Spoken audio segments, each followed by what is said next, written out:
Alright, I'm not sure what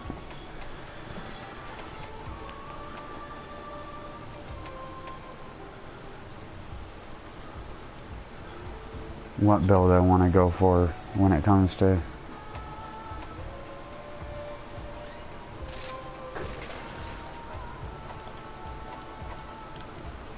Valstrax, but I guess I'll just use a brake hammer build.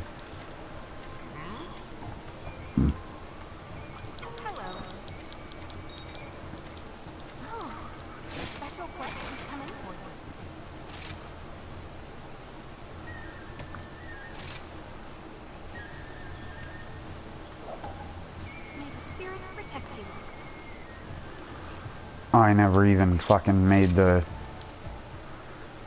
lobby. Damn it, give me a sec.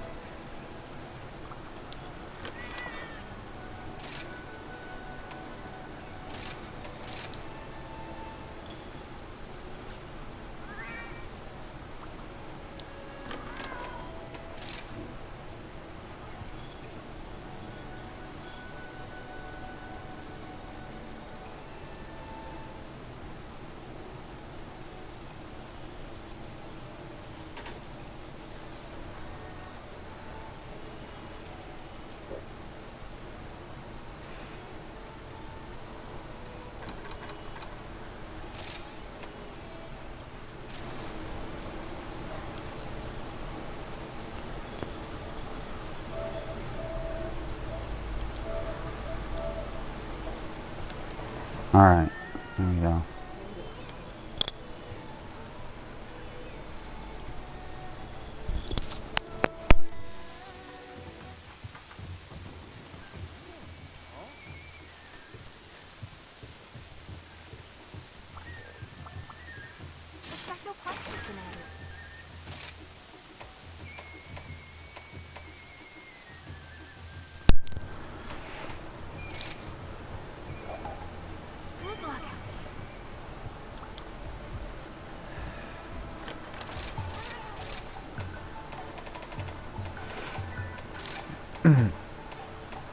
I was watching a video the other night that was it was kind of a long video,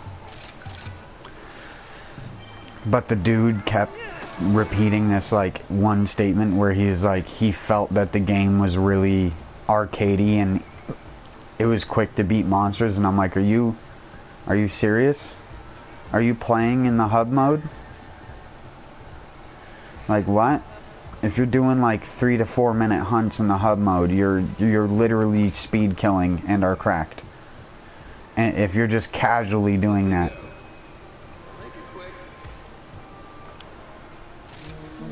even if you're taking 8 minutes, you're fucking cracked.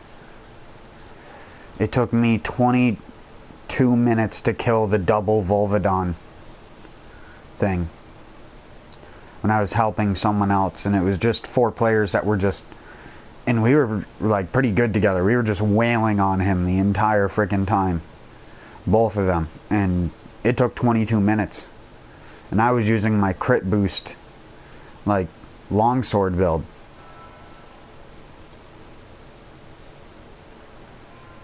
Gaze about the sky and feed. It definitely is way harder than World on average. I don't know what the fuck they're on about.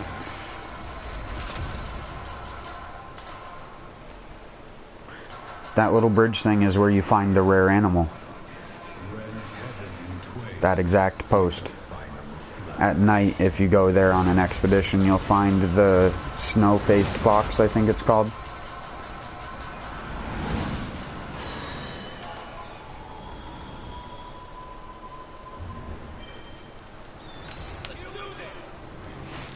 Yeah, it's weird they just don't have normal Valstrax. It's just Crimson Glow.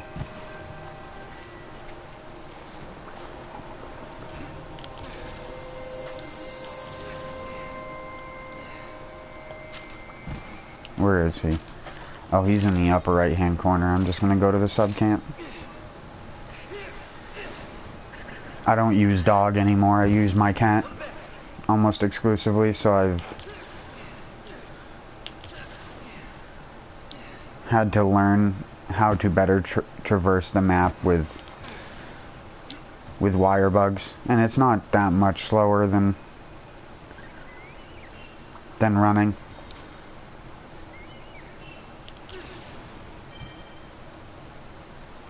Not a trap.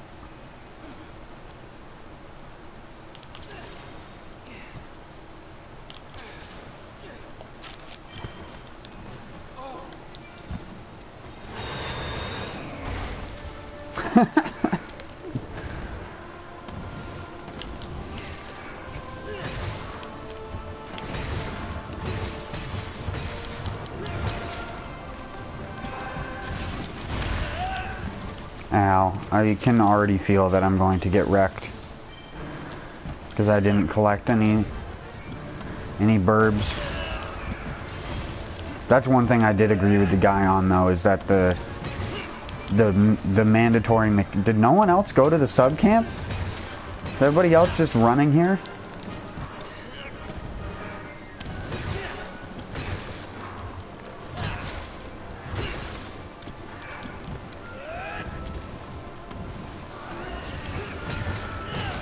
Is that an attack? No, that's him powering up.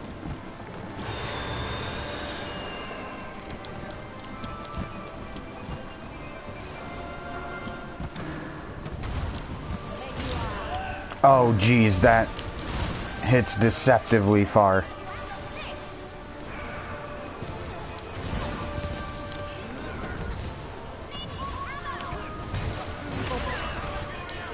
Holy shit.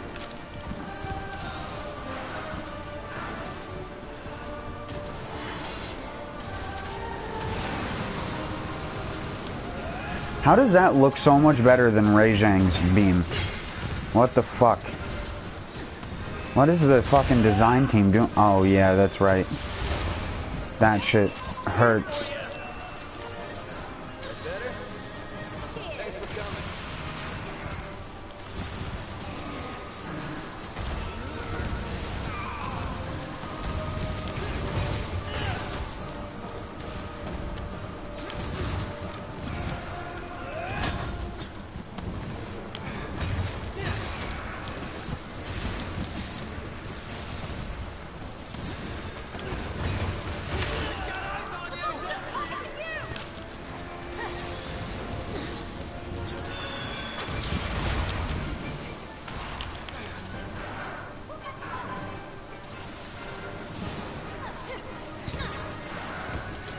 Man, it is so hard to Superman dive in this game. I just tried to do it twice and I just rolled twice.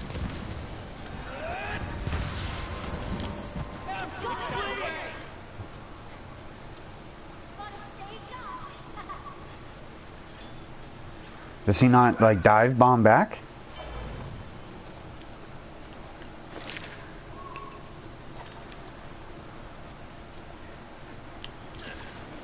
He's supposed to, like, dive bomb back. The whole point of him, like, going up, it used to even do the Team Rocket blasting off again, little, like, ching star in the sky when he would jet off in Generations.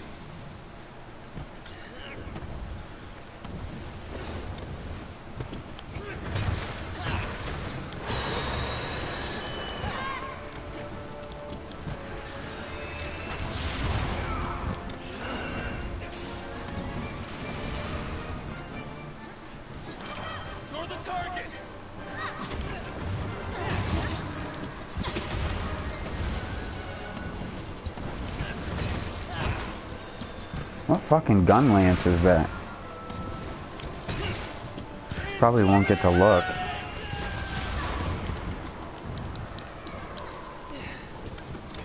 Oh, here we go.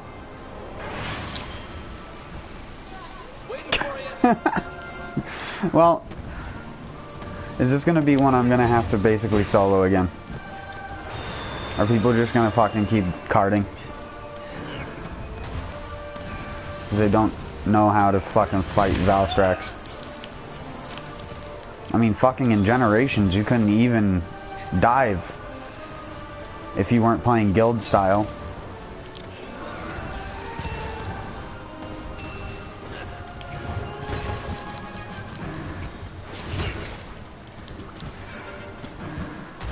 think he's strong against paralysis.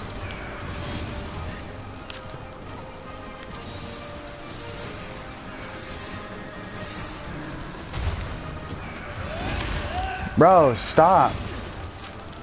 I'm gonna be out of megas.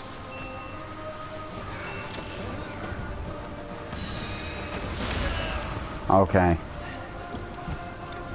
Definitely gonna be out of megas at this rate.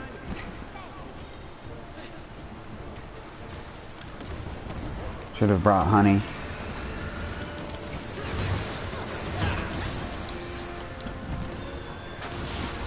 Goodbye.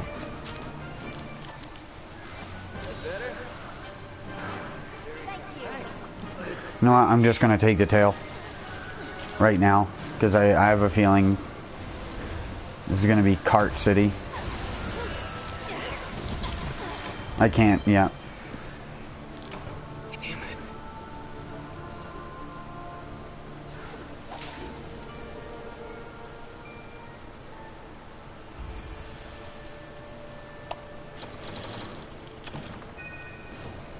How many tries did it take you to beat it? You didn't even do it yet? You got to 100 and you didn't do it.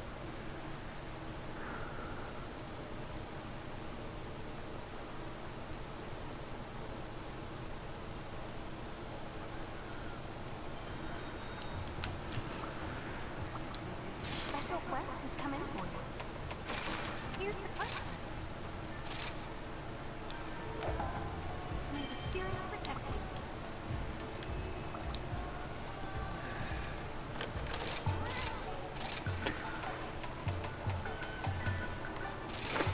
I'm gonna get Moxie, Defender, and Medic. A lot of the time people focus way too much on trying to be meta with damage instead of going for the food skills, which actually will save your ass.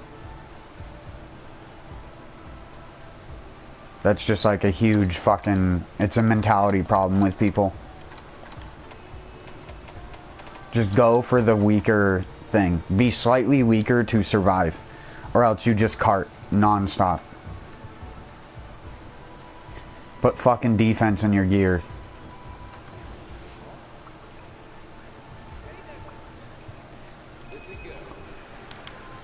I don't want this to be another case of I have to solo it with a lance because other people keep fucking dying.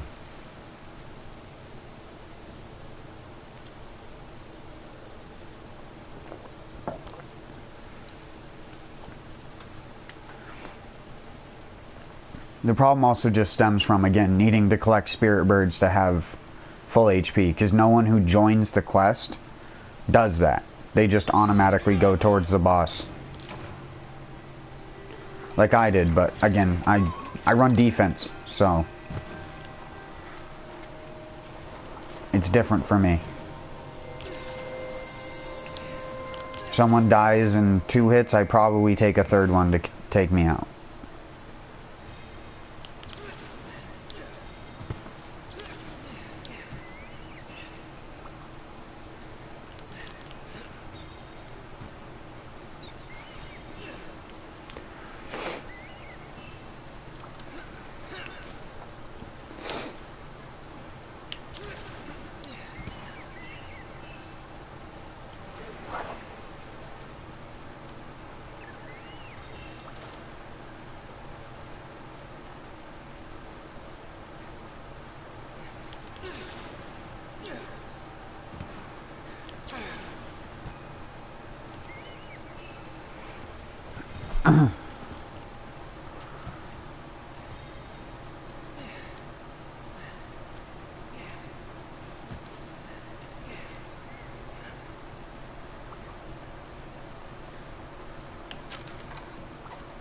I didn't put out a join request this time.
Come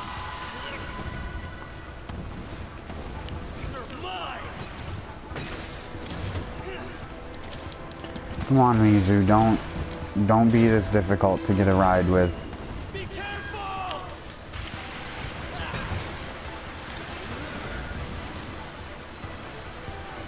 Of course, I don't have a good fucking... There we go.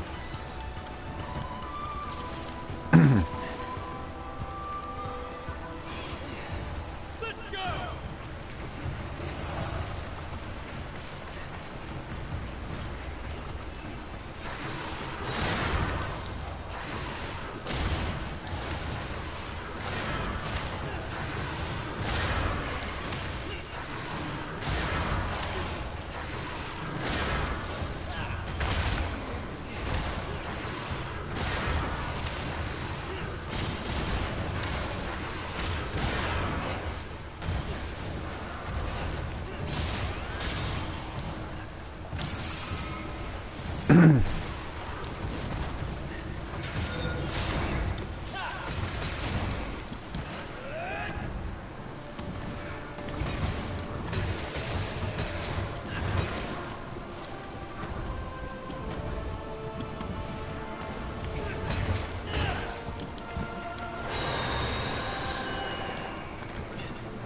This would be another fight that would take like 20 to 30 minutes with a lance.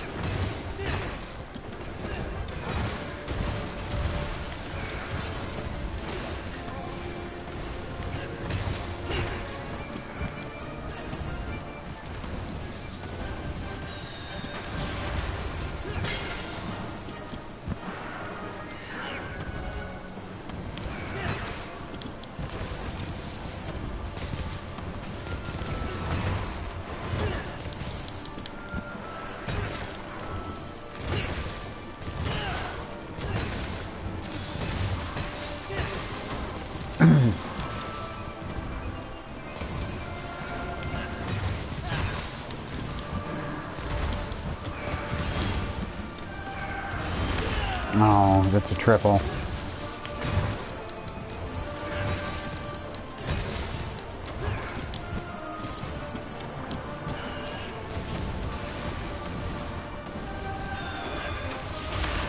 Yeah, I should have seen that coming.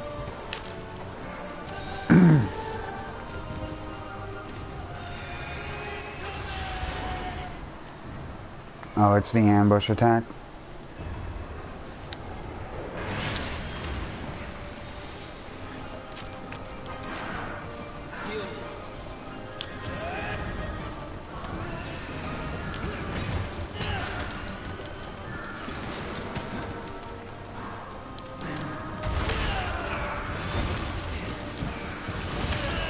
Bro, let me fucking recover, please.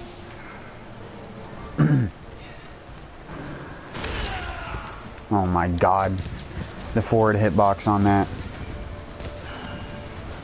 Oh yeah, Rise is so much easier than World. So much easier. This was World, this fight wouldn't even cart anybody. In the base game of World, you literally wouldn't even cart. People only carted to Nerd because they didn't know how to Superman dive, because they were completely new to the series. It's bleeding! Go.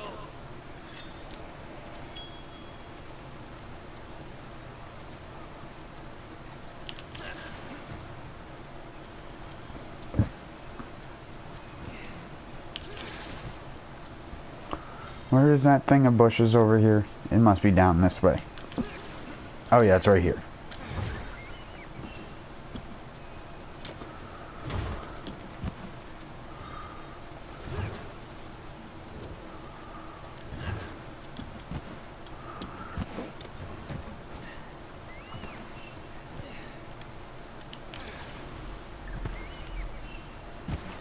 Collect the rest of them to get to full health.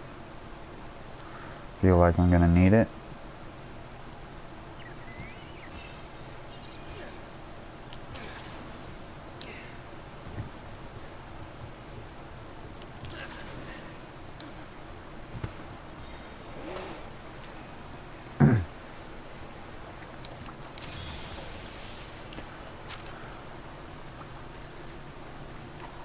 Who's the other monster on this map? Toby? I might go grab Toby real quick.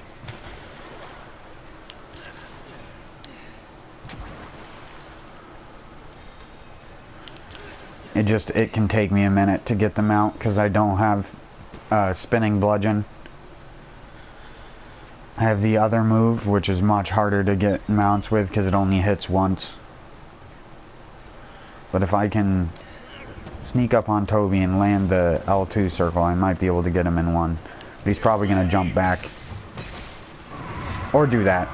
Just lure me out of the air. I always forget that that shit happens.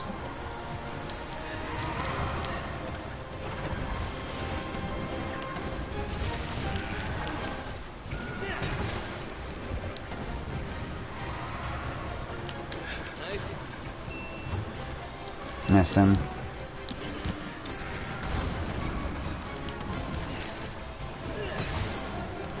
There, he's mounted.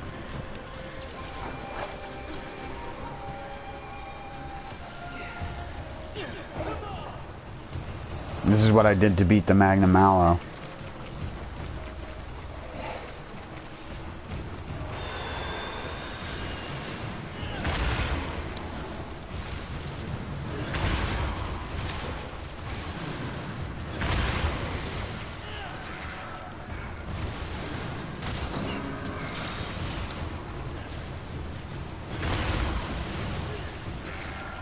Come on, Toby, turn around.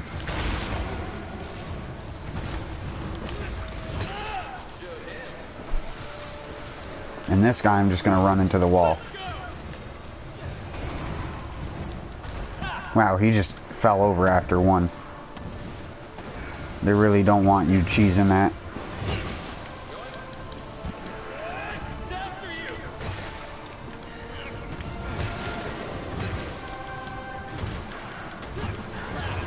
Oh, come on, triple pound. He's taking off again. I still got one hit on him. No. Go away, Toby. I need to collect these materials. What are you doing, Toby? Why are you being so aggressive? Every time in any other hunt, you do that to a monster once and they leave. They don't stay around.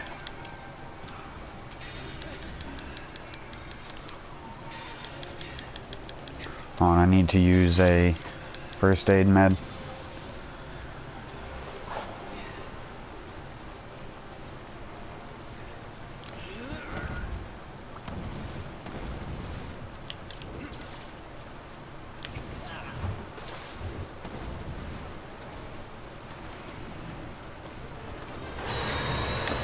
Right.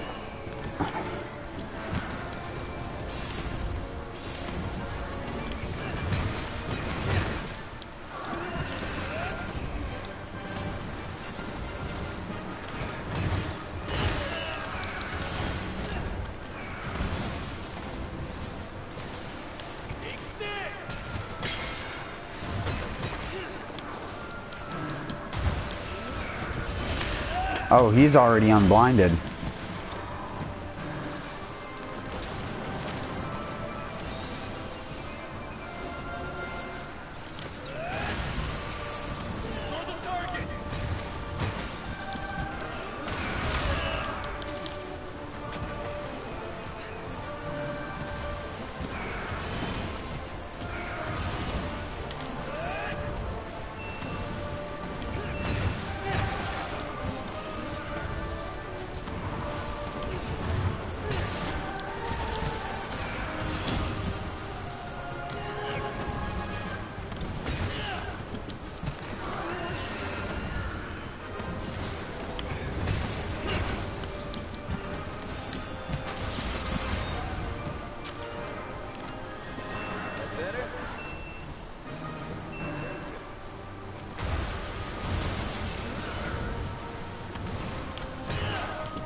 That did not. Oh my word. No fucking way that first one hit me. I'm just gonna keep quoting that for like ever. Monster Hunter Rise is an arcadey feeling game where the hunts end in like 5 minutes. I don't even think about how much time I spend in the game, so I think every hunt takes 5 minutes. It's targeting you. I main sword and shield, so every hunt is easy. Because I just fucking Metsu counter everything and they just die.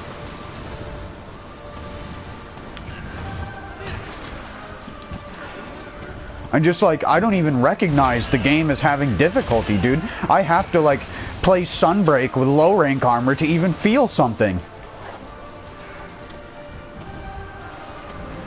I'm such a manly man playing fucking Monster Hunter Rise that it's just like, it's just such an arcadey, easy game. Like, it's just so easy. World had less posts about it being difficult than this game did. This game, the first thing I tried to look up earlier why my weapon was hitting for extra damage. Because it would just randomly hit for like 1,000 with no reason for it. Like, critical boost does not make it hit 1,000.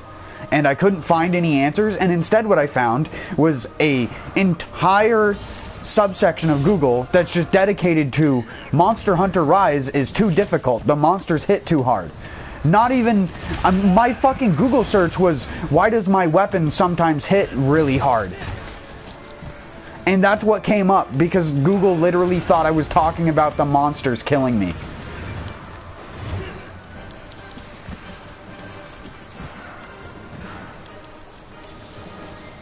But it's like, no, the game is just hard. It just is. Oh, he's leaving again.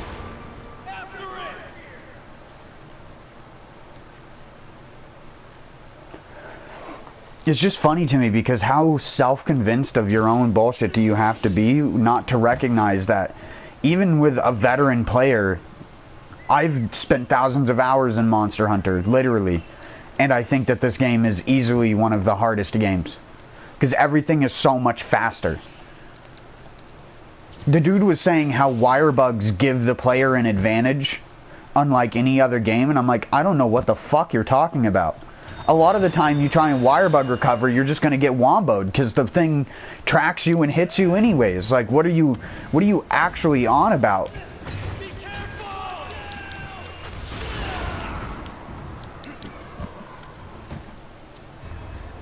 This is good just to pay attention to him, and then the second the thing shifts to turning and coming down, you just hold backwards for like a second and then just do the Superman dive.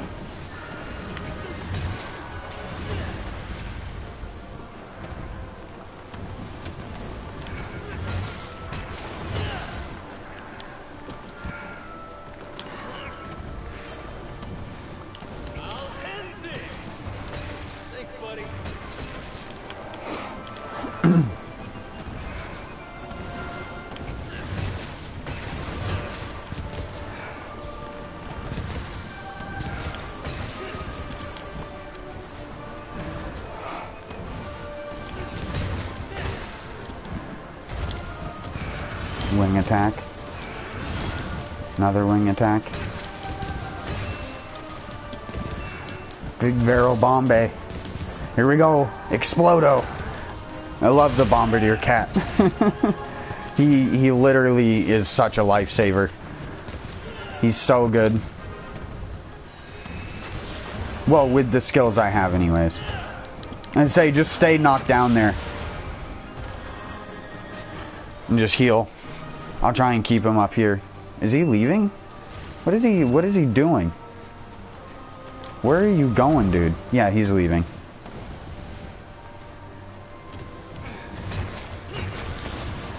Get one last hit on him. Oh, if you... That's interesting. At least they can program that, but they can't program half of the other shit in the game. Are you fucking serious? They can program... Oh, he's coming back. They can program him... his jet boosters when he takes off hurt you if you're behind him. So they can program, because I just figured that out. I figured if you're just next to him whenever he takes off, you take damage. But no, it's only if you're behind him where his jet boosters are. They can program that much individuality into the monster damage hitboxes, but can't program accurate fucking hitboxes. Like, are you fucking serious? Thanks, buddy. That hit me?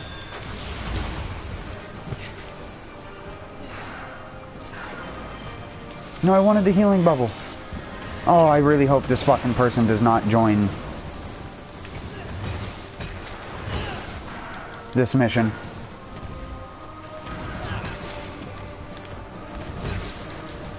He's almost dead. What, did you change the name of your character? Hyro?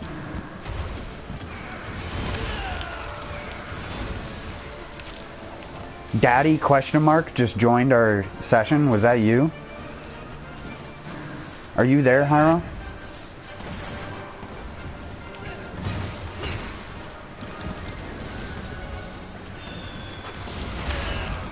Oh wow, that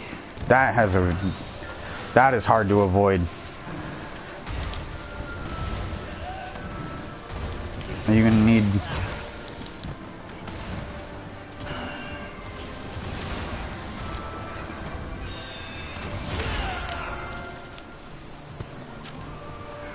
I'm just gonna life powder anyways, just to get you full.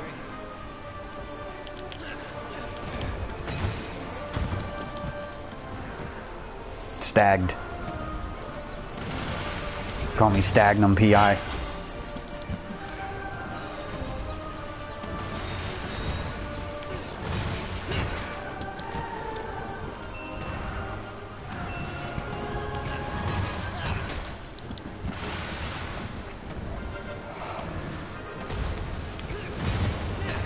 I'm honestly curious to see what the crew that I always watch play Monster Hunter try and do this. Yeah, it's not, like I said, it's hard when you have 4 players and 2 of them never get fucking bugs, because he's not actually that difficult. It's just getting the health. If you could in this game be like World and just put health boost on your gear and have max HP, almost not, the fucking only hard fight would be that Magnum Aloe one. Which I did manage to beat last night. I know you already know that, but I'm saying it for the stream. I did manage to beat the frickin' event quest Magnum Aloe that one-shots you with every attack.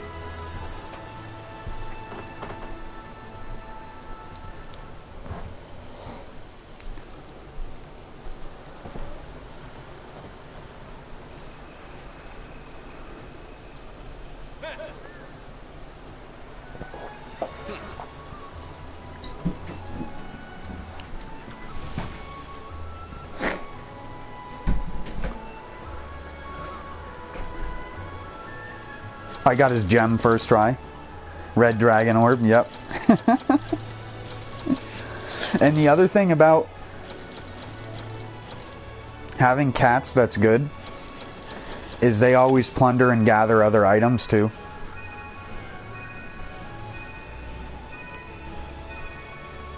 A new 7-star quest is available in the Gathering Hub.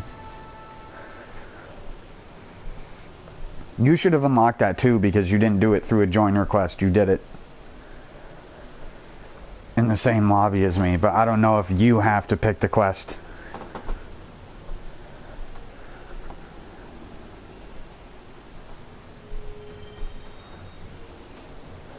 Yeah.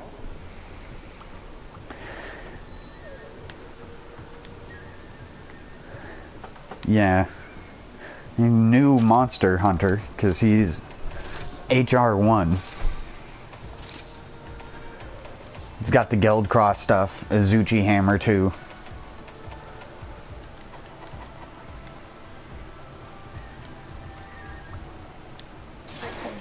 So what 7-star got unlocked? Oh, like double fights with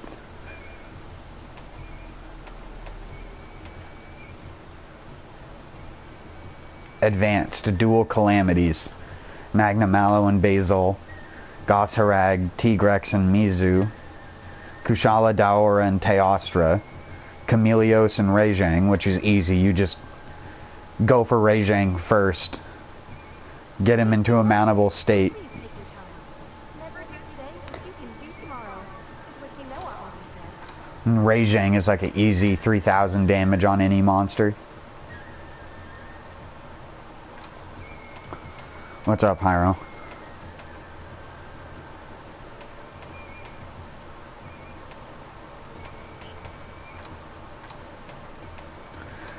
You good, Buckwheat?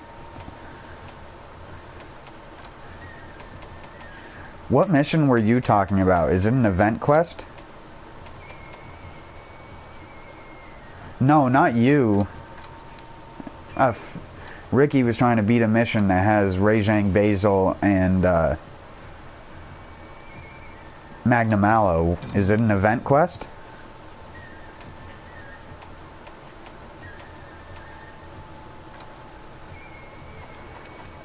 It's a village quest?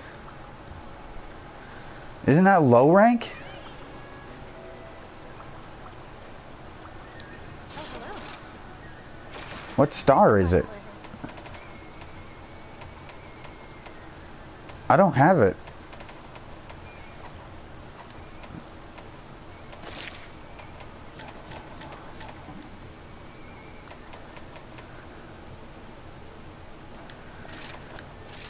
Yeah, I don't have it. I haven't done all the village quests yet. Couldn't be fucking asked.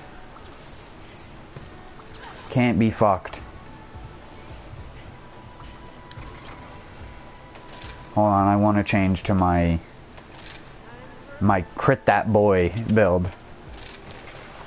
That's what I call it in my thing. Crit that boy.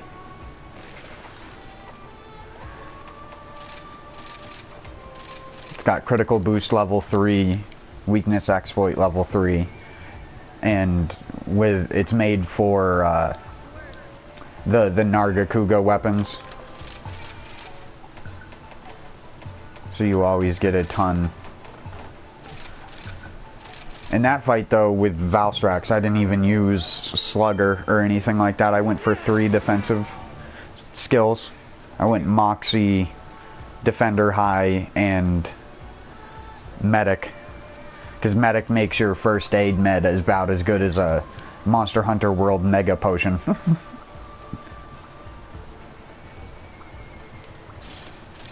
Because by default, the fucking shit in World barely heals you at all if you have 200 HP. If you have 200 HP in World, it takes like 2.5 Mega Potions to full health you, whereas with Medic in this, it's like a Mega Potion and a half with Medic.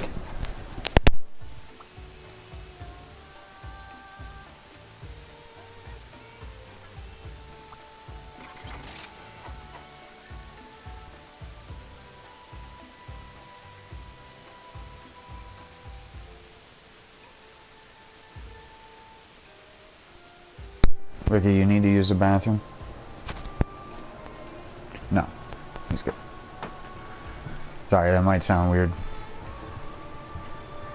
Well, my parents wanted to take a shower, so...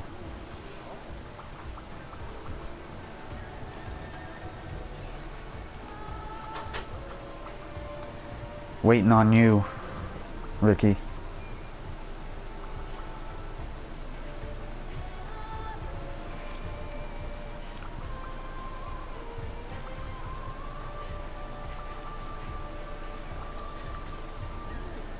What are you doing?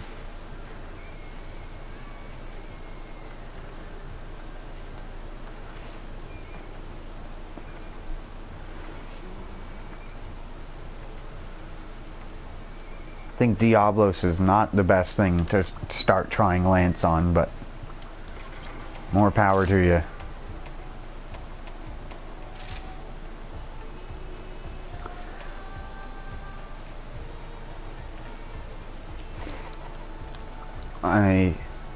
I don't know. I'm not so sure if I like the the hammer switch skill that just pulls you forward. Because when I'm on hunts, one of the things that, especially difficult ones, one of the things I like to do is to go to a secondary monster, make it mountable, and then run it to the main monster and beat the shit out of it off the beginning to get an easy knockdown. So when I get off the monster, I can just immediately start beating on the other one. And then, because this is what I did for the hard Magnum Mallow thing. The second the monster starts to stand up, you immediately run. You just run full speed the other direction and go to the other monster, grab him, and then go back and beat him up with the other one. You can pretty much kill a monster almost exclusively with the other monsters, especially if you use like the rider thing and then the master mounter, which makes monsters easier to mount. You just wait a couple minutes and then go and try and mount the other monster again, and you can normally get a second mount. Let's go. I'll be there in a moment. Because that's what I had to do. I had to use Lance to beat this specific mission. There's a Magnum Mallow event quest where it... No. All of them... All the event quests here are all of the high rank event quests. There aren't going to be any new ones before Sunbreak.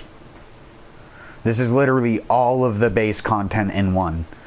This is basically what they wanted to release Rise as when it came out almost 2 years ago. Because it came out in an incomplete state. It didn't even have the ending of the game in it yet. There was no final boss. People thought World was incomplete. At least fucking World had Xeno'jiiva in it when it came out. Imagine World ending on the Nergigante fight. That's basically what this game was. There was no ending. Half of the game wasn't in the game yet, and then they fed it over time through title updates so that the game would have its full content back. Or I shouldn't say back, just it would have the content that was supposed to be in it. And so the game released in this really shitty state.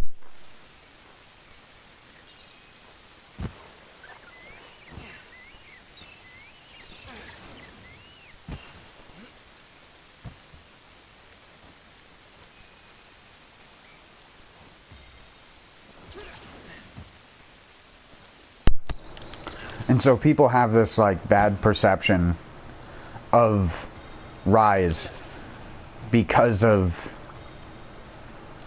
its initial launch. Its initial launch, I would go as far to say artificial difficulty in a lot of cases, where shit that used to track you from monsters, or shit that didn't used to track you from monsters, now tracks you way harder, with the only exception being Baroth, because Baroth has never been the same since his original release. Baroth in his original game was just non-stop. He would just never stop doing shit.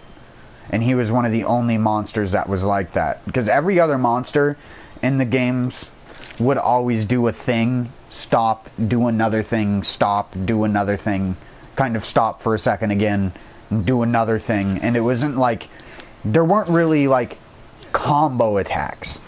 There were sequences of attacks that they would do.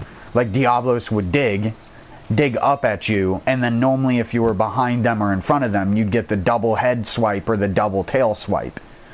But there was no like crazy fucking like it just doesn't stop attacking you kind of bullshit that it does in modern games. And you could argue that that started with World, but even World had downtime on shit that Rise does not have downtime on.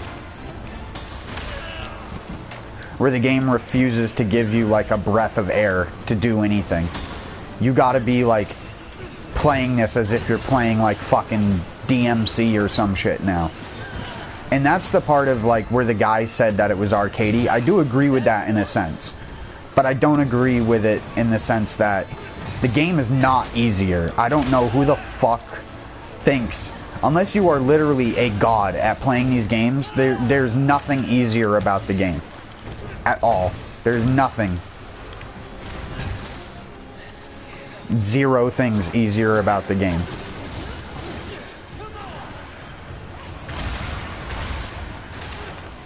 If anything, it's gotten more complicated than it used to be, because it used to be just weapon has attacks, do weapon attacks, hit monster, monster die. That was old Monster Hunter game. And it was just about running around and avoiding set attacks until the monster sits still for a second. You swing a basic, like, nothing combo at them, and you do that for 20 to 30 minutes. That was old Monster Hunter games. The hunts did take longer, but they were not nearly as fucking difficult. There was more of a process. There was more time spent in the actual levels. There was more time spent traversing the levels. And because of how the charm system in previous games worked, it encouraged you to walk around in between monster hunts, because the way that you would get charms is from mining and other things like that.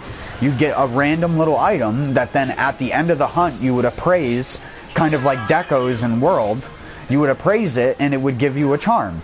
And instead in this game they opted to make it so you take the monster materials and put them into a fucking slot machine until you get what you want out of the fucking thing. Oh yeah, Raknakadaki got mounted. Never mind.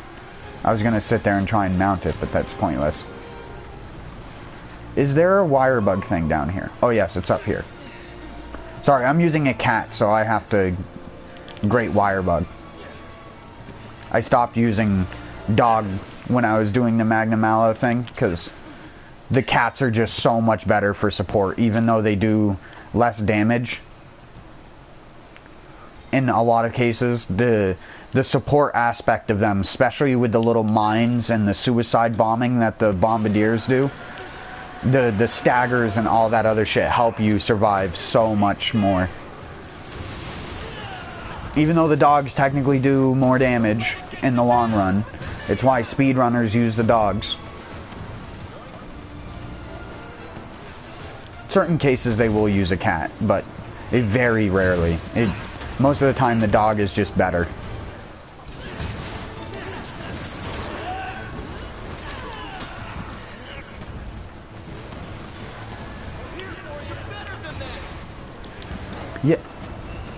Yeah, I don't know what... There we go. I was going to say, I don't know what their AIs are doing today. Toby was doing that earlier too, where he refused to go away. He stayed around after being mounted and slammed into a fucking jet propulsion Elder Dragon. Like... Bruh, wouldn't you just run for the hills? You're no... Toby, you're no match for Valstrax. Okay. Did he sink into the ground on anybody else's screen? Of course!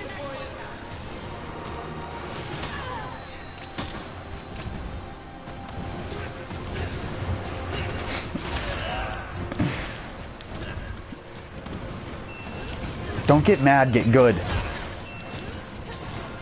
It's a fucking bog standard high rank Diablos.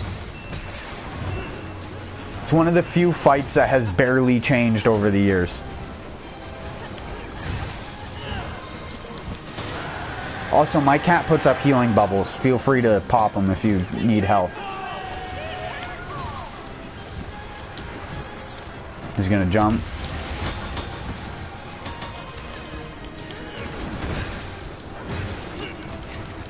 The best armor set for Lance, if you're not going for damage, is honestly the Elder Dragon's armor sets.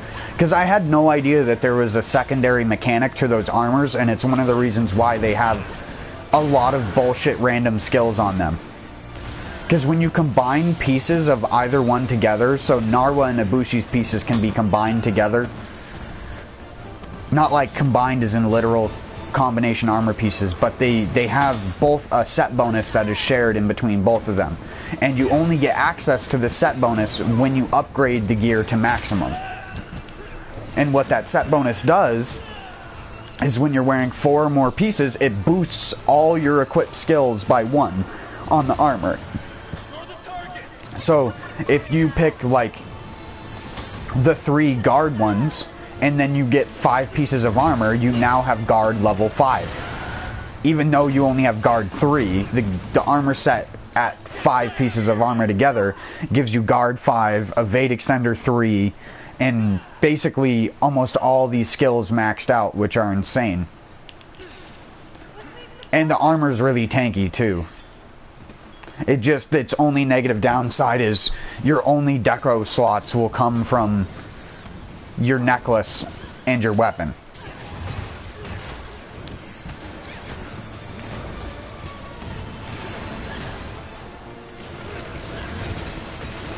So unless you have like a necklace with like a 3-2 or a 2-2, then, and a weapon with a 2 slot, getting crit boost level 3 is almost impossible, or getting weakness exploit, or getting attack boost or anything.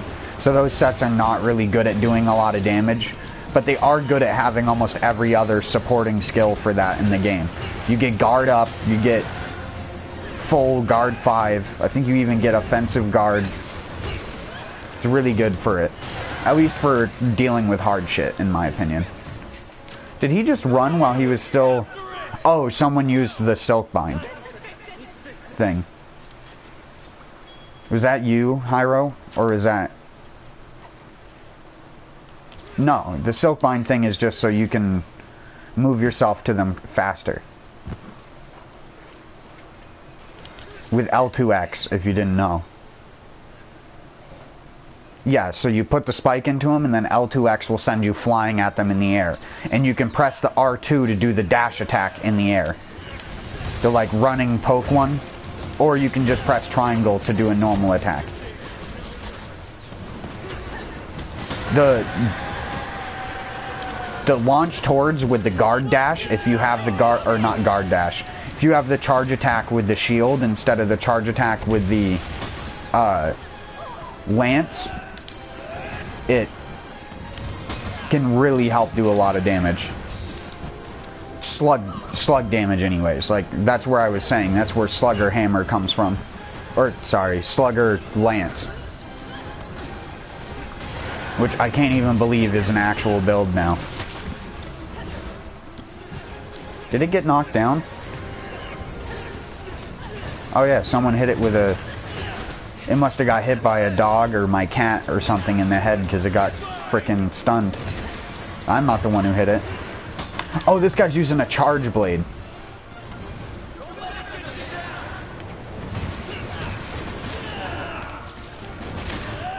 What?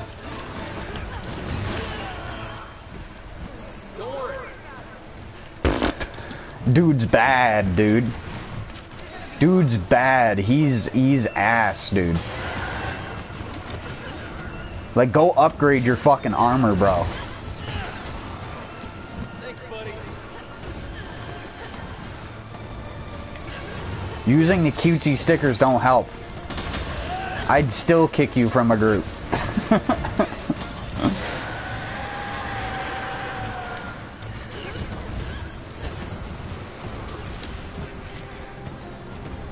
Get into the pitfall. Nerd, get in here. Get over here. Or not. Pyro, you're sharpening.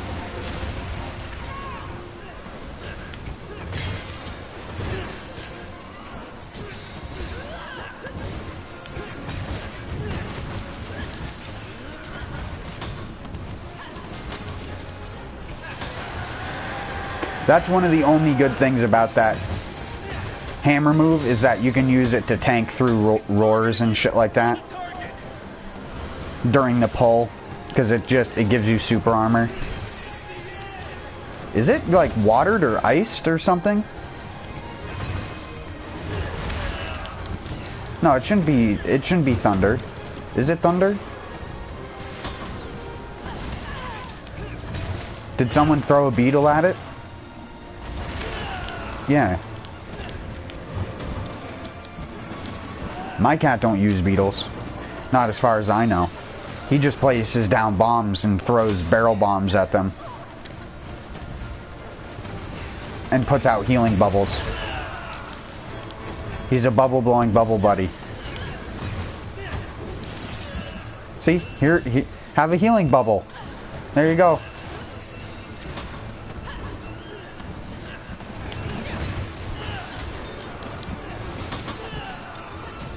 grab that other bubble.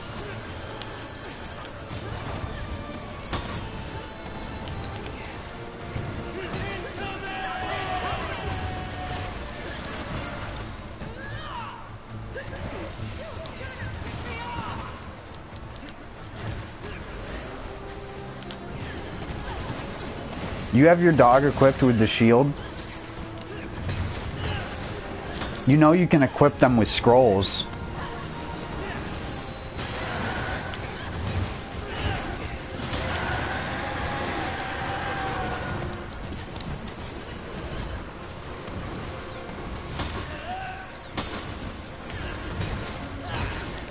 Oh yeah, I didn't.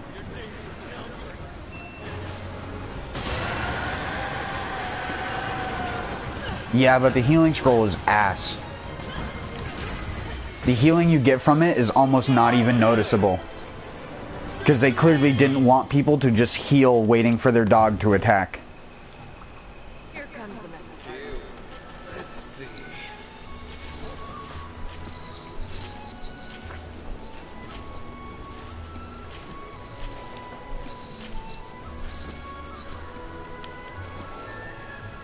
Idiot!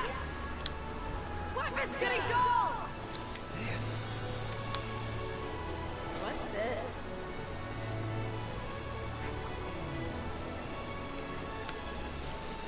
Let's see.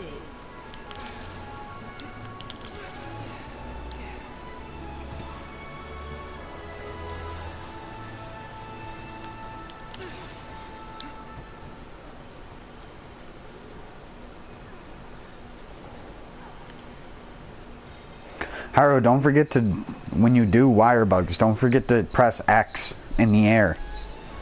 Heading home. To like lunge forward. Every time you dash in the air, it should always be lunging to go the extra, tiny bit extra far. That's what the circle input also helps with. If you want to get even further. Go slightly farther, but it's not as fast because of the input combination. You have to do circle X instead of just X, but either way, that's like all the movement when you are with a cat. When you're playing online, you only get the option of having a cat or a dog, so. I have Nugget.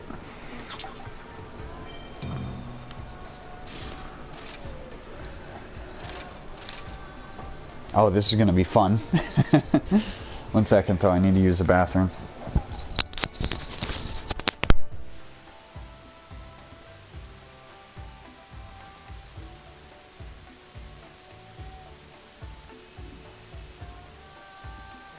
to go.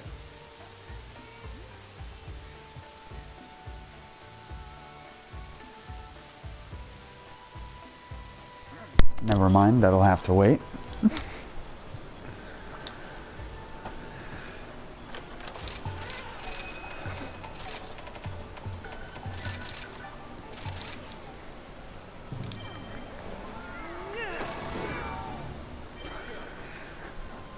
it quick. Huh? Go check the submarine girl and see if she has another mission for you so you can unlock more submarines.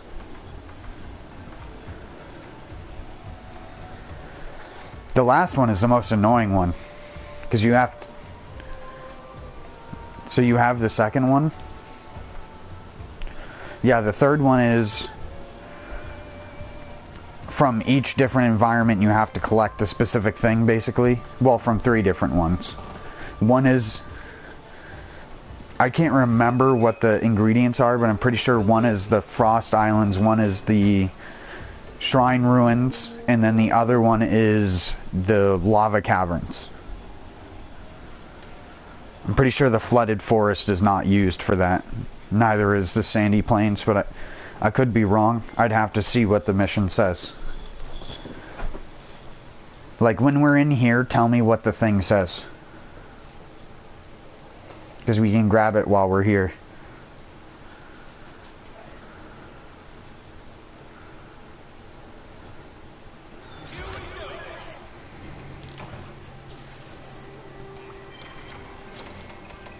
Yeah, for whatever reason, I tend to always attract a crowd of people.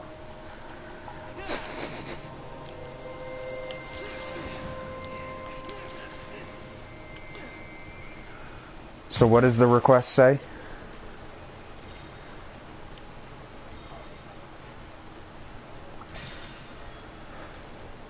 Why you no eat at thing? You can just have dual blade guy sit there by himself unless he wants to die. Because I mean, if he sees that no one else is going there, he should be more than aware that we are not fighting it yet. But he may be that stupid. He may be special ed. Yeah, he appears to be special ed. This is just like when we were doing Valstrax and all the people would not go and get any Spirit Birds. So they're fighting the endgame Elder Dragon with no HP, without a defense build, without going Feline Defender, without having Feline Medics so their Megas heal them to full. It's just a combination of literally doing none of the things to help preventing yourself from dying, and then go, why am I carding? Why aren't you using a Dust of Life every single time I take a hit, bro?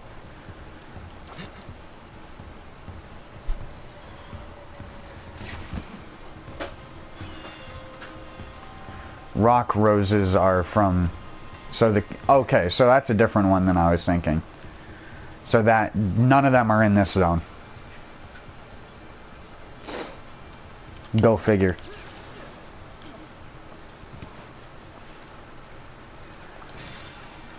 Can you see bitter bugs on the map? There are bitter bugs here, so...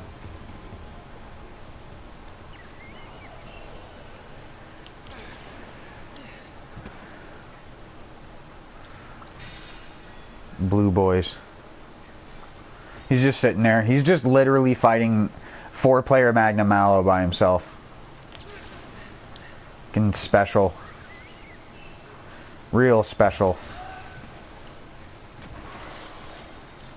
His dog's just running in dumb circles for me.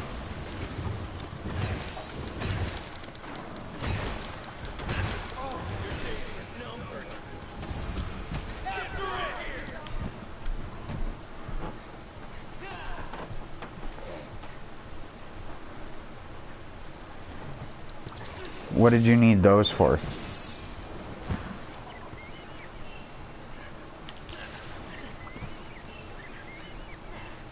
That bug sends you up over there. You want the one that's down here.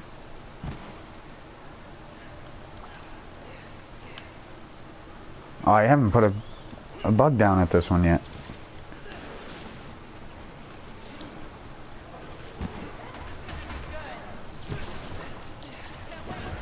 Yeah, he's back in this game, but he doesn't have the same mechanics he has in World, so it's like, why did they even bother adding him? He doesn't come to a monster's roar on the map anymore, like a true invader.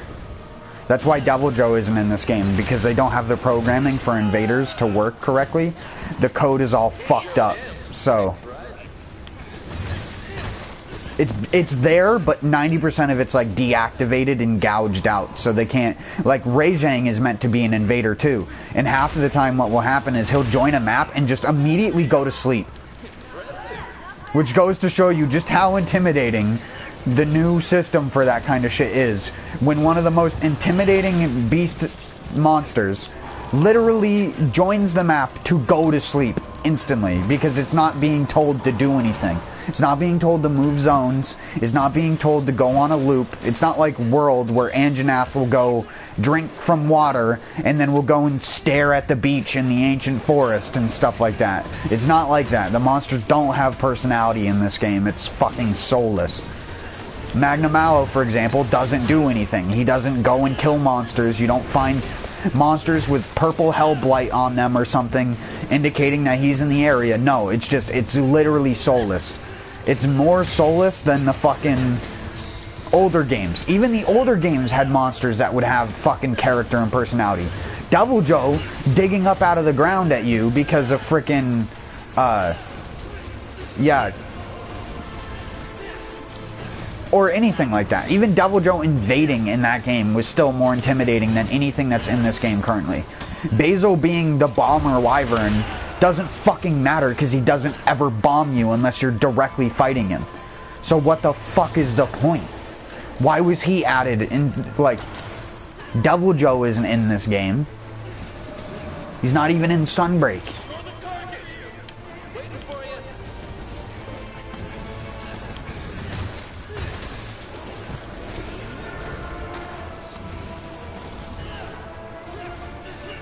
So you faint to this one, but imagine him doing an arm slam and you die in one hit.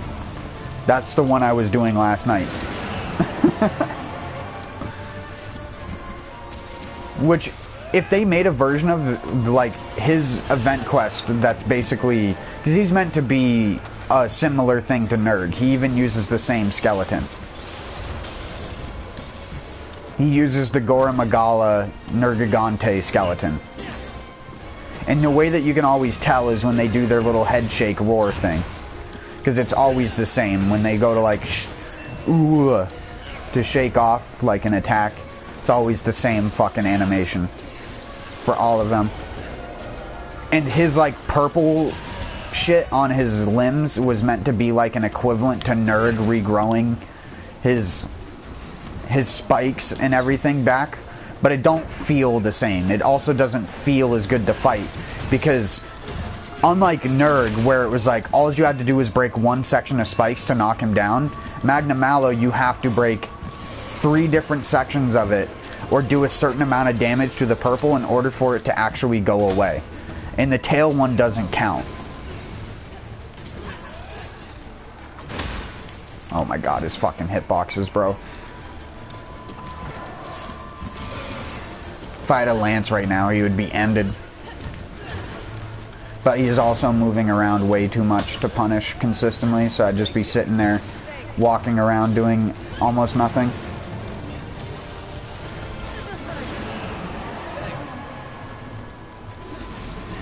Hyro just sharpening right next to the fucking monster.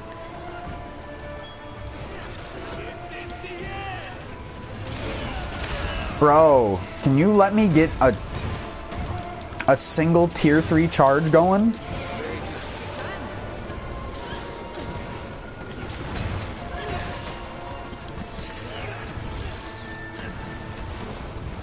A spin with really shitty hitboxes.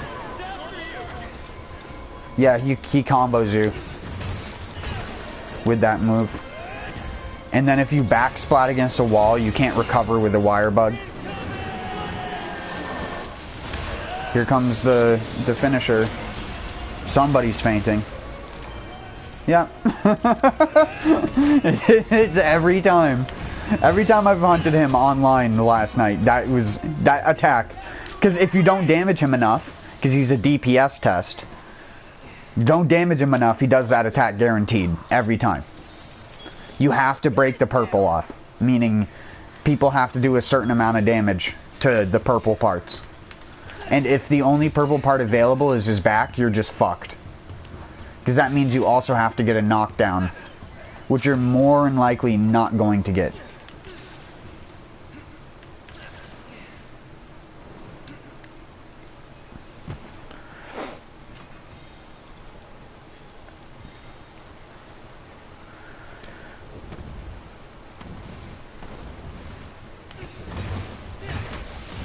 I have a huge question on if anything from Rise that's unique to Rise will ever show up in another game again.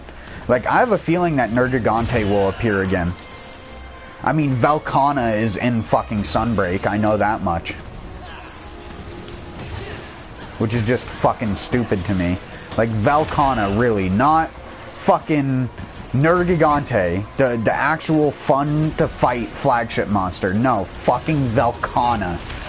The not fun tail sniper, but I guess they already have a tail sniper in this game. So it's like, oh, we gotta add a freezing tail sniper.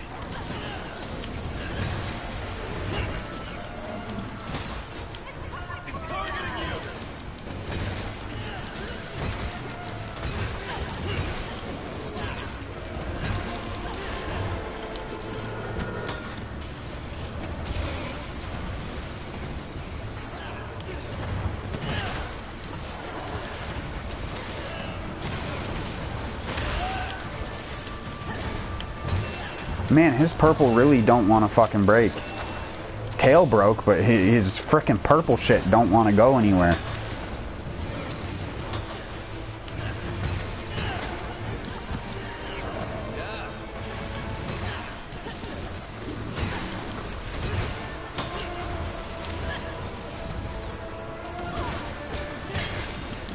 Damn it.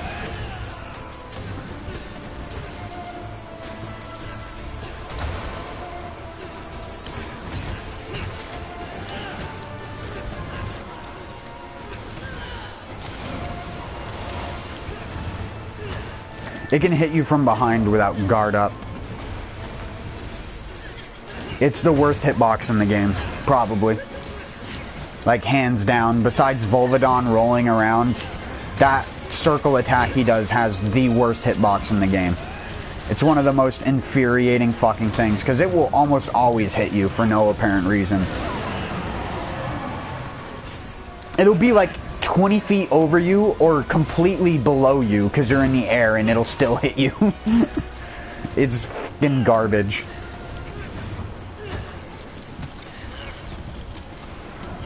It's just like how they seem to have forgotten in Rise that in every other Monster Hunter game, there is a mechanic when a monster tends to lose its tail, it loses the benefits from having the tail. But this game seems to not give a shit about that rule. And I was correct that Rathian does not poison you with a cut tail in the other games. Whereas in Rise, you get poisoned every time. It does not matter if the tail is cut or not. Defeating the purpose of doing the monster and targeting the tail first outside of just to get carves because it's a tail. Which is just garbage. Just like how Basil doesn't ever... He's not intimidating in this game. He'll stay in that zone, one zone over, and he'd never come over and bomb Magna Mallow. Never. And so much of this game has lost the character that World did a good job of, like, implementing into the game. With it feeling, like, natural.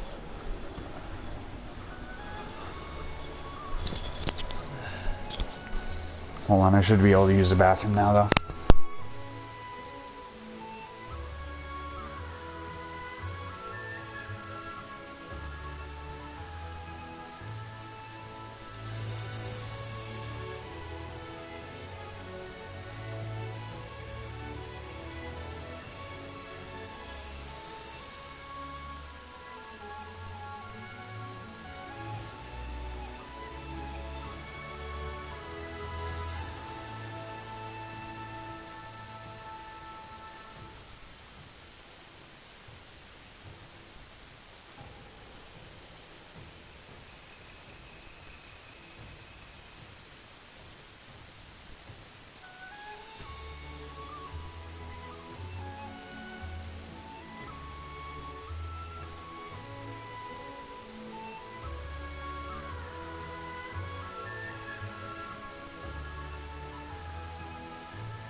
What's funny is I get fucking Valstrax's gem first try. I've killed probably like 20 plus Magna Mallow at this point.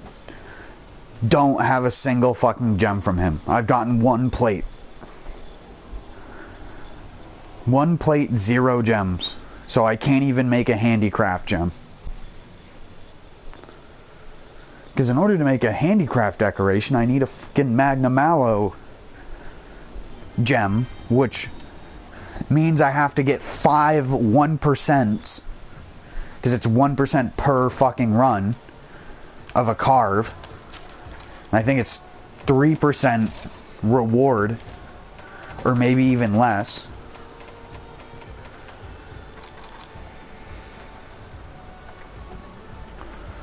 Purple Magna Orb. 1% target rewards, 3% capture, 3% broken part rewards, 3% carves, 1% chance it's a drop material. So if you want to get orbs, I guess you gotta capture, because you get a whole whopping 2% more. That'll increase your chances. 1 in 100 hunts to 3 out of 100 hunts.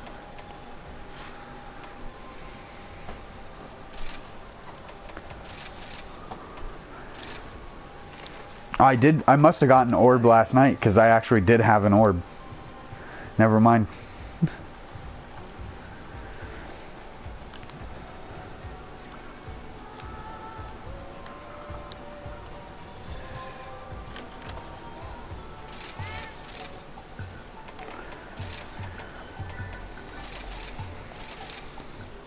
Did Hyro go to the bathroom too?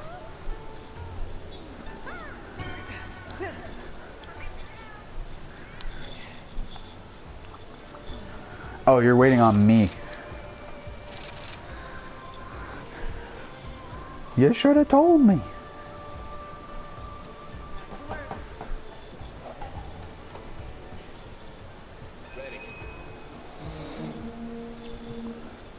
That random dude's probably like, what the fuck are they waiting for? Why the fuck does this random ass guy matter?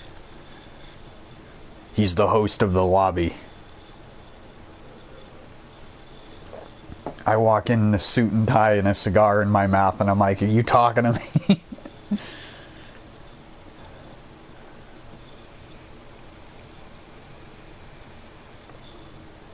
Yeah, see? I'm the big boss, the big boy around here. He is in... Yep. I'm gonna collect some health. Get your HP here.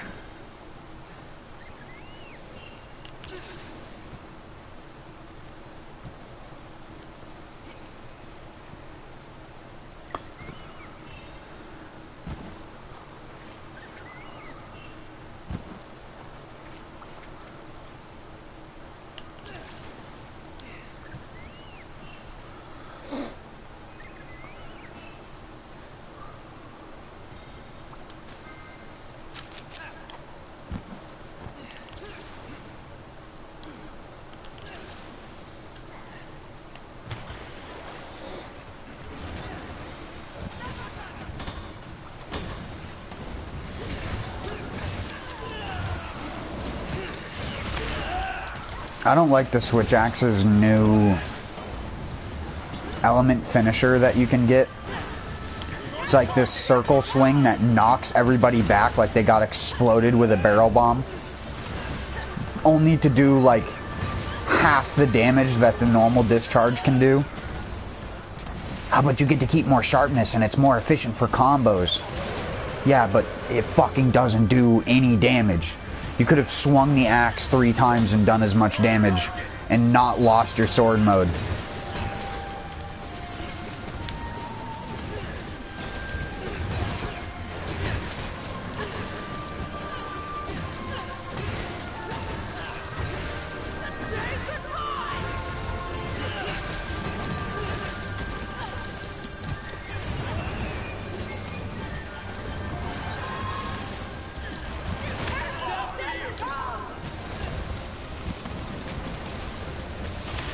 Oh, dicks.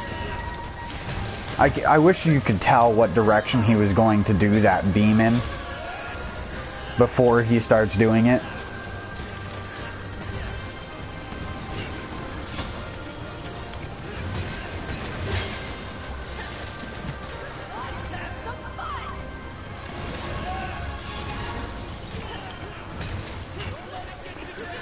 What is with these randoms? The dude's hunter rank 100.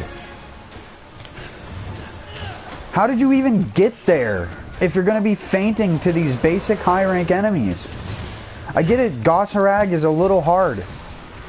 But for fuck's sake, is it just like everybody does not know how to wirebug properly?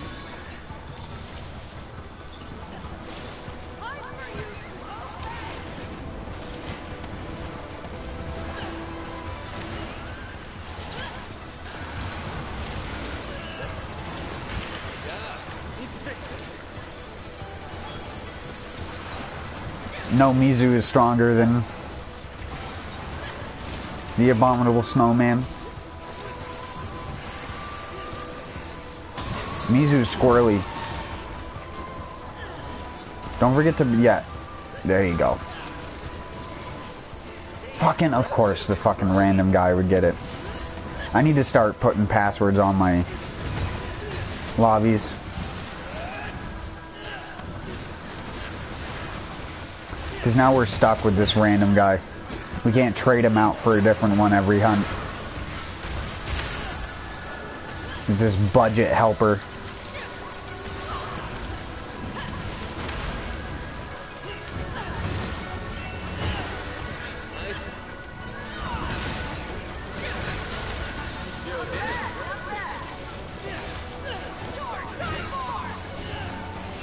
Oh, I don't have... That's one thing about my solo builds, like my crit boost shit. I don't have fucking flinch free. So...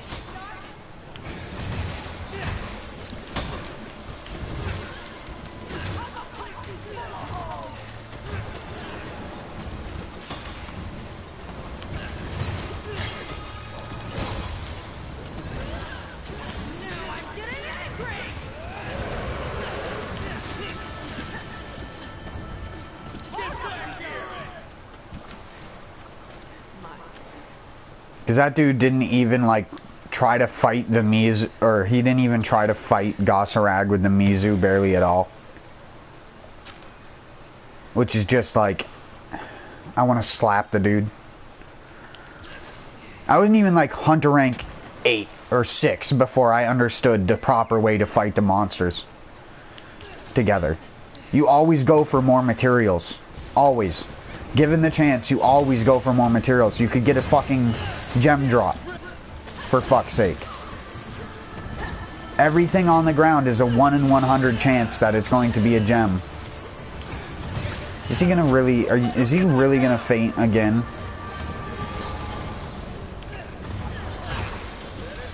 Thank you.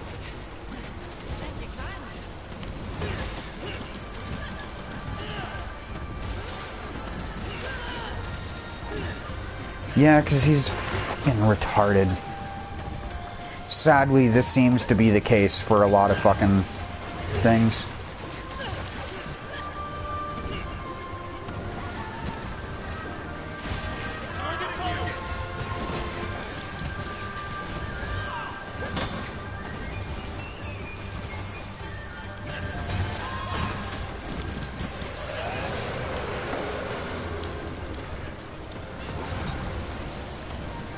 This is why I've gone, like, I've resorted back to my Iceborne ways.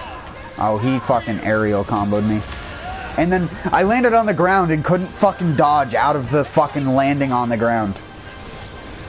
Ugh. This game has so many changes to it that are not good for anybody.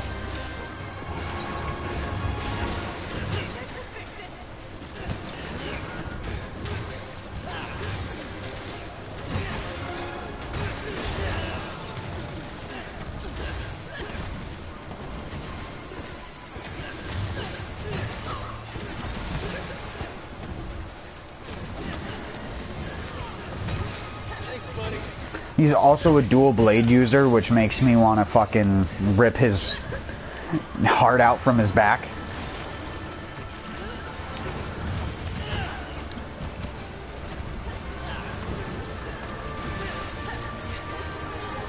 And he's not even using the cool new switch skill, which puts you up in the air all the time. Of course the dual blade guy would be the one to wake him up. Of course!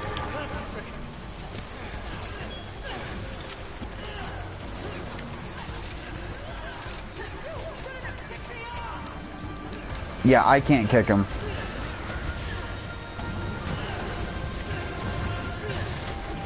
I don't even think I can kick him from the lobby. That's why I said I need to put a password on. Oh, there you go. That kicked him out of the lobby.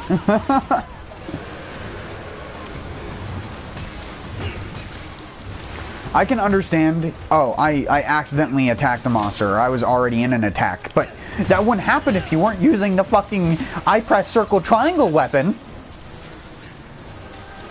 I press circle triangle and flail. I'm good game. I dual blade user. Me so good.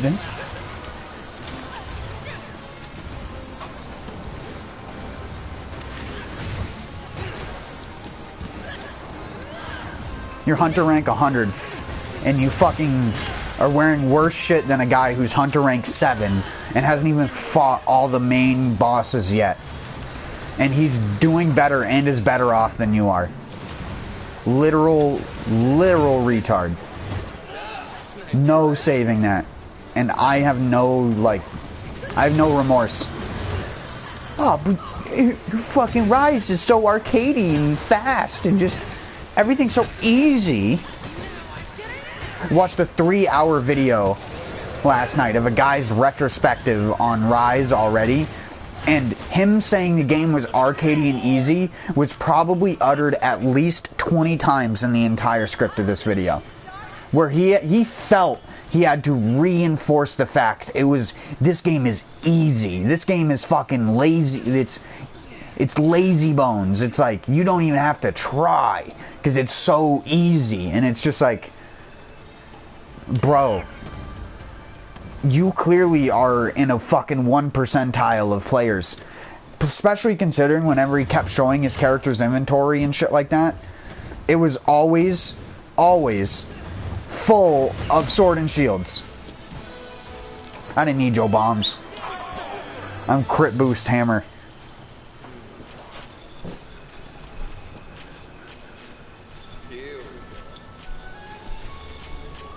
Plus, you didn't even put it near, like, the spot where I was gonna blow him up. Should have put it next to his arm or something. Like, if his head's here, you should have put the bombs, like, here.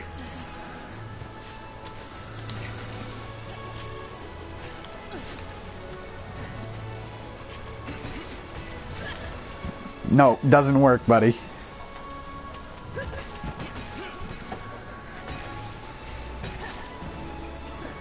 It doesn't work as good in this game. No, it just doesn't work as good in this game. Certain types of super armor or anti-knockback effects make it not possible. Oh, nice spot dodge, nerd. Yes. What are you, fucking Zoidberg?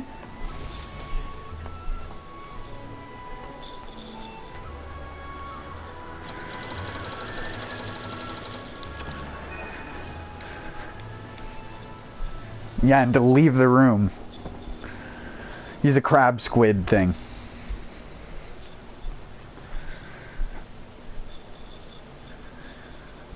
If it was England, you'd just call him a quid. Which is a money. If you didn't know, quid also stands for pounds because English person can't say the name of their own money normally. So you gotta say 3 quid. Which is just 3 pounds, but we don't say 3 pounds. We have to come up with a term for it. But then again, in America, we call dollars bucks. So what the fuck? Why do we just not call money the money name? Then in Canada, it's like, oh, a loony and a toonie. A 1 and a 2. A toonie is a $2 coin. Eh? That's what it's about.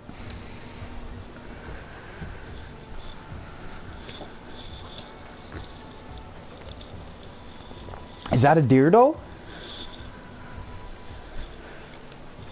Canadians don't even talk like that. Like, people from Boston legitimately speak like cartoon type of Boston. Whereas people from Canada do not.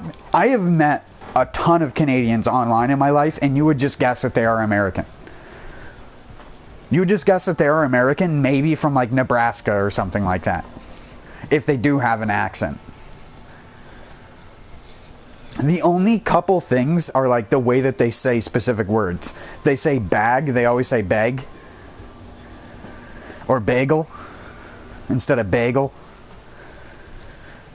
I can't even like do it correctly because it's so bizarre to my tongue.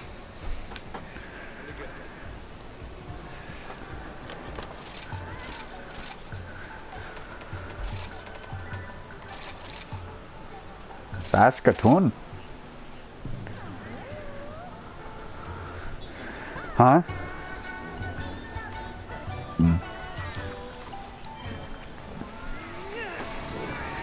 Yeah.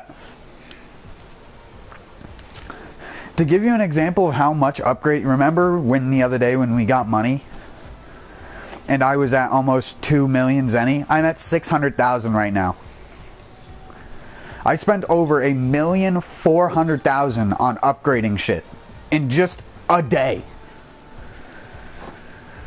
And the game gives you thousands of zenny per fucking hunt.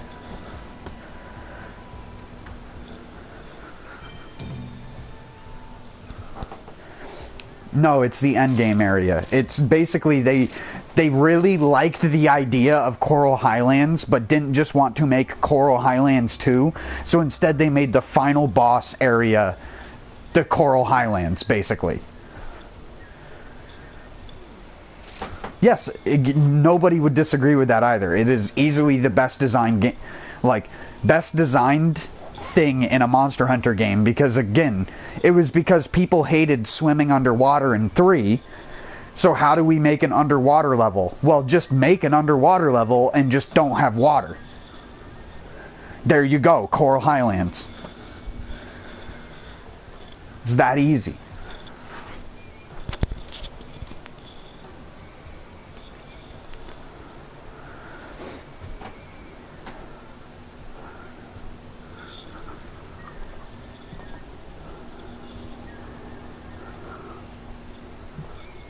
None of the ore tree is good.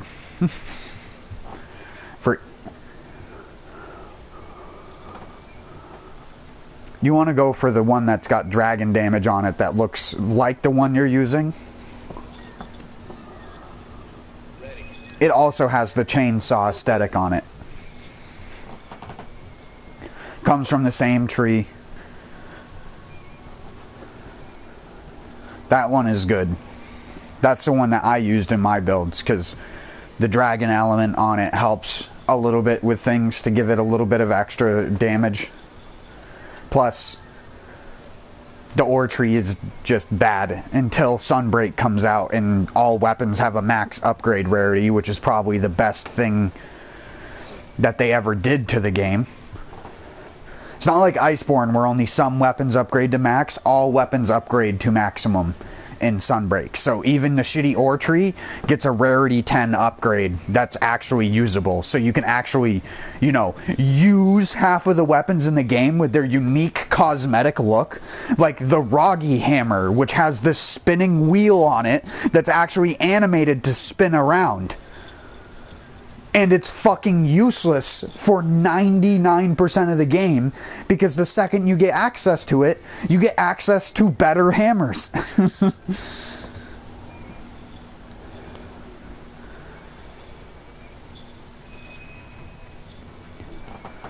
I don't know, the Capcom design team feels like they don't communicate with the team that actually makes the numbers on the weapons.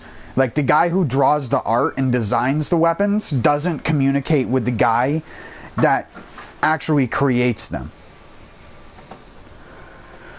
and makes them function in the game. Because I feel like there's a huge disconnect there. Because so many of the best looking designs in this game are not designs that you're going to use. Like, there's the only dual swords I like and I have made, besides the Blazairoths, because they take barely anything, there's a dual pistol dual swords, which look like 2 revolvers, and they have like a western theme to them. And it's really cool. They don't function as revolvers, but the look of them is cool, because they're like little mini gun blades. And that aesthetic is awesome. The function is they are the worst dual blades out of them all. Your only use for them is to use them in rampages to get ailments because they're poison. And they're one of the only poison dual blades.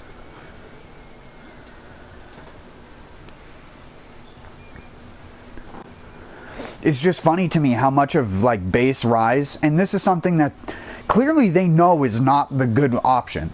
They just do it for like Monster Hunter old school archaic reasons. I mean, in some of the older games, the Rathalos weapons used to be some of the best weapons. They are not and haven't been for like 2.5 games in a row. They're not even close to being the best weapon. They're not even the best fire weapon a lot of the time. And that's like Monster Hunter's flagship monster as a series. And they do them fucking dirty in every game.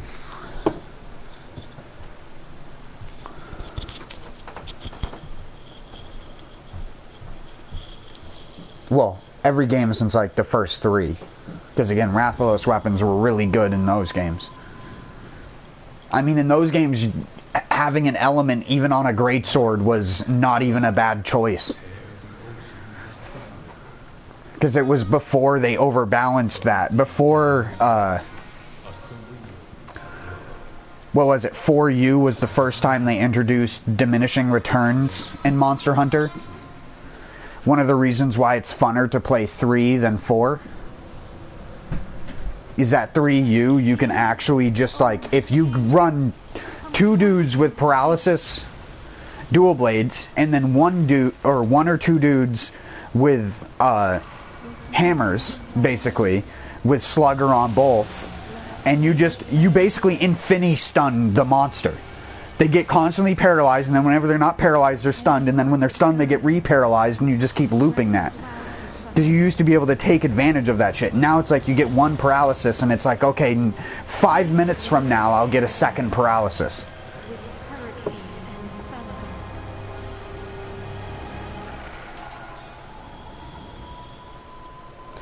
Oh, I get 1 stun off the beginning.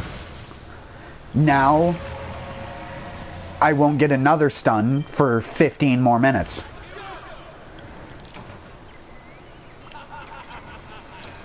Unless you have Slugger, and then Feline Slugger food skill, and all this other crap. I don't like these bosses, and you probably won't either.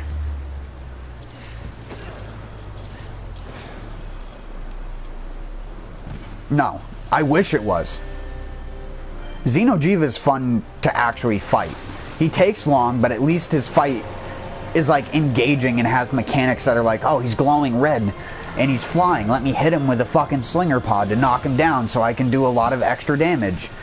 This fight is, he raises platforms so you can use guns, which the guns do barely any fucking damage. The boss is always in this hanging upside down position, which just looks not correct. It just doesn't look good. It's a unique take on it, but it's like this shit as well. You gotta go stand behind one of these. Oh no, that still hit me. Even though I was on the rock, because I wasn't all the way up on the rock.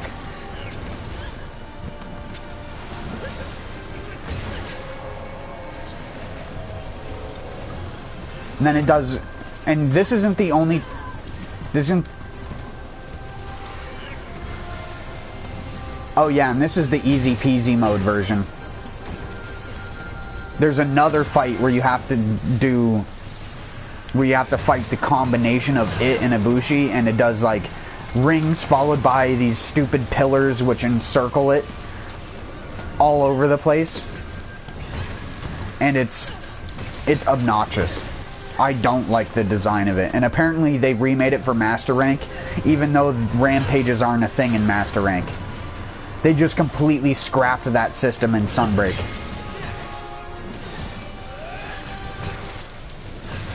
I mean, it's better than the fucking Sieges, and I don't give a shit what anybody talks about.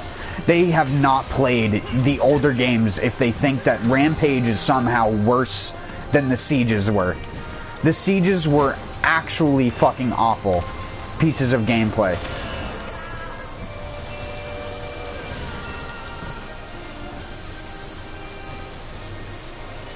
Yeah, it's a raid boss. It's not a Monster Hunter fight. It feels like it's something you would do in Final Fantasy.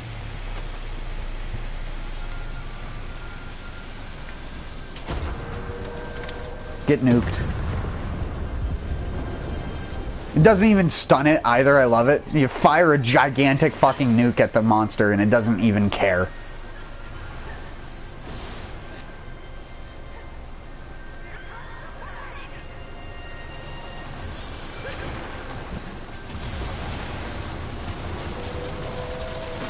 Well, should have guarded. But I didn't.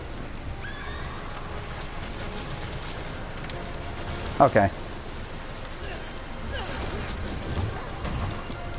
Yeah, they appear out of nowhere and they disappear out of nowhere too.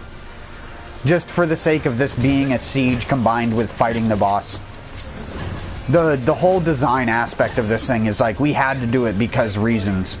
Instead of just either making it just a straight boss fight or making it a siege, they had to try and combine it. And it feels so forced. I honestly hate doing this more than I hate doing the rampages. The rampages, they kind of grew on me after a little bit. Where it's like, you get tons of different monster parts for nothing, basically. The thing is so easy. That's the part that's easy.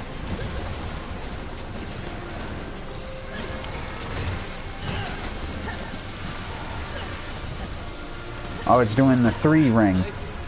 Never mind.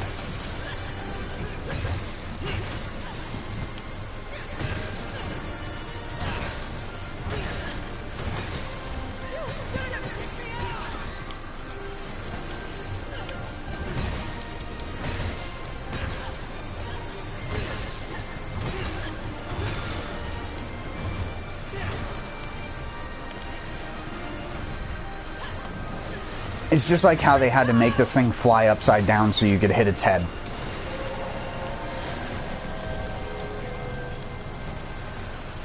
The physical aspect of it being upside down, I would say doesn't even make any sense. Like, it needs to make sense.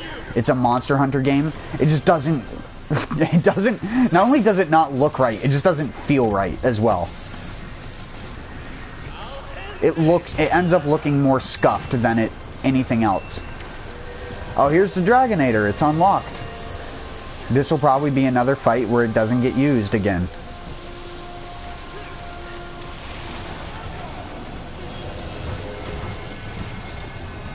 Yes. Because you're supposed to get on the turret so you can press the guard button and take no damage from it, basically.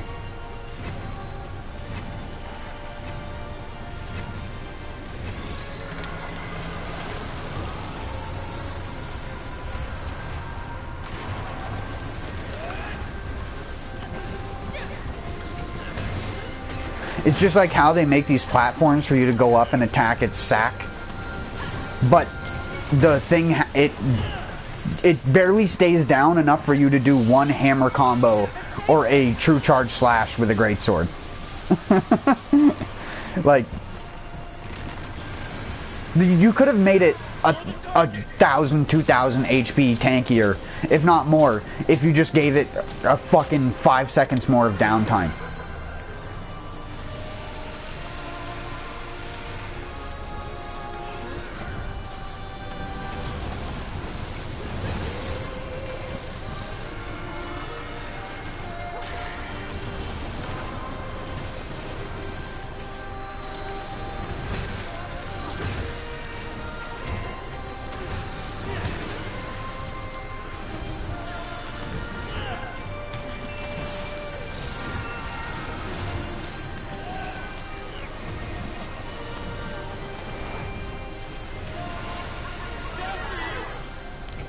Yeah, for the most part, yeah. That's the strat. Bowgun and bomber cats. Using a dog for this fight is almost pointless because the dogs can't do aerial shit that well. So they end up doing absolutely nothing most of the time. Whereas bomber cats and other things like that can actually... Or trappers. But the trappers can't... The traps don't do anything, so you always want a bomber cat usually. Bomber cat or a healer cat with a mega boomerang or something like that.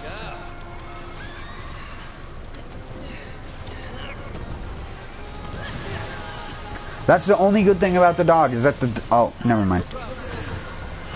Yes, you can get... And if you have a evade extender, you'll evade from one ring into the next ring. It's so good. It feels awesome, man.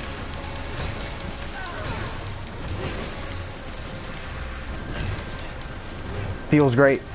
Feels great, man.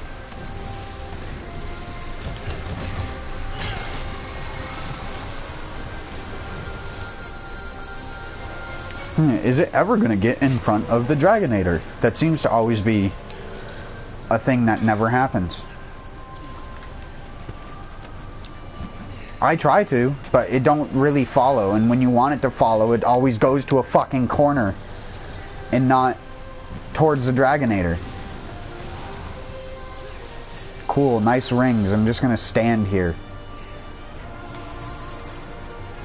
See, this is what I mean.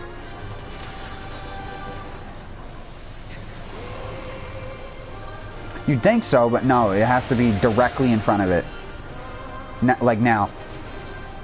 It's both.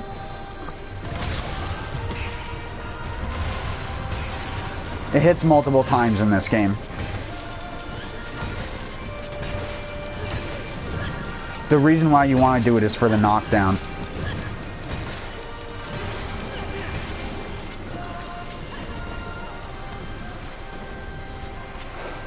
See, I refuse to make bowgun builds to make this easier, so I've just refused to do this boss more than once. And somehow I got knocked out of the air after recovering with my wire bug, but I didn't take any damage. I just fell on my back to the ground after using the wire bug. Oh, yay.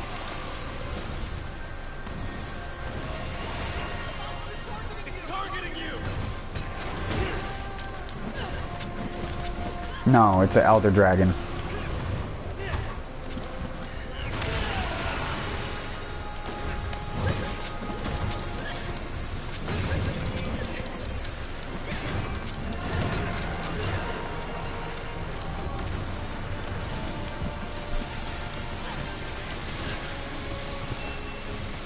Sorry, Hyro. Damn it. And I'm stunned. I fell vertically and landed on my feet, stunned. Great game.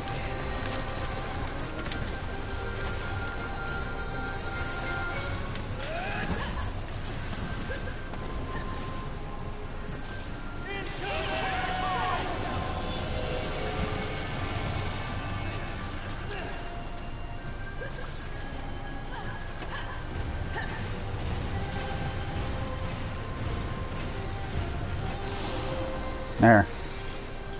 What a fun fight.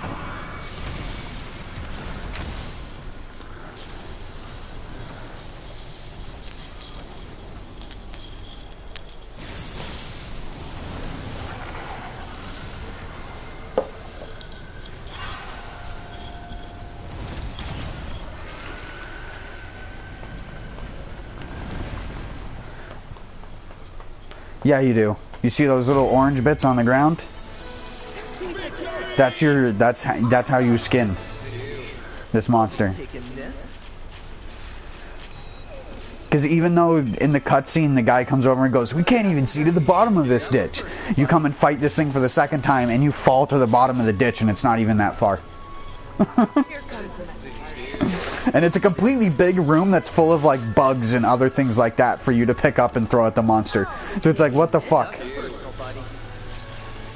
The game design here is, I think, at Monster Hunter's absolute lowest. Despite the fact, again, they use the coral like aesthetic from like the Highlands, but because it's Rise and it was made to go onto a potato, it wasn't designed for modern consoles. Looking outside of this arena, you don't see any coral at all. There's none. Just where you start. Every rock is bald when you look out 20 feet.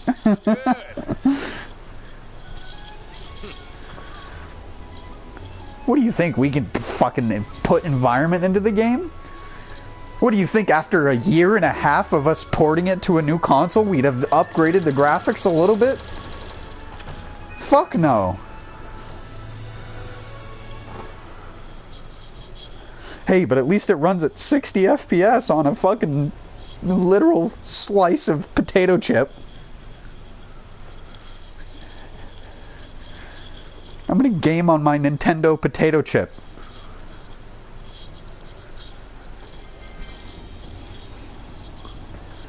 Where even a game designed 10 years ago does not run correctly on it. Because it's got worse hardware on it than a fucking... on a 2010 gaming computer.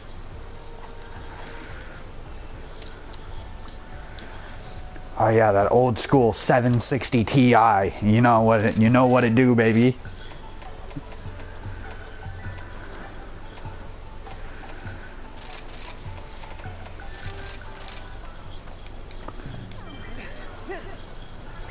Or was it a 780 Ti? I can't even remember.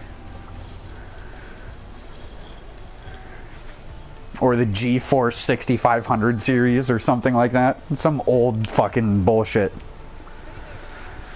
I had a GeForce 6500 in one of my computers back in the day.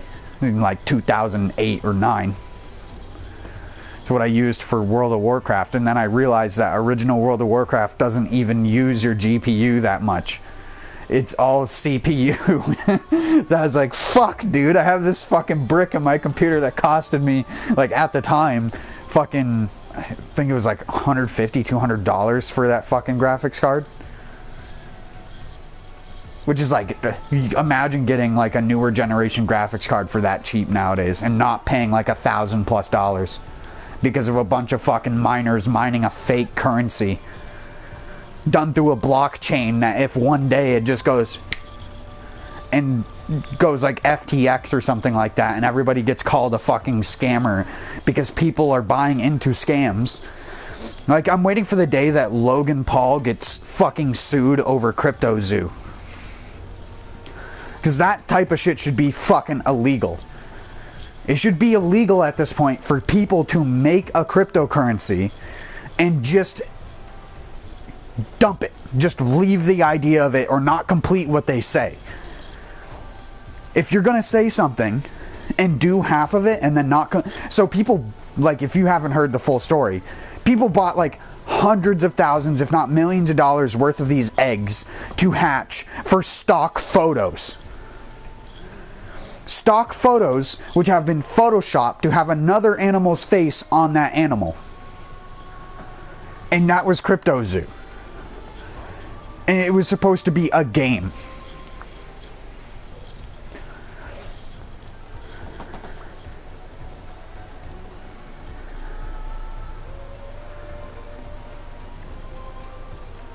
You're gonna call it? Okay.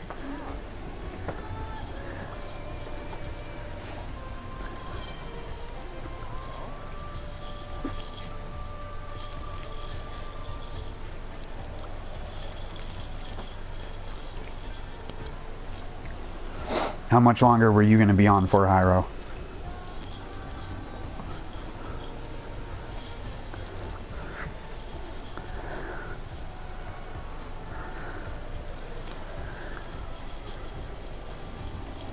That's okay. I'll have to be pretty quiet too. I have to tone myself down.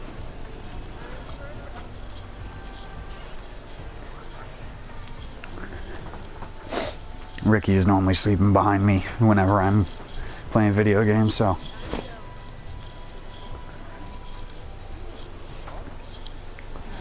I think that's the weird part about the streams lately, is that we are in the same place but on two different PS4s in two different rooms. Modern gaming for you. You gotta have two of every fucking thing to play together. But hold on one second. I need to be right back. Like 5 more minutes.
You there, Arrow?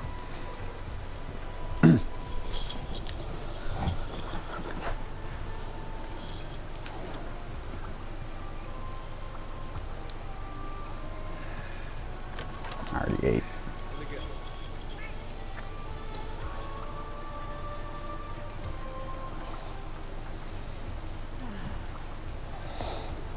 Duty calls.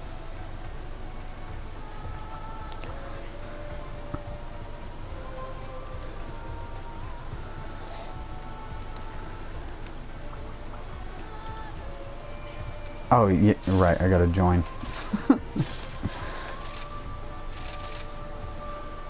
I haven't done Basil yet.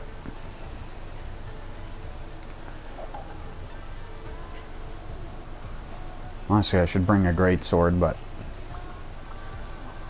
Or if I had a sword and shield.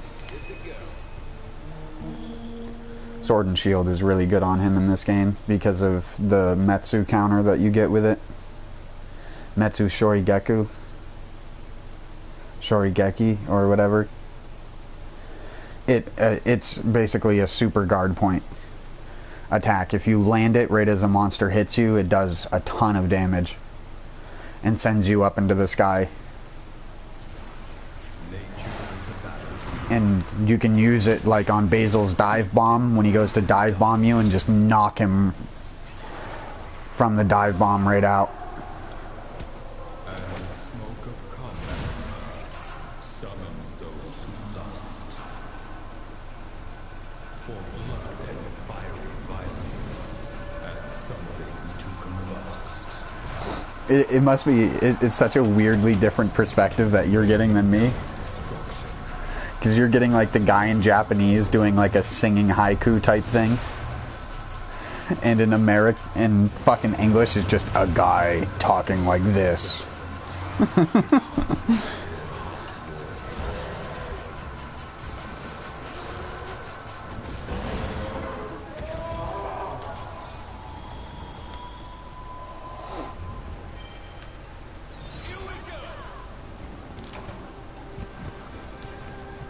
We both did the same thing.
Are you at him already?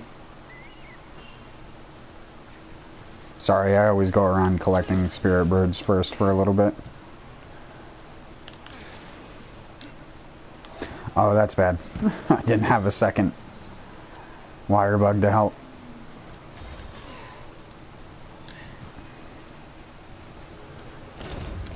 What? Oh my god. So bad.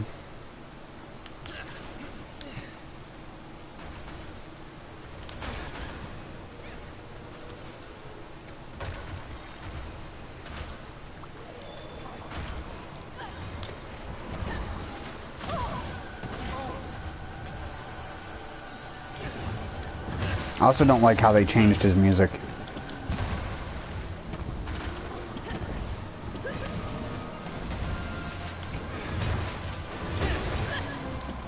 It just doesn't quite have the punch it had in World. Have you already stunned him? Okay, I was just wondering.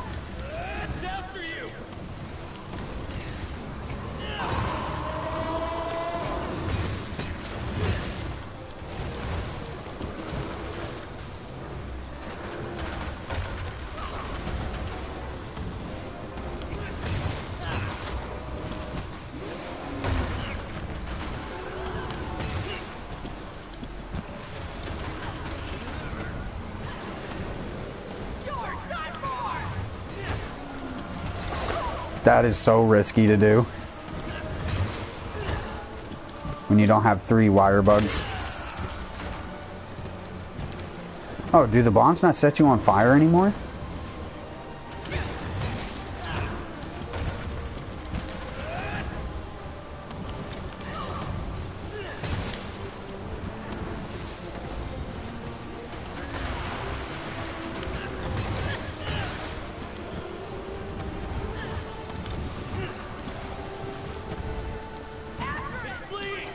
We are just RPing the Hammer Bros from Mario.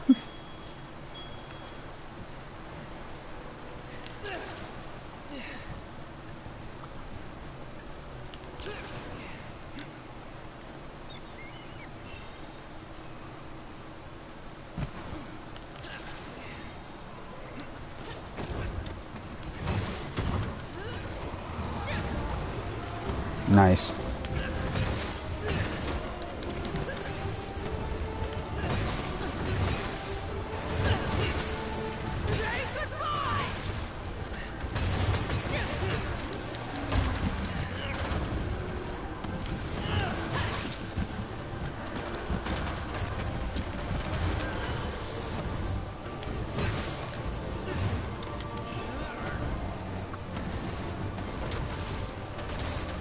Da-na-na-na-na-na-na.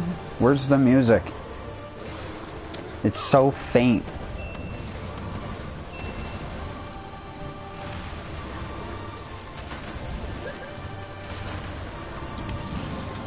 I'm gonna have to go into options and see if I can turn up the music.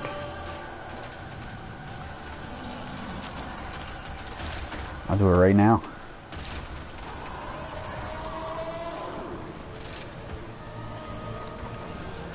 Oh shit.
Careful. Don't let it get you down.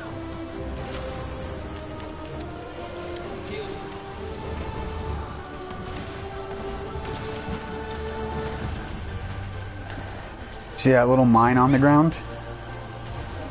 You can lure him next to it. It will do a bunch. I'm gonna stand here and wait with a fully charged thing. Bonk. And I missed him completely. Targeting you.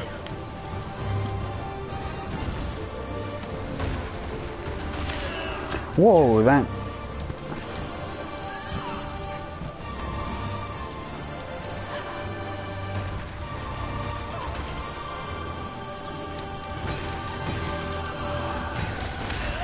Damn it, I couldn't parry in time.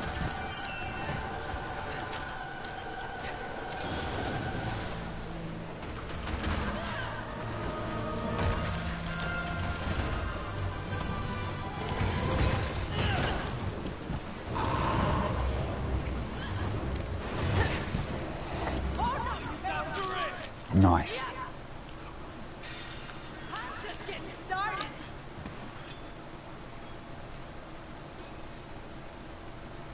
Oh, there's bushes here. I'm gonna get these bushes real quick.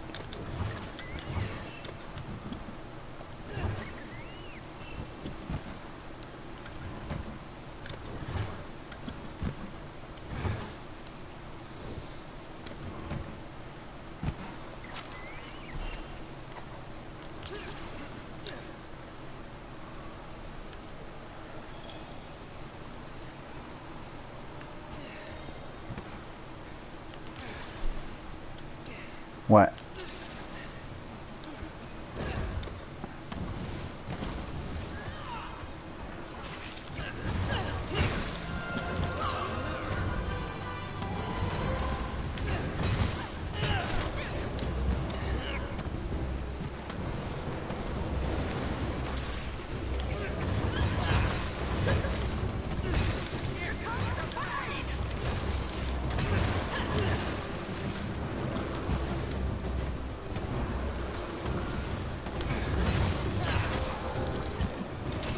And I feel like monsters don't trip like they used to as well.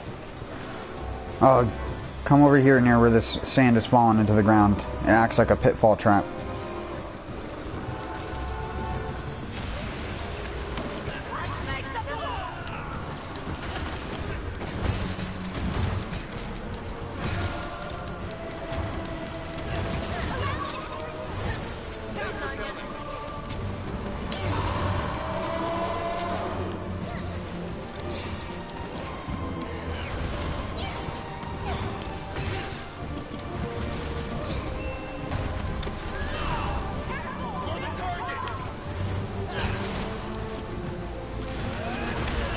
What? I swear the bombs have a bigger hitbox in this game.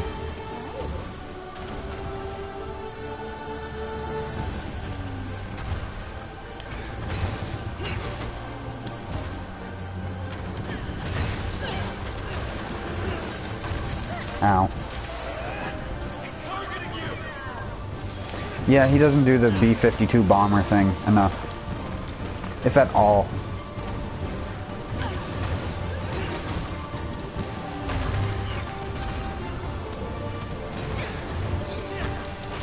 This is one of the only cases where I think that they have legit made the monster way easier than it used to be. I wonder if seething basil and sunbreak is any more difficult.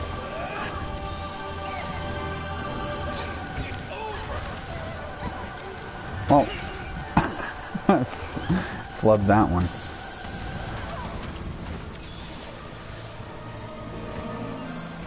I'm just gonna slowly run at him.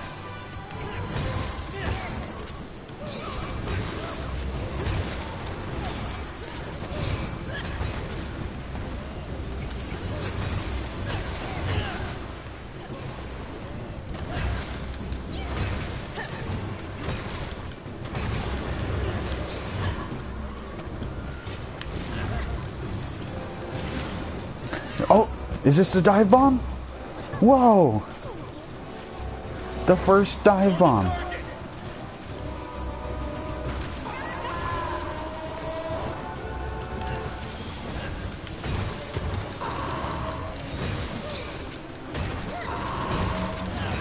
Shut up, it doesn't even stun in this game. Nerd.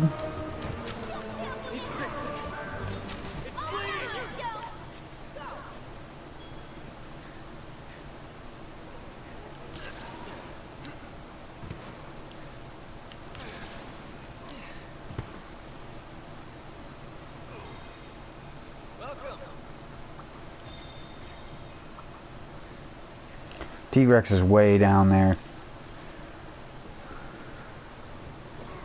Bringing him up this far would take forever.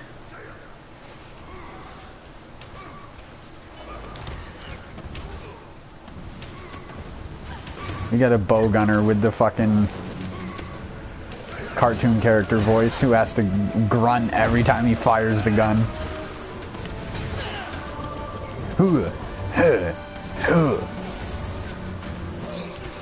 I'm Mr. Hercule.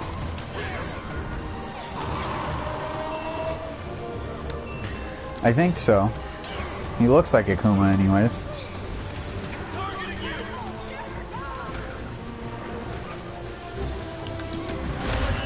And we say Akuma because we're American swine. It's Akuma. Akuma.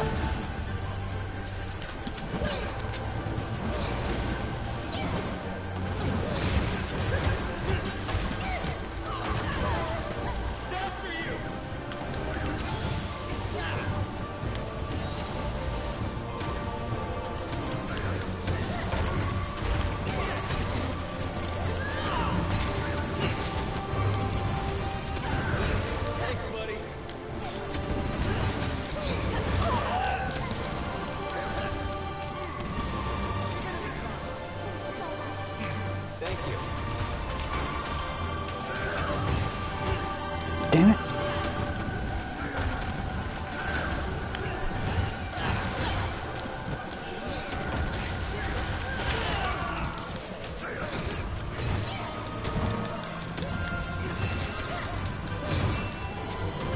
Yeah, that's one thing that has for sure changed.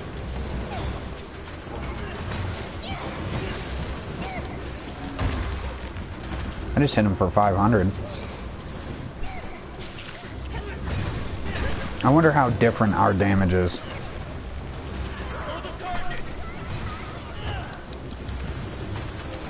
Well, I'm using basically the same gear you are.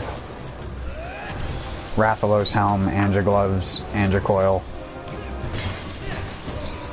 I'm just using crit boost. That's the only difference. Crit boost and level 3 weakness exploit. Is this a... This is my crit that boy build, right? Yeah, it is. Crit that boy.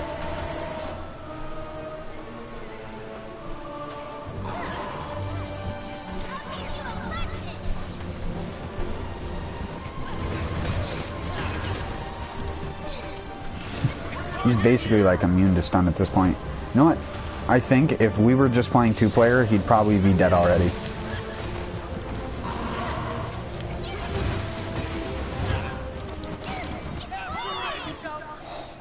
I don't think Bowgunner Man is doing hardly anything.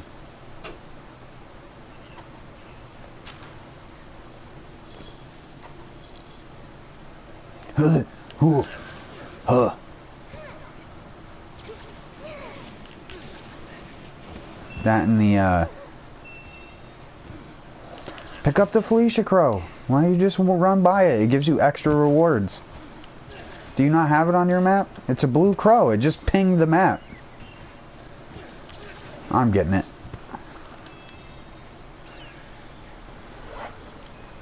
Yeah. You want the Felicia Crow.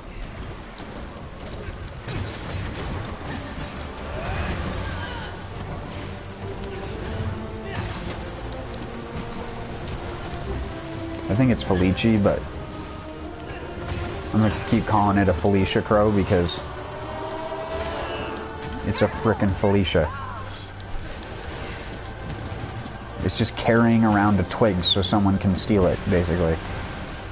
And then you just say bye to it.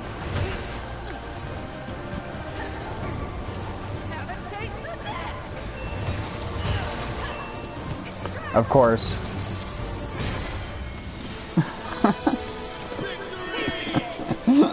Anytime you have people in, this is, it seems to be a rule of thumb that they always capture.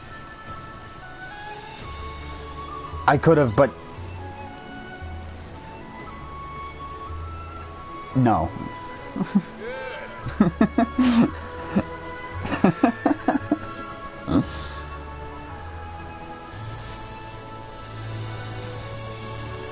People do it for gems. But as you can see at the bottom, for me, I only got 2 capture rewards. 2. 1 less than just carving the monster.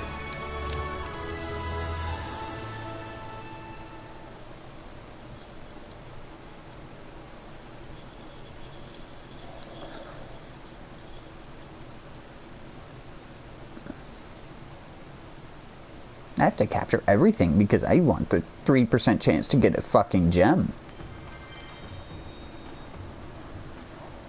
Well, Bucko, if you look at the Hunter's Notes, you'd notice that carving is the same chance. If you scroll through the Hunter's Notes real quick, let's go and look at Basil real quick. Materials. Let's see. 2% chance target rewards. 3% chance capture rewards. 3% chance part break. 3% carve. Wow. You get wings as a 29% chance when capturing. Fuse you can't even get from capturing. Just you can't get a fuse from capturing. It's 0. If you kill... The only thing that you can get from capture, there's one thing that you can only get from capturing, but you also have a 70% chance of carving it.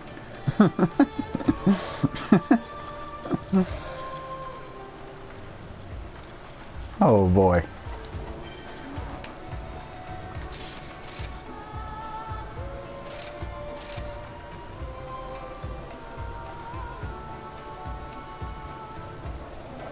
%2 increase with a % chance that you only get 2 rewards, so your actual chances of getting the gem is actually lower because of that.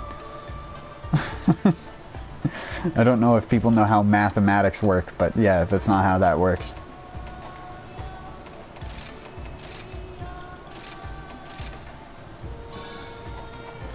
Doesn't it make you just want to do the, like, bad card gamer thing where you just reach over the table and just slap the other person in the face? That's how I feel when people capture and you don't need to capture. You just want to choke slam them off the top ropes. Especially because you can get the food skill. There's no food skill for capturing, but there's a food skill for carving called Rosie, which gives you an extra chance to carve another slot. So you can get a guaranteed 3 with a chance of 4, or you can get a guaranteed 2 with a chance of 3 or 4. All to make the fight go by faster. Because this is why sometimes just set the quest if it doesn't seem like it's that hard. Just set the quest as like a 2, or you don't set it as 2-player, but just don't put out a join request. Don't select the with join request option when you make the quest. Yeah, that's what we did earlier when we were trying to fight the last boss of this game. We just 2-playered it and we got it done in like less than 15 minutes. Whereas if we 4-playered it, I guarantee we would have been there all fucking night with people just carting and carting and carting because they never get spirit birds.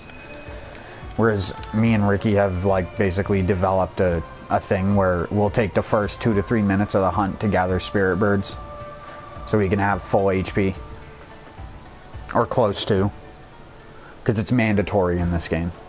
If you want to have full HP, you gotta collect stupid little green birds. Unless you're doing one of the missions like that Narwa mission we just did, where it gives you one of the rainbow birds at the beginning that max you out. Which are never on the maps. They're only on the special things, like the arena and that. And they're always set up in a convenient position, making the whole thing even more stupid.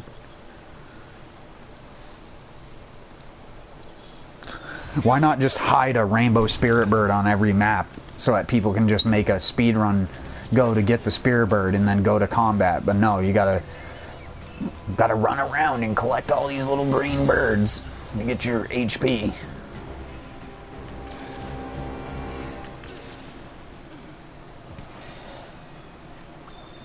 I don't know if I've done this mission yet.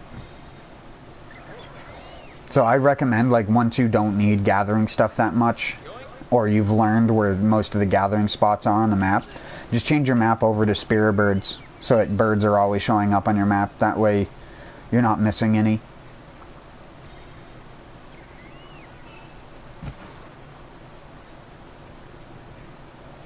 Well, if you use the strength petal ace, they give you more. The petal aces determine how much the birds give you and of what type. Like, using the demon petal ace is basically worthless. Yeah, because the attack boost you get is, unless you're trying to speed kill, which then why are you speed killing after going around? It doesn't make sense either way. It really doesn't. The whole idea of this mechanic is forced gathering that doesn't need to be done, but they do it anyways.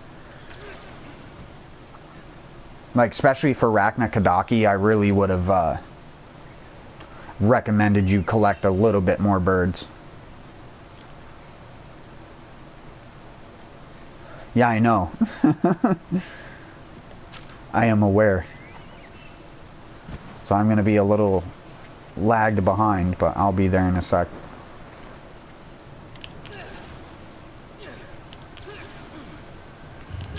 I hit the skybox of this fucking room.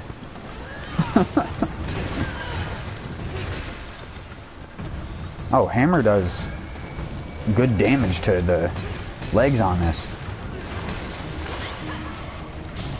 I should have used... Nope. I should have used my part breaker build.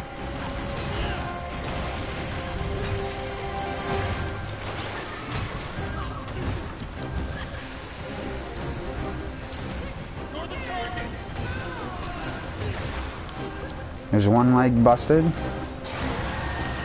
I'm gonna try and get another one. My recommendation for this fight is honestly, whenever you get the opening, just go immediately for sword mode into circle triangle.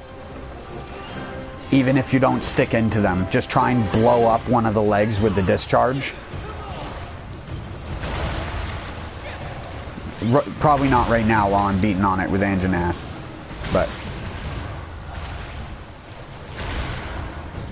And now it's going to be mountable. Run it into Anjanath so we can get both the parts. Oh, I got a fang.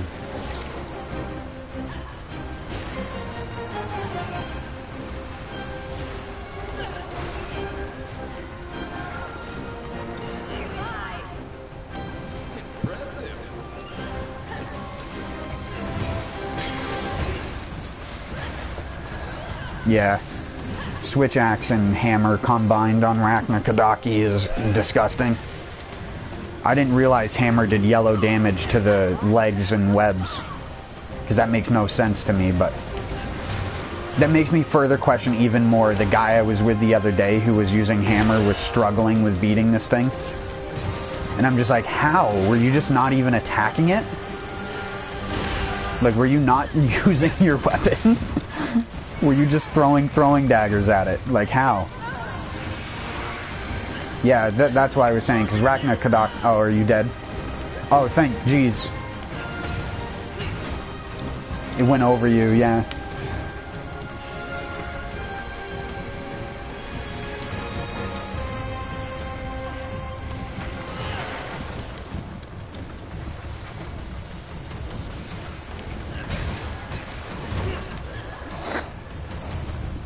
If you can stick into her... Yeah, never mind. I was gonna say, if you can stick into the egg sac, that also helps bust that part really fast.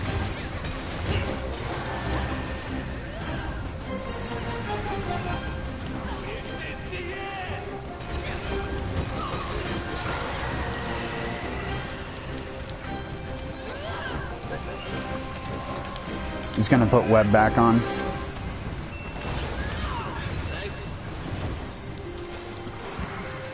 Yeah, sticking into her sometimes can be really difficult.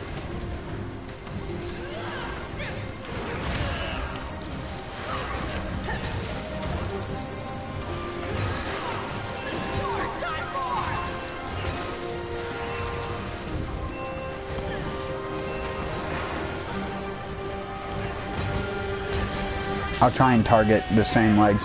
Look out, this explodes close and then goes out far with a circle flamethrower.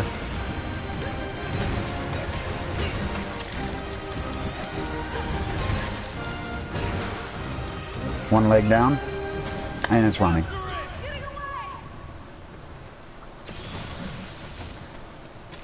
You can just press circle on them to pop them. Oh, you never picked up any of the parts?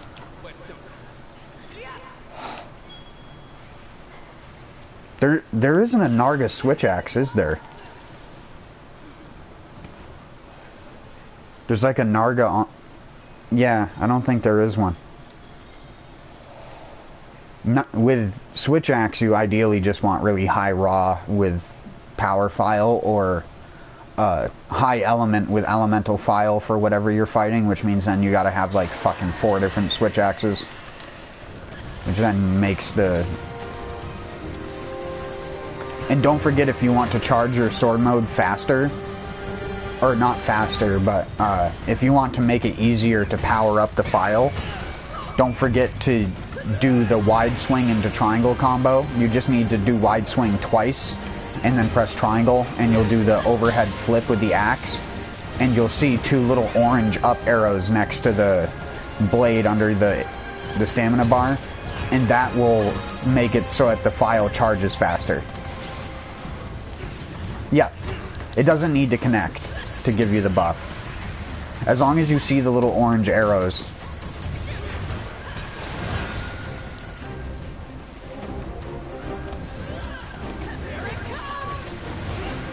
Oh, that's gonna be disgusting.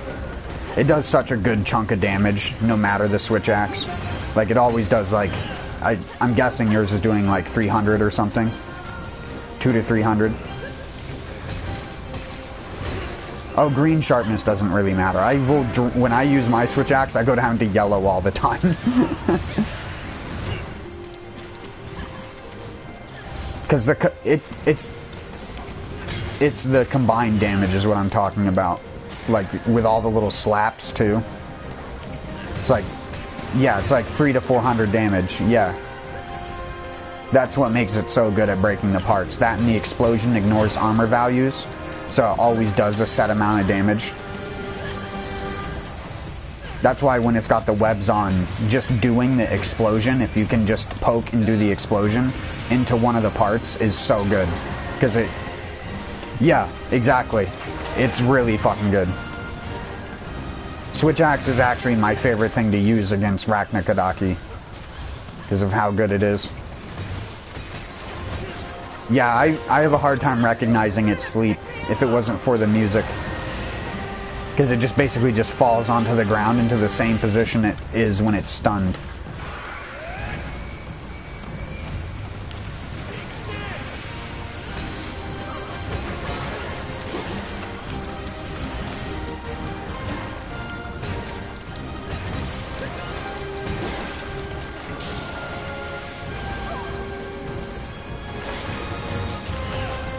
Do you have any evade extender in your build?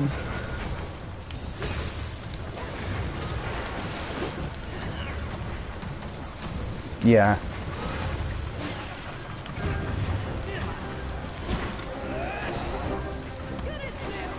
That's what I don't get about the people saying it's worse in this game and that it doesn't go as far. I'm like, what are you on, drugs?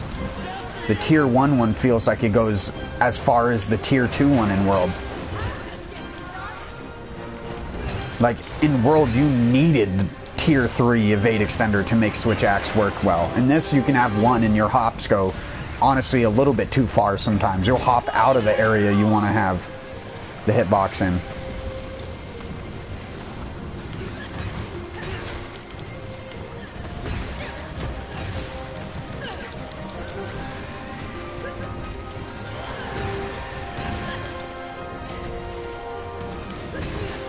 Oh, sorry.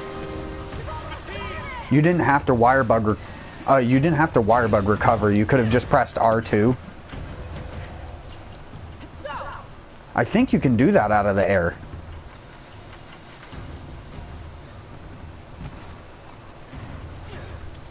I know you couldn't World.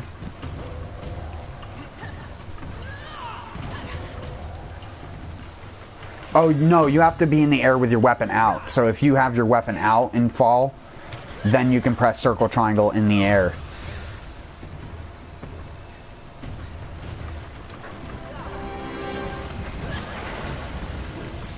I don't know, I'd have to see for myself, because I know in World you could do it for a fact, because I used to have that happen where people would send me flying and I'd just re-stick.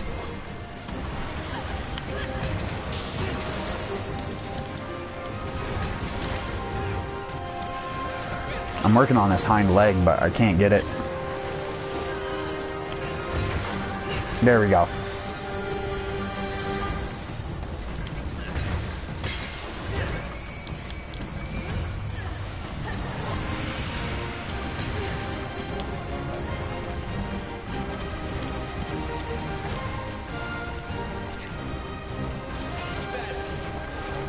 I only got 4.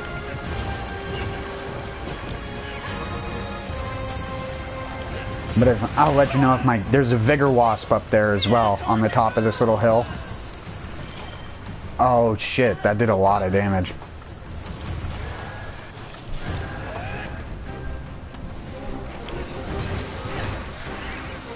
Oh, it's dead. Are you even going to be able to make it here to skin it?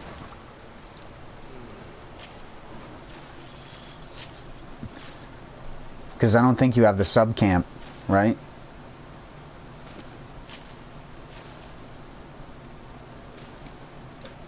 If you've done the quest for it yet, yeah.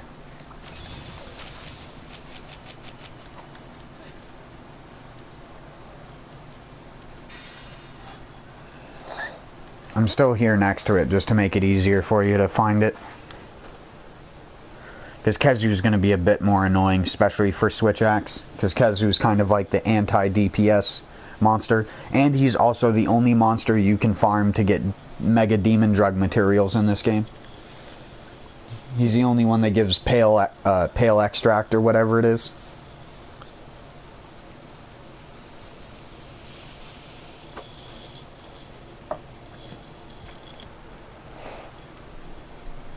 It's why I just don't use them. I just use the demon powder and hardshell powder most of the time. Yeah, it gives less, but I just don't care. I don't care enough to farm Kezu for 12 hours to get enough that I won't have to farm him for another 12 hours a week later.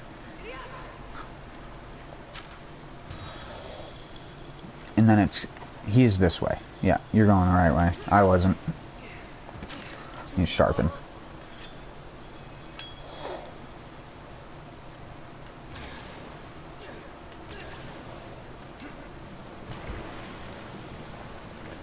Yeah, it's just weird. It's a water volcano. Just tiny bit weird. There's also unique environmental things that you can slam monsters into that the game doesn't explain at all. Like there's these little lava spewer things or these water spewing things.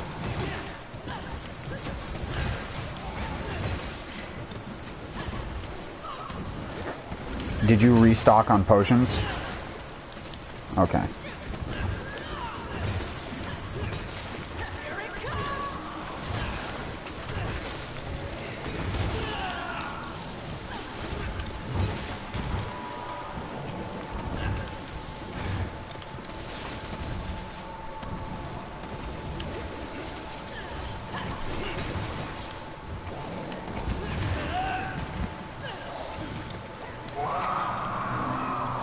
This is one of the reasons why Kezu is annoying. Because I feel like half of his moveset is a damn roar. I got stunned? Wow. He almost carded me.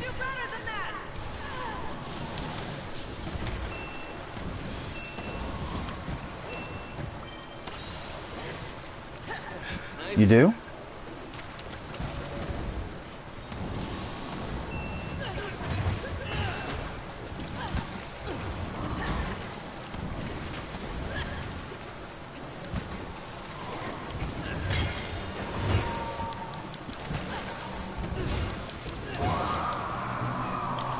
You bounce off of Kezu with blue sharpness?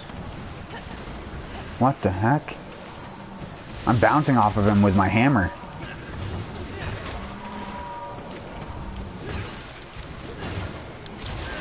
Damn it. I get hit because I bounce.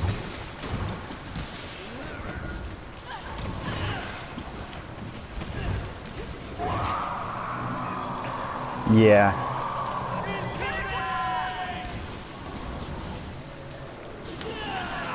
The double. He got me.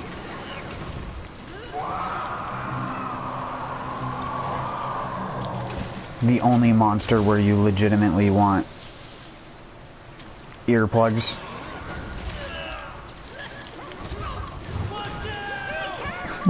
Jeffrey screaming in the background.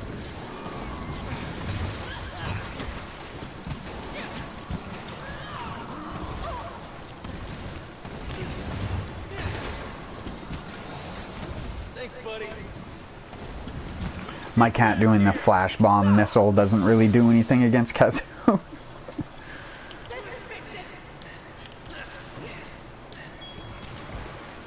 He don't have eyes.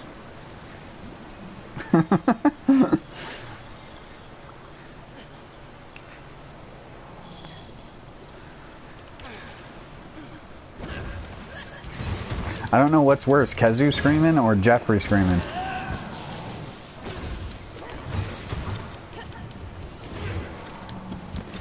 Geoffrey!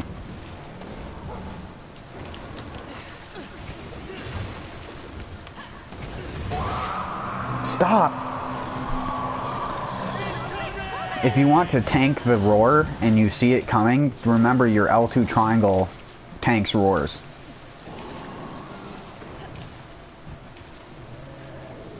It's called Invincible Gambit. It's really good.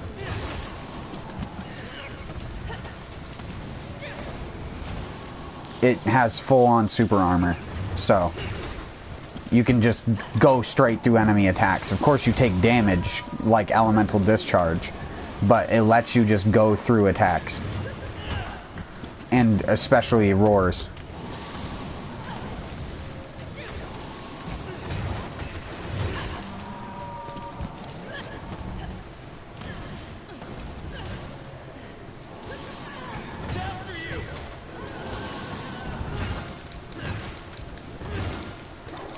Don't.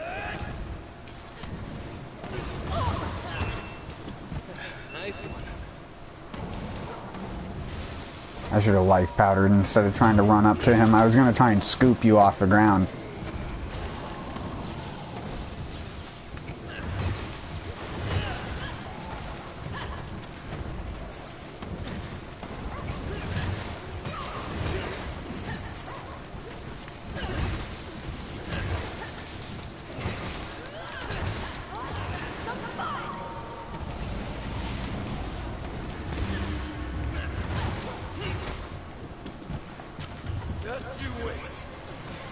Oh, fucking Roggy.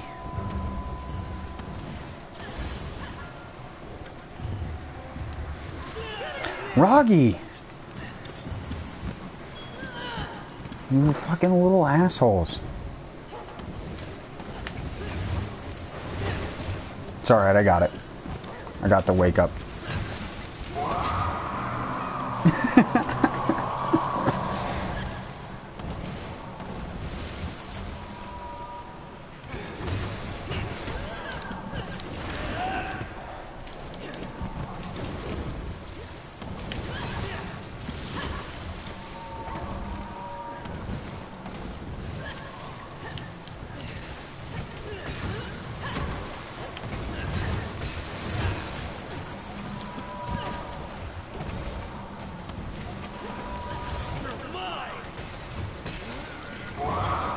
Oh my god.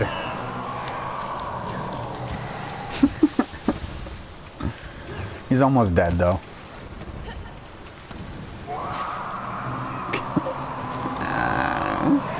Agony. Pain. Suffering.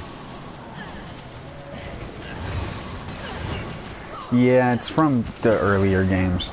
It doesn't really go too well on this. Like I said, I would have preferred the remixed one from 3.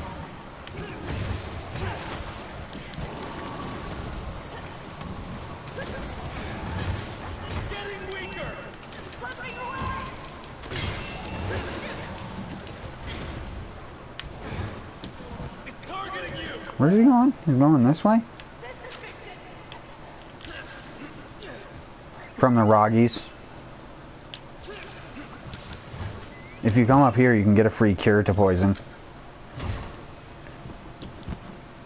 There's the Anti-Dobra. This little snake. You can pick him up and put him on the ground and he cures poison.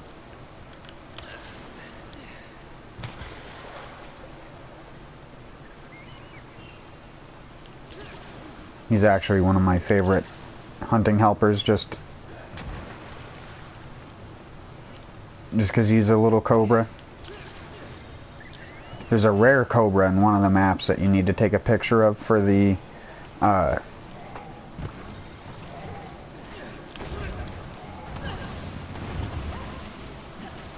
yeah, the blast toad is actually pretty fucking gross in this game. So are most of the things you can put down.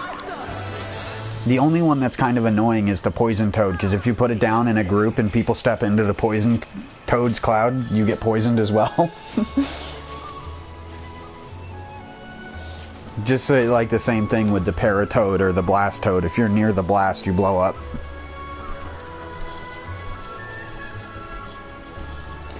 Snow beetles are probably the unsung hero, though. When you throw it at the monster, it makes all their attacks slower for like a minute.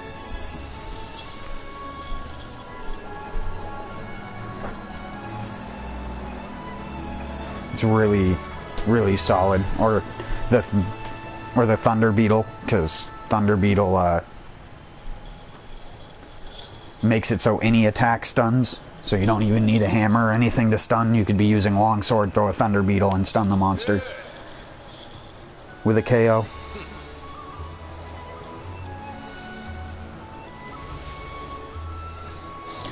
You make potions with it.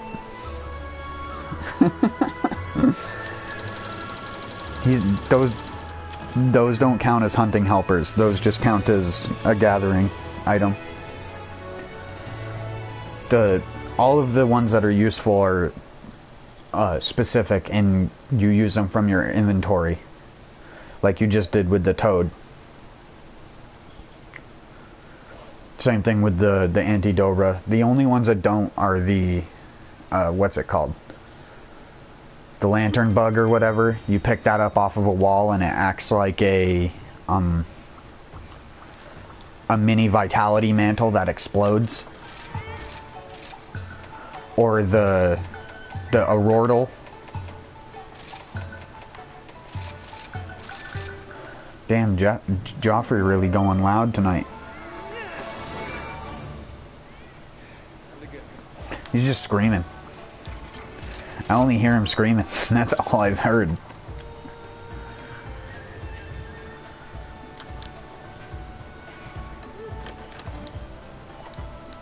It doesn't sound young enough to be a baby. Yeah. Yeah, it's just autismo with his screaming. See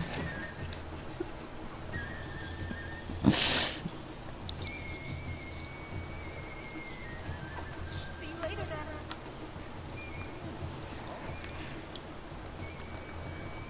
Type of kid who doesn't socialize at all but screams at the top of their lungs when they're home. Yeah, autismo. That's like the first sign of autism. Lack of communication skills and inability to communicate in person, inability to make eye contact, inability to be confronted with doing wrong.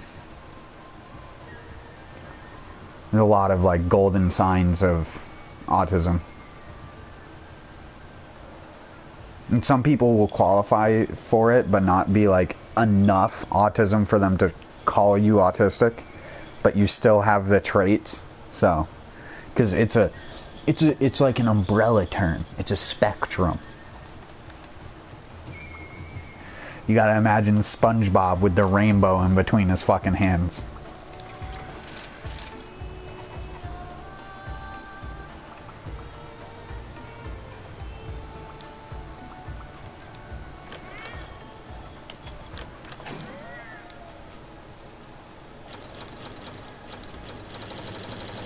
Yeah, that's the set I'm wearing.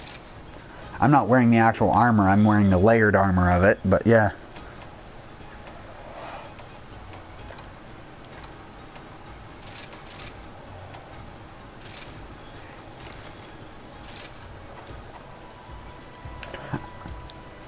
Yeah, it was in World 2. I actually hadn't seen it in this game yet because I haven't fought him. Artillery guard, guard up agitator, load shells, guard... Well, that's... Gun lance. Yeah, the gloves aren't bad. You get 2 level 2 slots. If you're doing a gun lance build, that seems like it's pretty good. But I don't know, maybe you want... Because there's also the gloves that give level 2 artillery. So...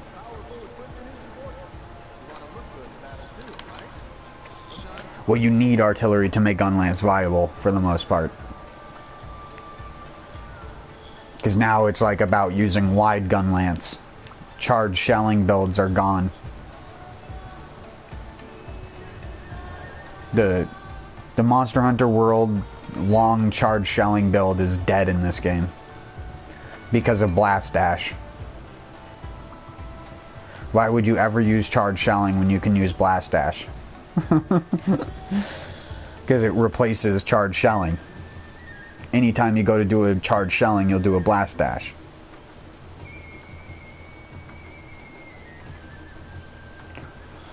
It furthers the reason why it has a shield, because only once you get the final switch skill does it become good. Because you get the final switch skill, which is guard reload, and then it becomes disgusting. Because then whenever you are in mid-combo and you want to counter something or guard, you just reload, and now you're reloaded. And you guard, which is how it should just work by default. Why would you ever not pick guard reload? Because it also reloads your worm stake every time, unlike normal quick reload.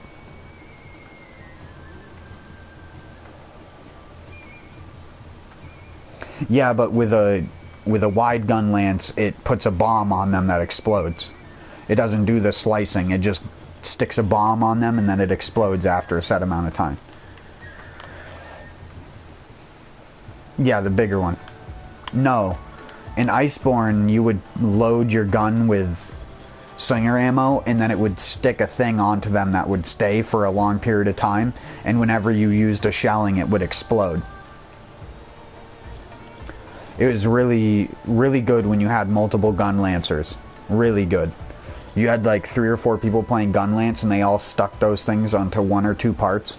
Anytime anyone shelled, it would do like 100 damage. And then if you just all sat there and just spammed shelling, or if you used charge shelling, it would do even more. You just fucking blow the shit out of the monster, doing like thousands of DPS. Especially if you were burst fire lancing. You have 2 guys burst firing, 1 charge shelling, 1 wide. The wide can hit all of them at once if they're spread out. The charge shelling hits whichever ones it hits for a lot. And then the burst fire ones make a bunch of little ticks, good for tripping and part damage. And you would just decimate. There's a group of people that I've watched play for a long time. One of the channels to look up if you're ever going to look up just random people hunting in Monster Hunter, look up Octane Blue or Omega Evolution.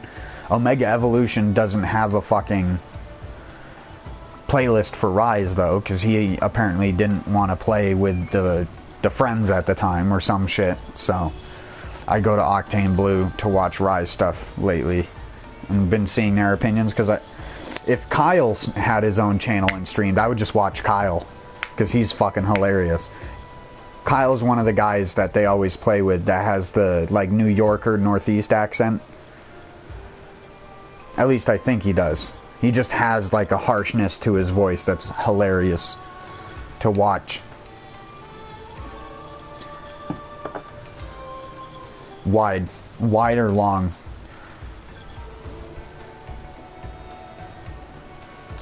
If you have if you're building an entire set for Gunlance, wide is normally better. But if you don't have, like, for example, all of load shells, because you need level 2 load shells to make wide really good. Artillery doesn't matter nearly as much with wide, but it helps because, again, wide gun lance in this game stuns like a hammer hit, which it didn't in World.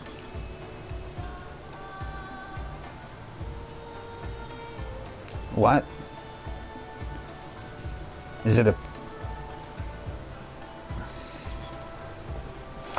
Oh, Neopteron? What gun lance is it?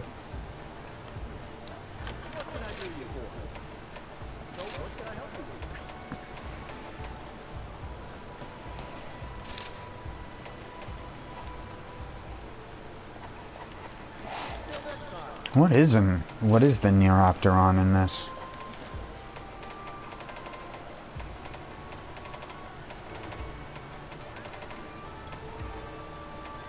What is the Neopteron? I'm honestly clueless for this game. I can't remember what type of thing they are. I think they're the insects.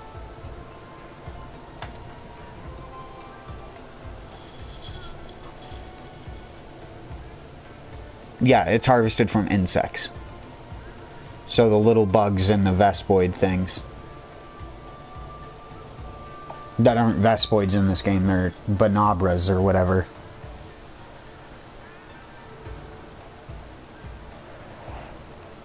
Which one is it?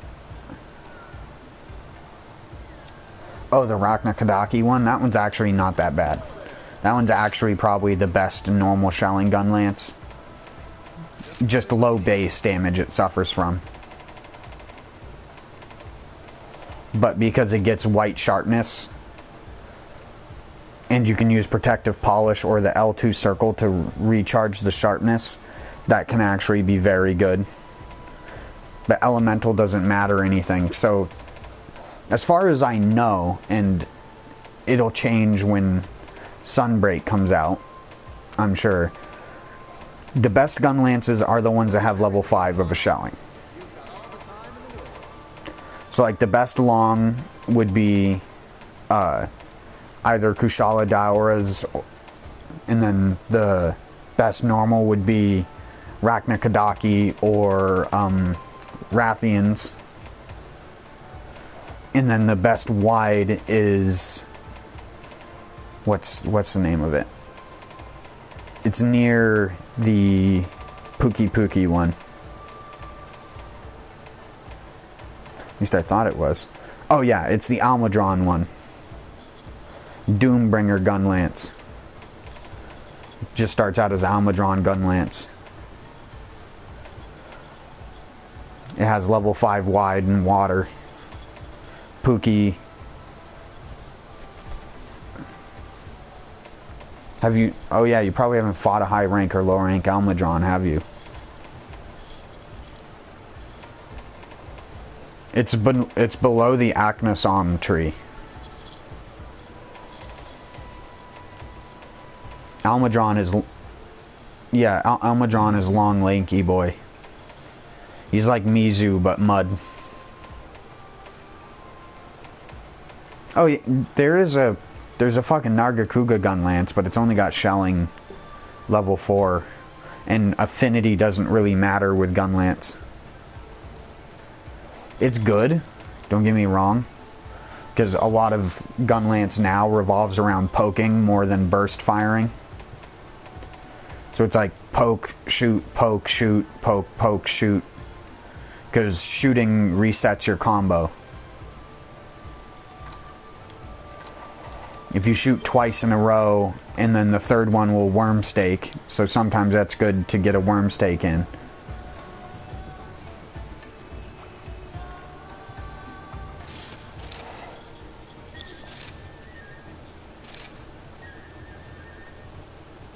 Yes, but I don't think you have it because you'd have to get stuff from the Meowcenaries. It's something you'd have to unlock from having that part. I didn't have it until like yesterday. It's called the Vike set. It is a blue set, so it's rarity 5. And that chest piece is good because it has no skills on it. You put decorations into it, but that's like, you have to have the decorations. So, yeah.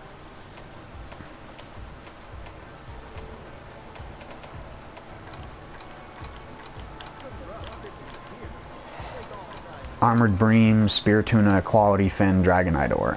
Yeah. Spear Tuna you have to fish for in an environment, and then the other one I could recommend is what is it?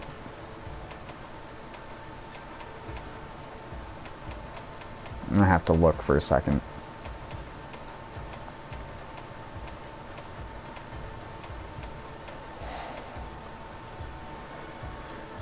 Yeah, but razor sharp isn't what you want on a bow, you want spare shot.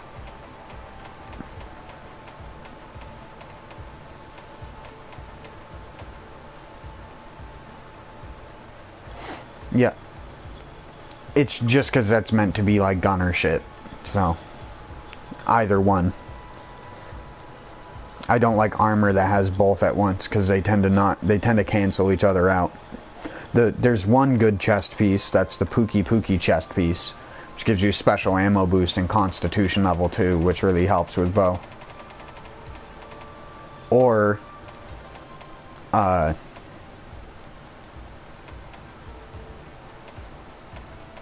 was one more chest piece that was good, but I can't remember.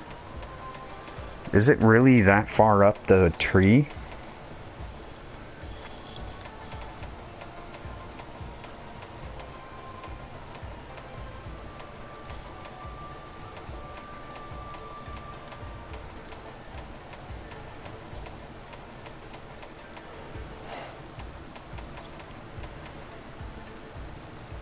Oh yeah, there's also the Tetranodon chest piece way up in the green armor that gives normal rapid up and evade extender, but I don't know what type of bow you're using, if it's a rapid or a spread. Yeah, so you want normal / rapid up as well on your pieces. Because yeah, you'd have to find that out. Remember, I'm not a person that plays ranged.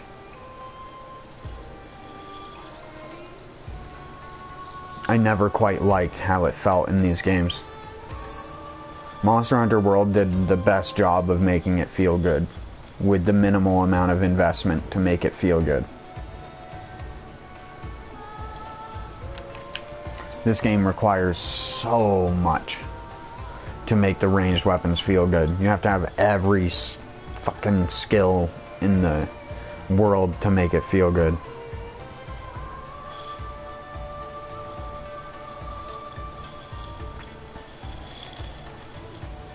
Like, just playing bow by itself is horrible. It's miserable, even.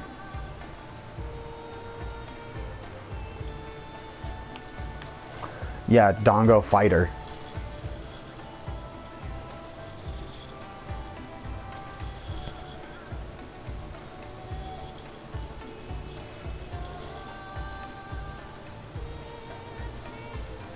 Yeah.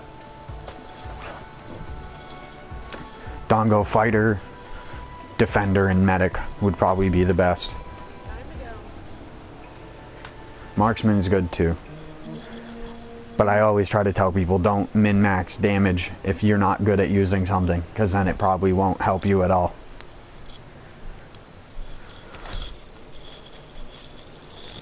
It's him! It's him! You're not doing enough damage. Get some headshots.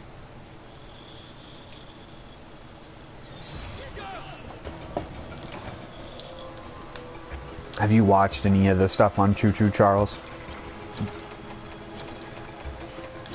Choo Choo Charles is a game. Okay. Yeah, because that'll help me conserve on potions. Because I need to remember to pick up herbs and honey whenever I see them.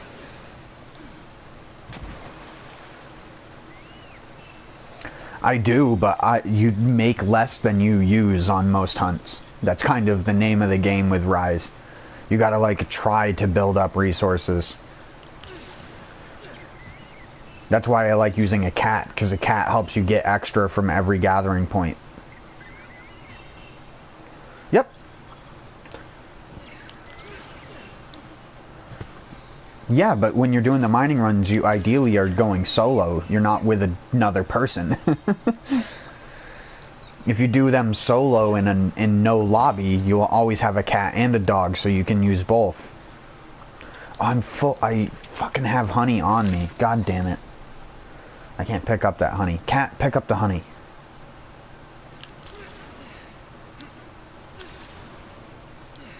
Yeah, you don't want to do that in this game.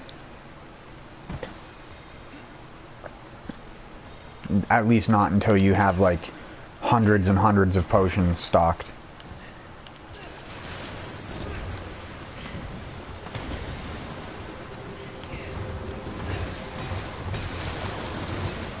You can buy normal potions, but you can't buy honey.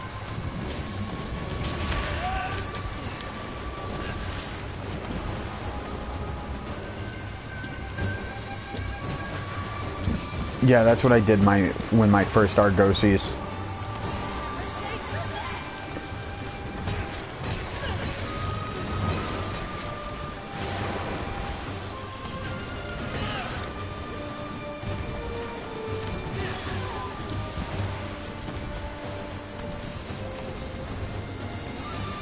He's a new Leviathan.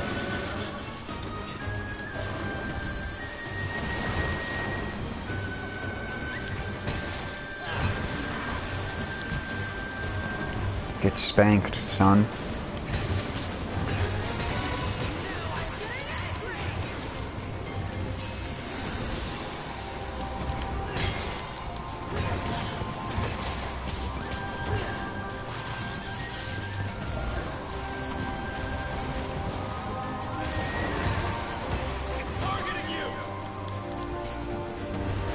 Oh yeah, and if you stay in the mud, it does damage over time to you. His mud's unique.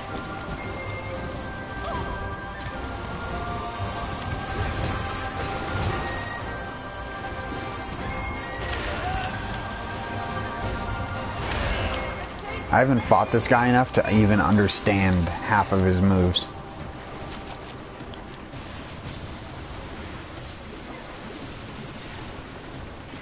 I just know he's pretty fucking difficult for a Leviathan. They seem to put only the difficult ones in this game. Mizu and other things like that. Though Mizu is cool. I like Mizu's fight. It's probably the most original mechanic in any of these games. The whole bubble thing and the slippy slide. And the monster sliding around with it.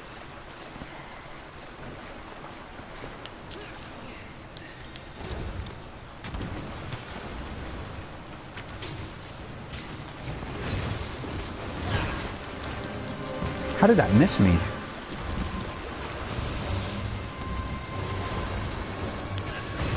Not much. One just allows you to do extra damage for a short period of time. That's the one that charges your hand. And then the other one does basically nothing.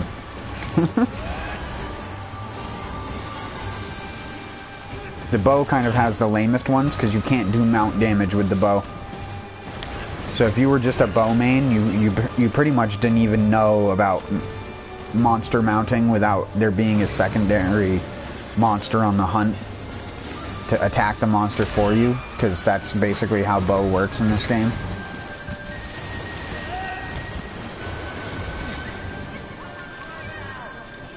No.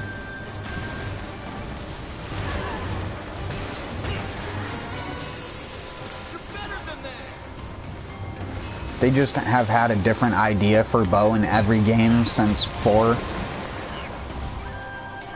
Generation's Ultimate bow is different from World, and World's bow is different from Rise. They just keep trying to make it something that it shouldn't be, or doesn't need to be. Hold on, I need sharpen first.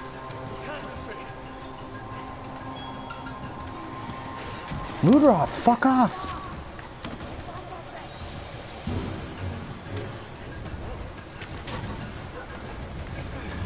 Oh, fuck.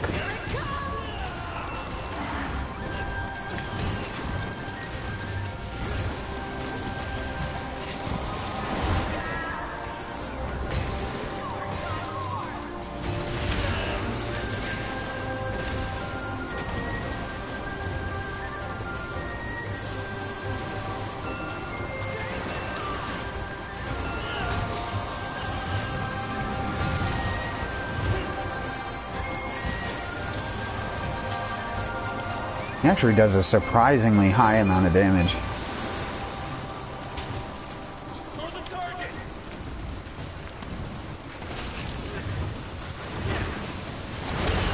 Oh my god, the recovery was so long on that.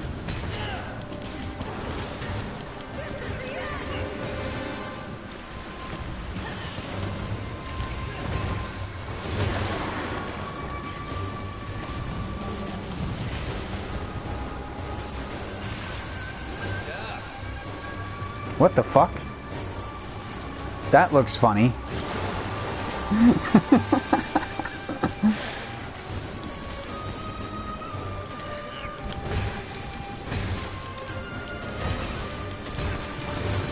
Yeah, they tend to not fight in areas where there is no water, so this is an odd one. I don't even know his... No, I don't think so. That was one of the reasons why they didn't want to add Leviathans into World. Even though they had already had some programmed for it. They already had Legaia crews programmed for World before the game even came out.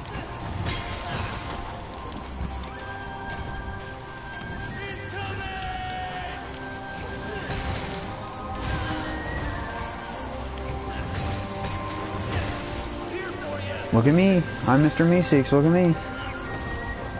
He's running. He actually moves pretty fast for a long, lanky boy.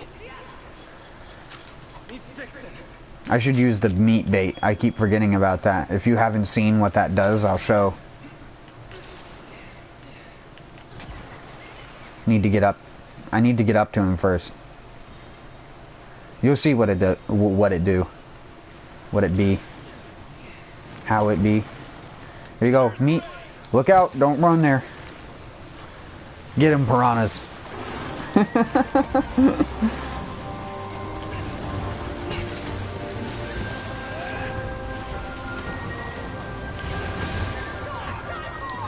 Does it have a cooldown? Can I just like... Yeah, it has a cooldown. Can't just place the fish back to back to back. What are you, tired?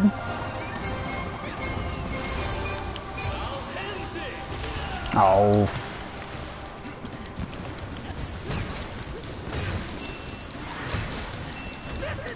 Oh no, I meant about the monster.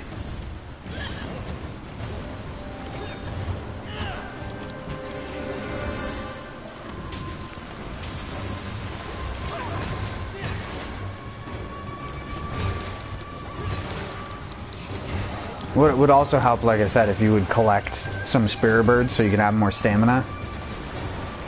And then eat a well done steak.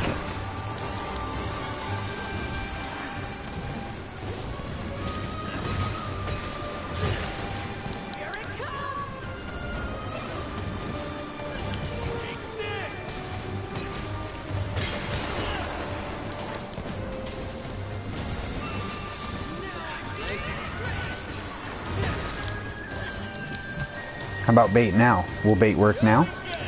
Nope. It's got a long cooldown.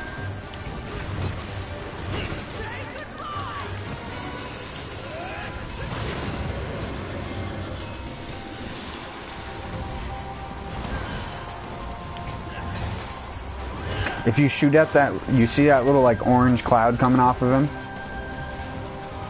If you shoot at that, it'll do extra explosion damage. That's one of the things. Yeah, that's one of the things my cat does though, is he sticks a little bomb on them, which you can shoot for extra damage, or hit with your melee weapon for extra damage.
Get back here. What the hell? He just appeared out of thin air. Slag Toth.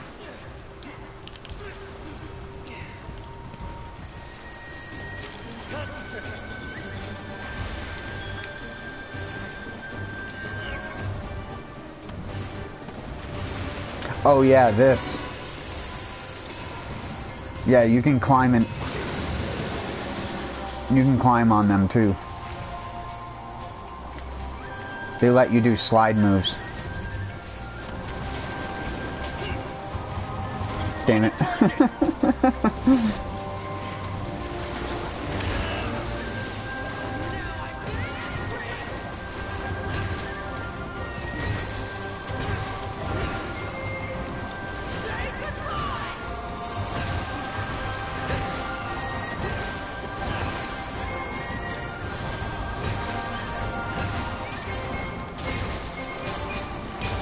Ow.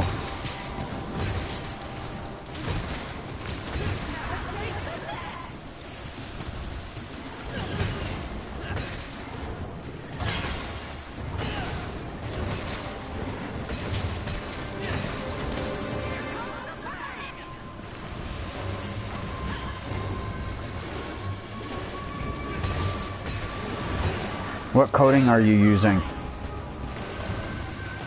You're not even using close range coding?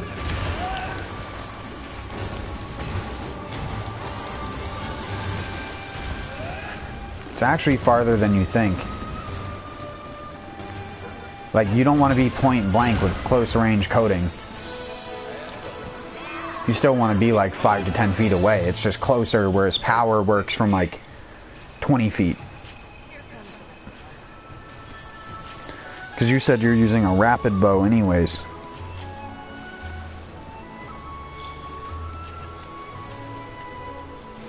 Because it would really help with the circle triangle damage.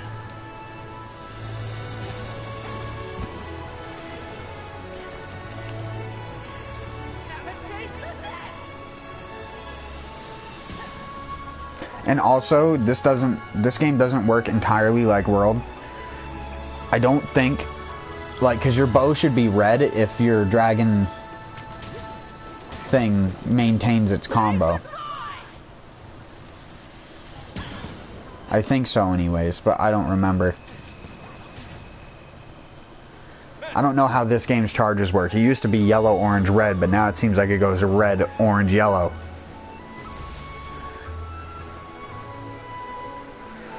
Monster Hunter games can never make up their fucking minds, so.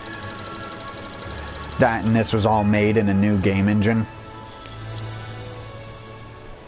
All Monster Hunter games use the same engine from the first game up until World.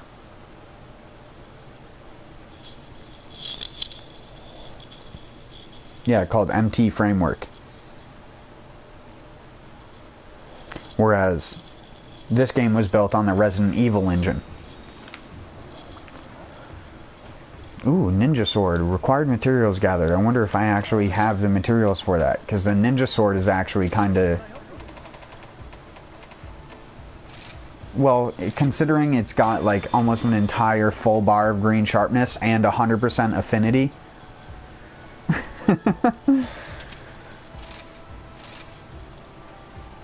But I need a Camelio spike and a Teostra horn. Chameleos is one you'll probably like or hate when you fight it. It uses the same skeleton as Valhazak, but has an entirely different theme to it. Obviously, you can probably guess by its name what its theme is.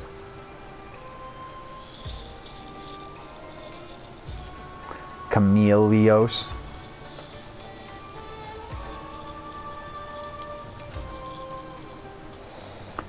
Even by its name, you can even guess its behavior.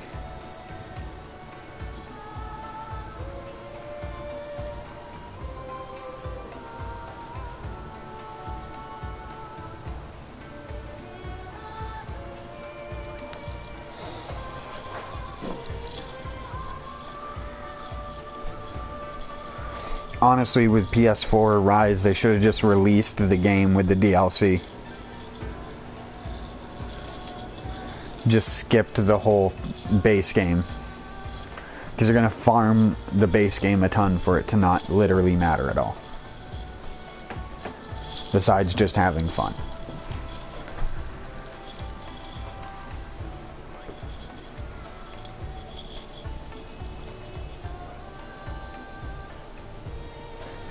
At least it's a complete experience. Again, when the game came out, there wasn't even the Ibushi or Narwa fight in the game yet. The fight we just did earlier didn't exist, and you were stuck at Hunter rank, I think it was 8 or 7. There was no max leveling Hunter rank yet. And so it left this impression on a lot of people's... Like, if you look it up, if you look up, why can't I get past Hunter rank 8 Rise, you'll see old posts from there is no past that. And then after title update 1, they added it so you could increase it to like 20, I think, or something, and then 50, and then 1 or 20 or something like that. And then they made it so you could go to 999, and then added the later missions like Valstrax and shit. The thing we were doing earlier. Which it's really weird to see generations only monsters in a non-generations game. Because Valstrax was Monster Hunter Generations only. It's a monster that was meant to be fought with like special abilities and different fighting styles. Because Generations did the thing that's even better than Switch skills. And Generations, you had 4 fighting styles you could pick from.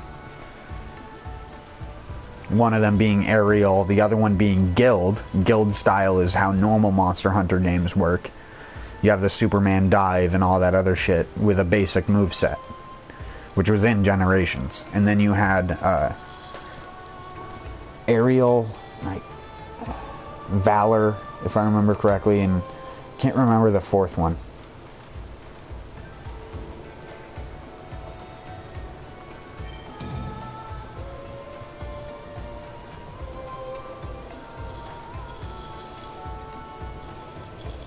Striker.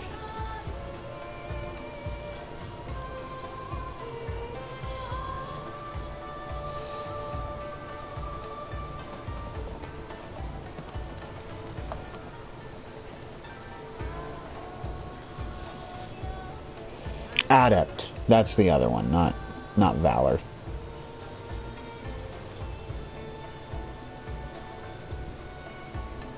Guild style, striker style, aerial style, adept style.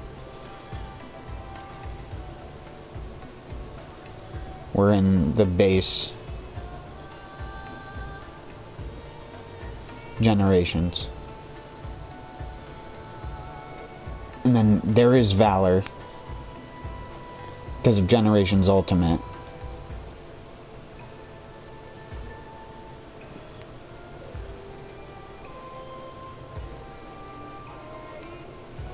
Oh, and alchemy style. I completely forgot about that. Guild, striker, aerial, adept, valor, alchemy. Effectively giving every weapon a different style that you could play it under. With a core moveset that was largely the same. But you'd get different special moves, kind of like the switch skills in this game, but actually functional, and most of them being decent, but not great. Like, some were just, you wouldn't ever pick it, but it was there.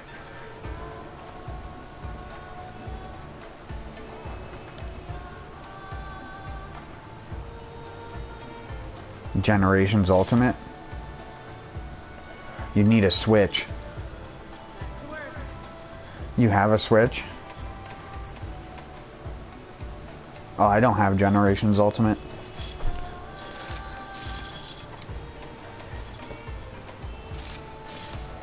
If I got it, I would play with you, but we'd have to talk through Discord to play it together. Because there's no fucking Switch party system. Switch is, again, stuck 15 years in the past. It's probably the stupidest fucking console that exists now, because Nintendo just refuses to be even remotely modern. Make you feel like you're living in fucking 2007 permanently. Like playing Diablo on Switch, I was like, there's no chat function, there's nothing. There's nothing. You can't even scroll back up the chat to see what you got.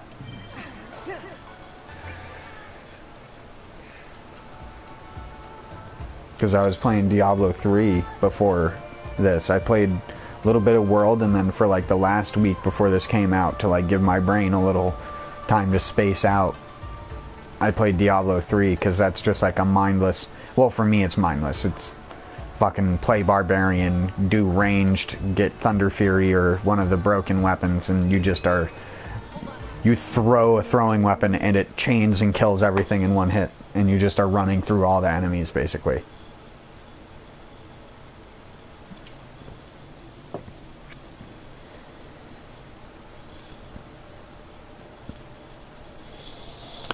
Diablo 3 is good, but Torchlight and Torchlight 2 is better. It just sucks that Torchlight became a shitty mobile game. Because that series was, honestly, it had something going for it that Diablo didn't, which was having a lot of a variety of abilities and having an actual, like, bar, like a MMO would. And you could put like 12 to 15 abilities on that bar. So it wasn't just like you doing the same 6 abilities over and over and over again. The gear had a little bit more originality to it. Not necessarily visually, but in terms of the functionality of it, which is to me what matters. It was better. The stats were more varied. You could get pieces of armor, and you could get this in Diablo 2, but Diablo 3 really took the heart out of the game. Diablo 2 had a lot more in it, but frickin' Torchlight 1 and like Torchlight 2, you could get like pieces of armor that had like a 2% chance to summon a demon that fights by your side. And then when the demon would spawn, you could spawn another one if it had a different piece with a different stat on it, or a different monster that it summoned. So you could get like some crazy weird shit going on with all your skills and different shit on the map. It was fun. And legendaries were actually legendaries in that game and were good, unlike fucking Diablo, which has World of Warcraft Legion syndrome, where it's just there's too many legendaries and they're required to do good in the game. Like it's a requirement to have a legendary.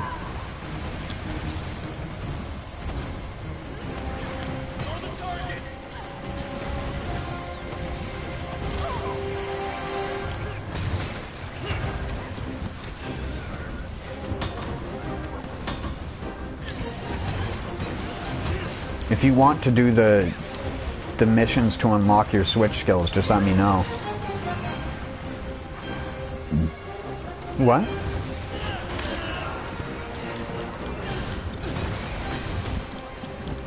Well, you'll probably want to try the Lance one.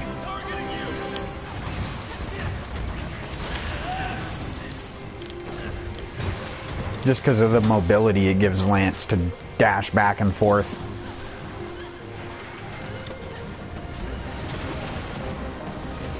Though it does replace the counter that you've gotten really used to. But it itself is a counter as well. It just has a much tighter window. But you also don't need to use it as a counter for it to be good. You can just use it whenever you want.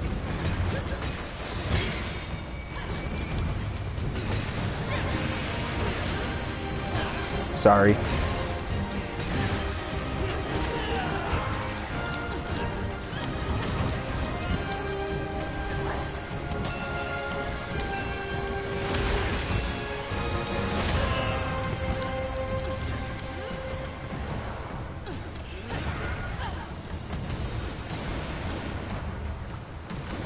Oh, fuck. I walked right into that. Like a dumbass.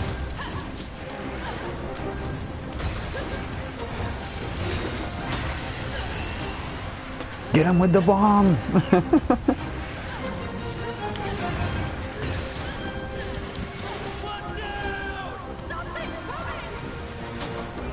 I'm surprised you can block that without guard up. Considering you can't block Kezu's lightning with Lance, but you can block Rathalos' fireball. Makes no fucking sense to me.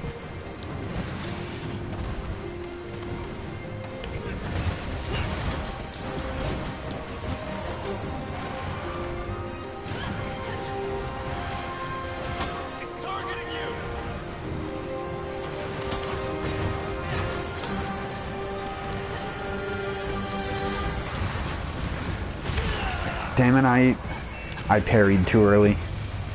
And yes, there is a parry on the hammer.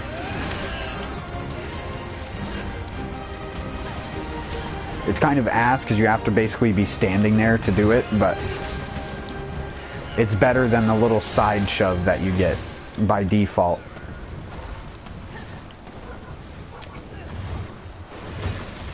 Sorry, I didn't know if you're going to place down bombs or not. I'm just so used to not doing that in this game. It was a good habit to get into in World, but in this game it like feels like it doesn't fucking matter. Sorry. I kind of expected him to sit there, but they always get exhausted and then move away.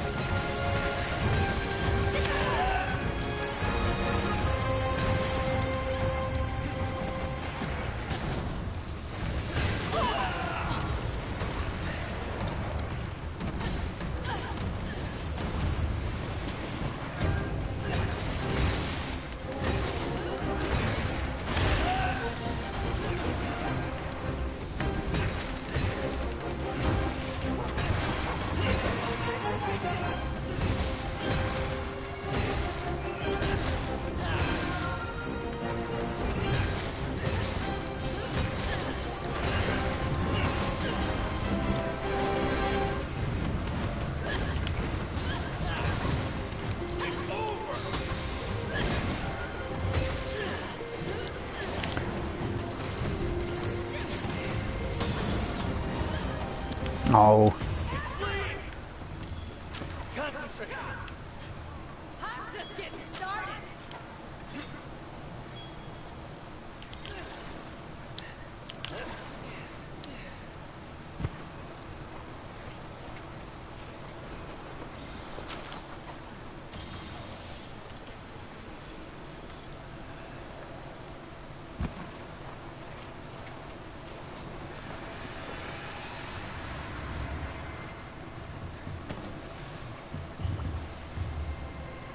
These little rock doors I need to kill.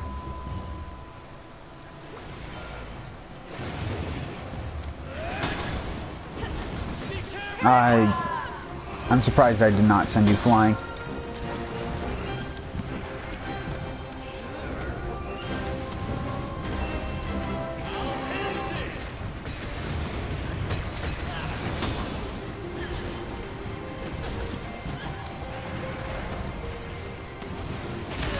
Wow, that goes so far.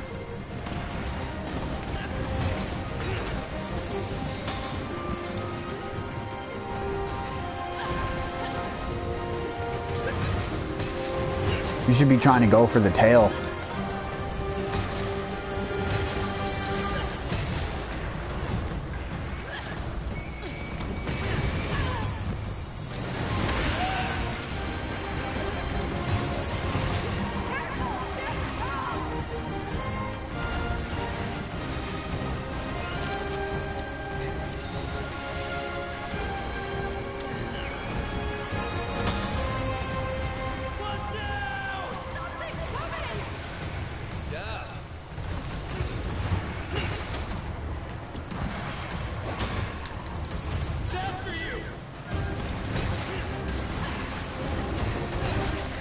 I actually parried that.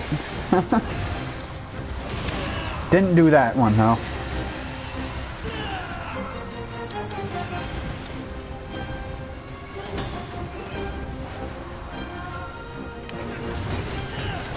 Hit him in the head in the air. Sniped.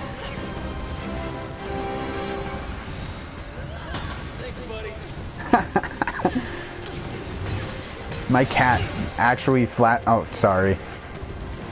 My cat flashed him out of the air. No, that's why I was sorry, because wake up bullshit. Because he's flashed. He's just going to attack in random directions, making it hard to predict where to block.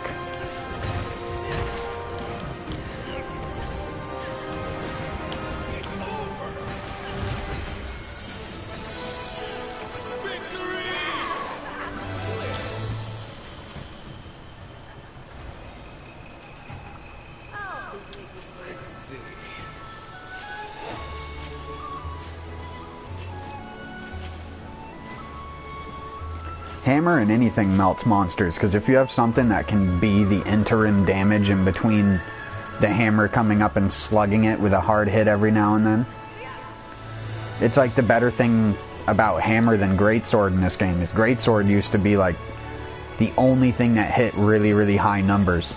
And it still is. I mean, like, you can hit 1000s with a high-end greatsword build with crit boost, but you can hit 500 every, like, 5 seconds to 10 seconds with a hammer, and you are stunning the monster in the process.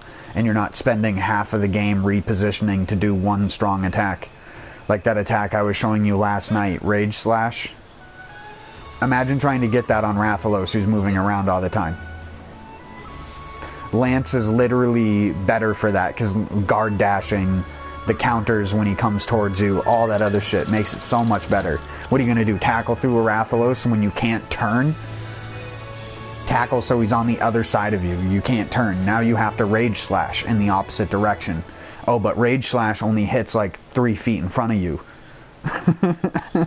That's what I was trying to say last night, is that it's like, it seems good when a person's using it correctly, but using it correctly is a fucking skill in and of its own. You're better off just spamming True Charge non-charged. Just don't charge it. Which then defeats the purpose of being like, I'm gonna hit with hard hit. Me want big damage because me Unga Bunga Caveman, but that don't work when you can't Unga Bunga Caveman the monster, because it, like Tigrex, fighting Tigrex with a great sword, yeah, have fun. Oh, there we go, I got all the camps unlocked. Because yes, I didn't even have all the camps yet. Because the ones where it was like, slay this amount of monster in this area, I'm like, that'll happen eventually. I don't really care.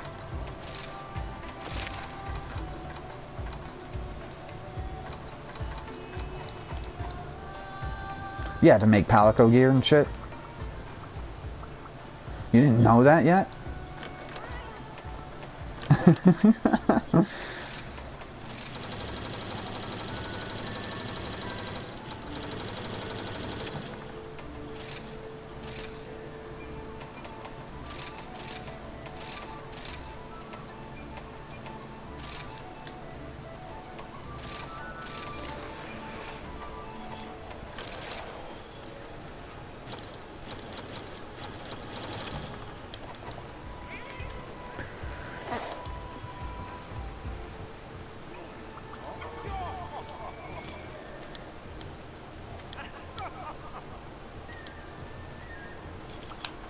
Wait, there's another urgent?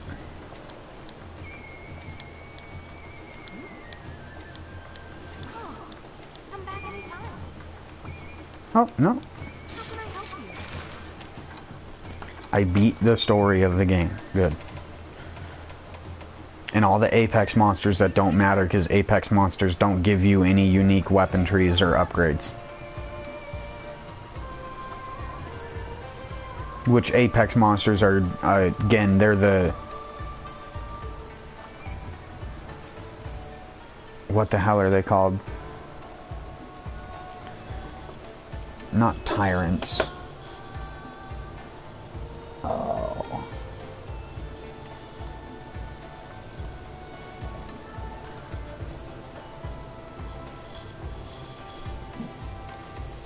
Excuse me.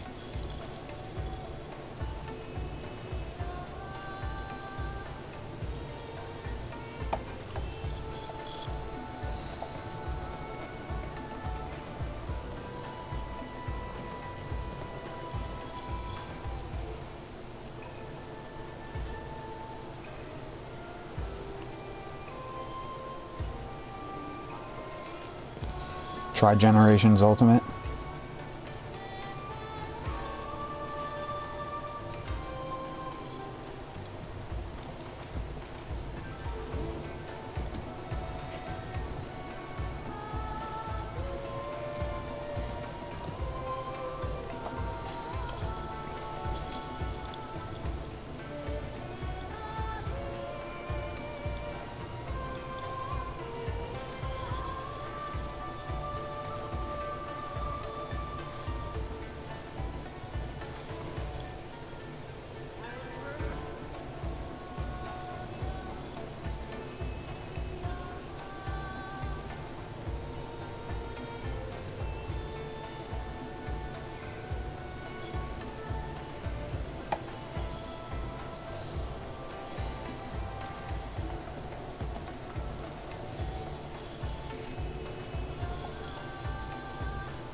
Deviants, that's what they are, not tyrants. Deviants. Deviants are what are in Generations Ultimate. Red Helm, Arzuros, Stonefist, Hermitar,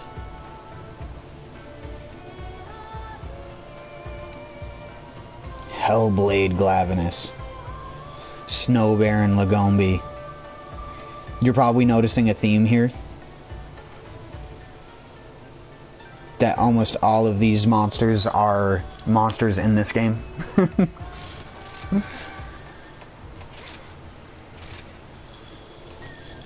Except for Tetsukabra.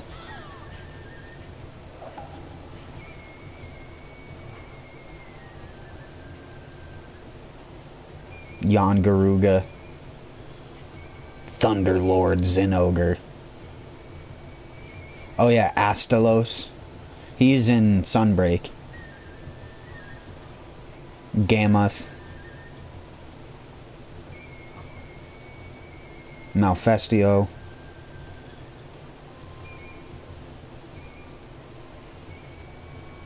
Mizu. And Cianatar.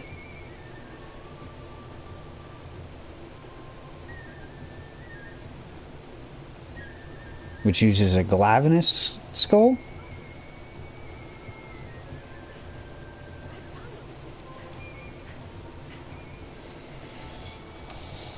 Hold on, I wanna look this up.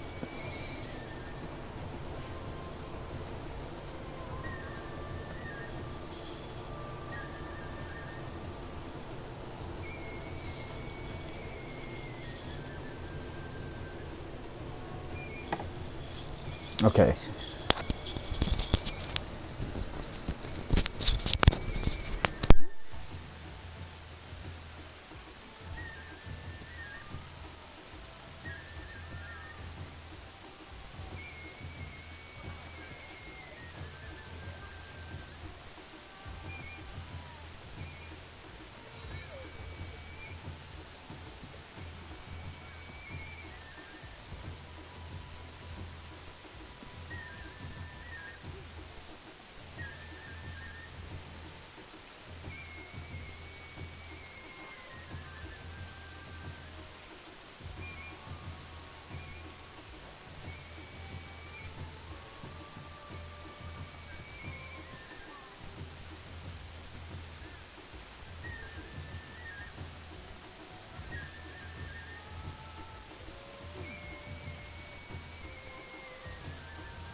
Alright. I'm back.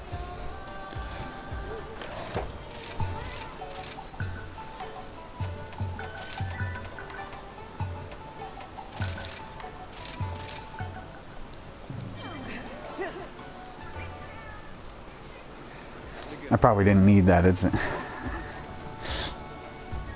against a baby Acnosome.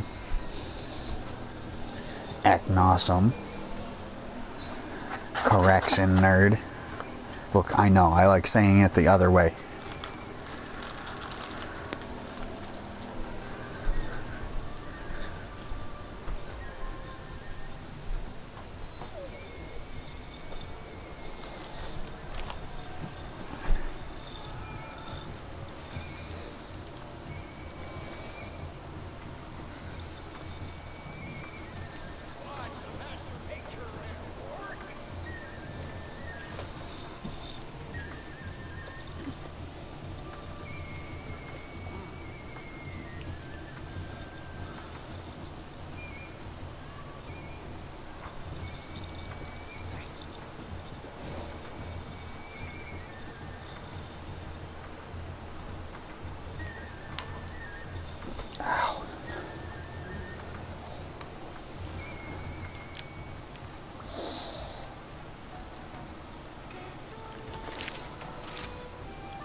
I only just realized that that's like a rendition of Astera's music.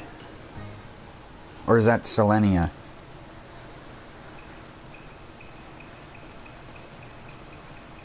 Selena?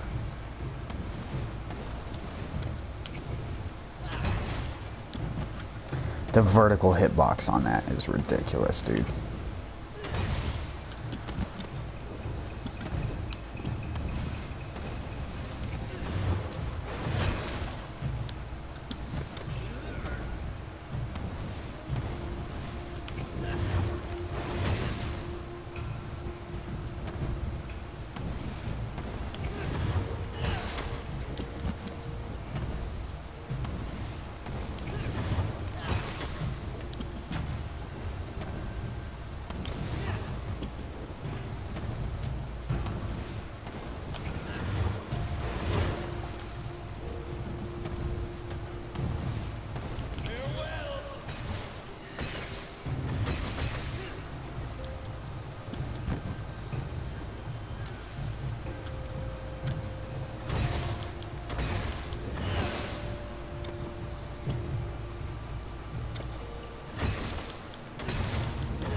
That hitbox doesn't go as high as I thought it did.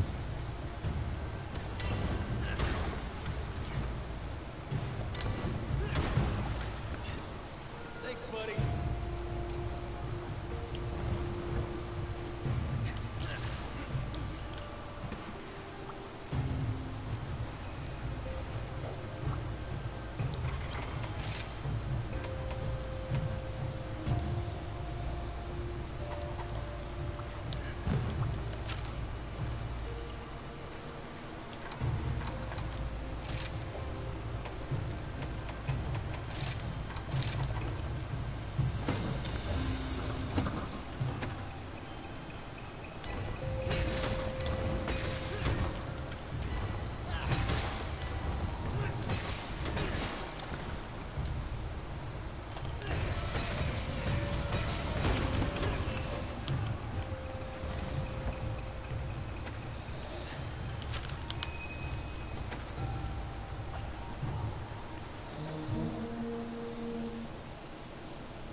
Sorry.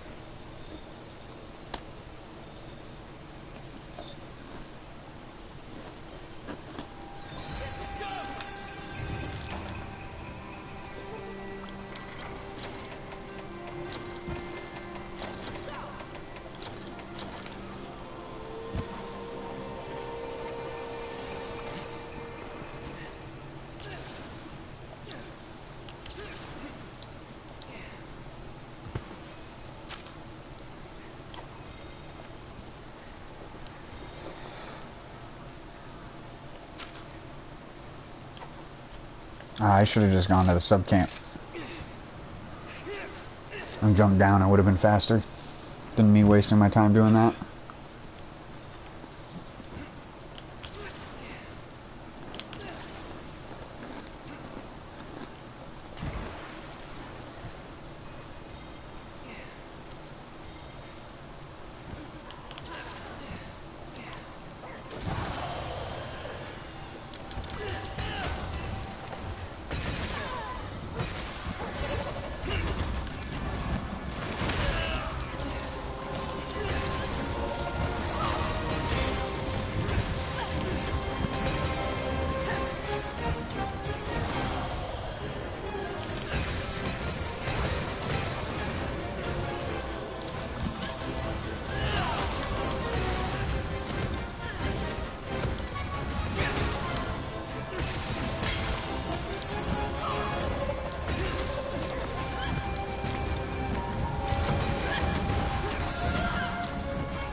Get destroyed on.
Goodbye.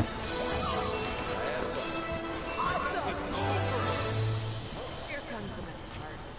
I'm giving you affinity and attack up. The Narga hunting horn has like all of the best ups on it. Stamina recovery up, attack up, and affinity up, so you can just keep fucking going.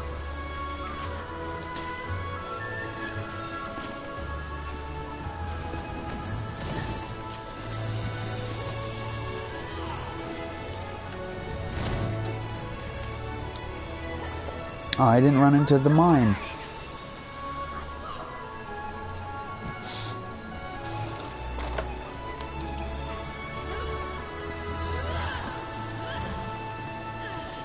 Have a taste of this!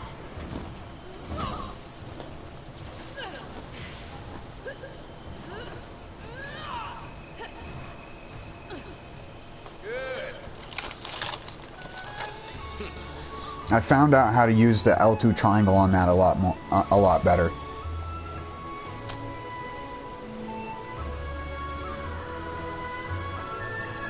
The great sword. Mm-hmm.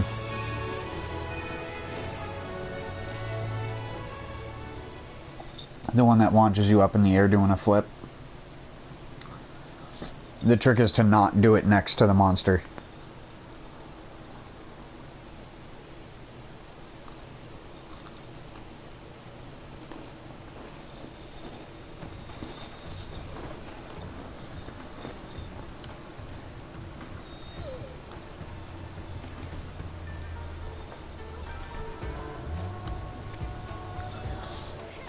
Yeah, the whole reason though why you want to do it from far away is because you want the middle part of the arc to hit the monster, and then don't hold a direction until you're falling. Because if you hold a direction, it will impact how your character falls in the air. If you want them to just fall like vertically, basically, you don't want to input any direction at all. And then when you land, you always want to press circle to do the wide slash. Because the wide slash will let you go into a true charge or rage slash immediately. That's why I was asking why you didn't want to do any of the missions for switch skills. To unlock some of them, you have to craft 8 of the weapon anyways. Or not just craft, it can also be through upgrading.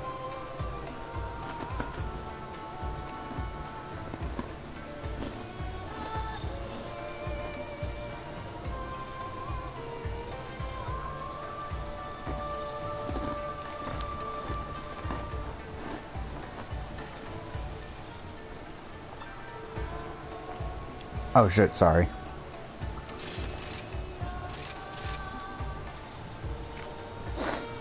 I just always forget to join, I don't know why.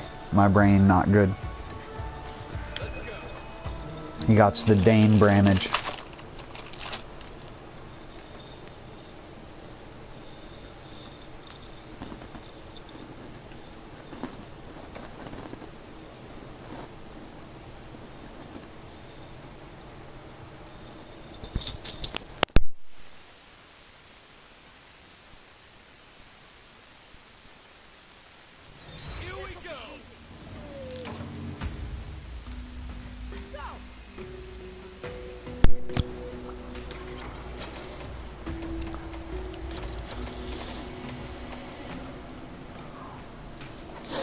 You didn't take double health pots.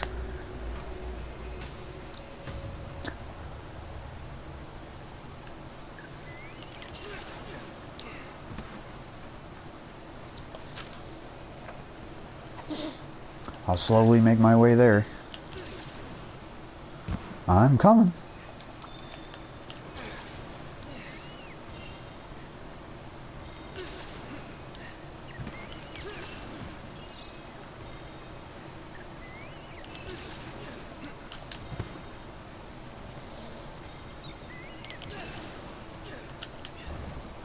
That is not what I did.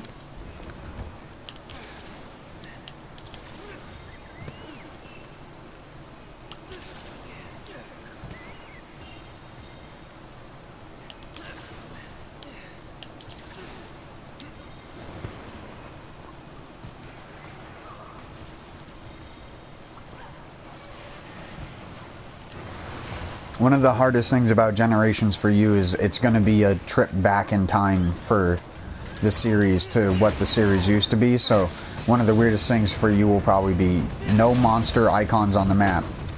You have to paintball the monster to keep track of them. There's a lot of little small things which have been gutted from cold and hot drinks, which were in World, but are like integral to all the rest of the series outside of Rise, which seem to want to streamline everything.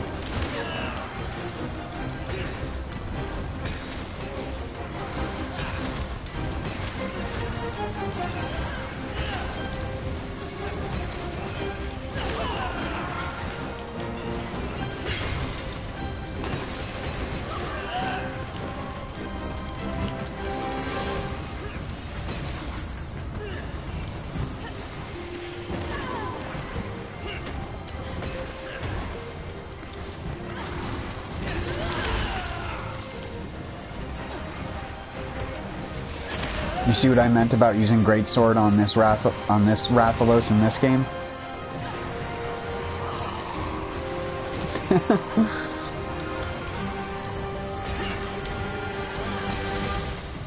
Yeah, the only thing you can do is every time you swing, roll, sheath your weapon.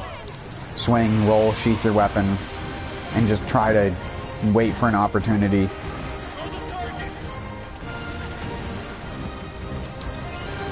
Use that L2 triangle ability to launch, but try to do it from a distance.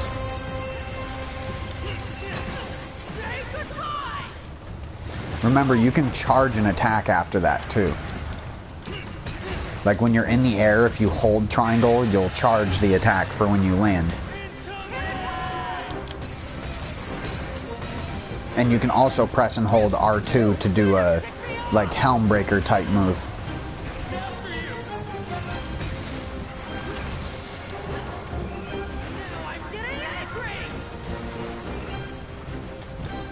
And you can press circle after it to do a wide slash. That's gonna hurt.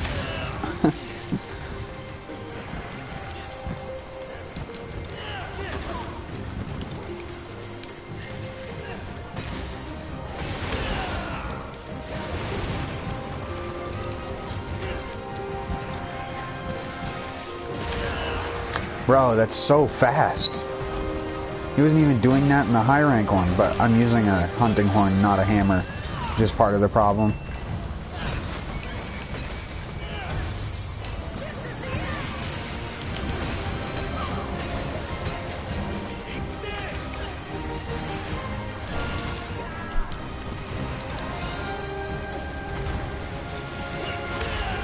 Dude.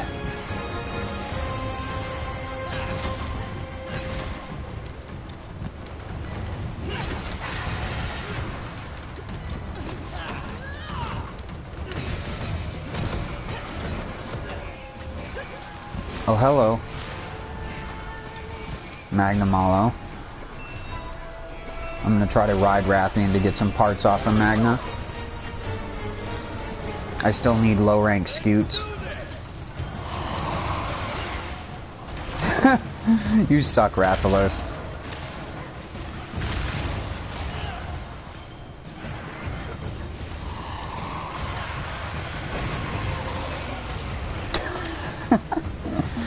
You really do suck, buddy. Real bad. This should fix it. Impressive. Nah, that's right, the real monster.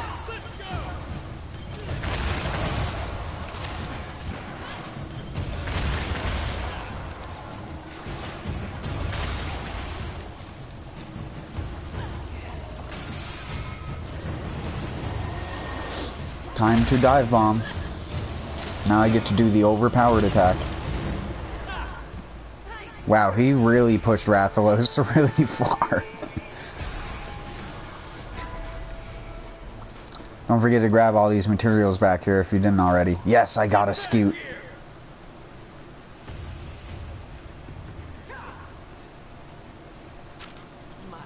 He's fixing.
Get him, Nugget. Nice. Piece of cake.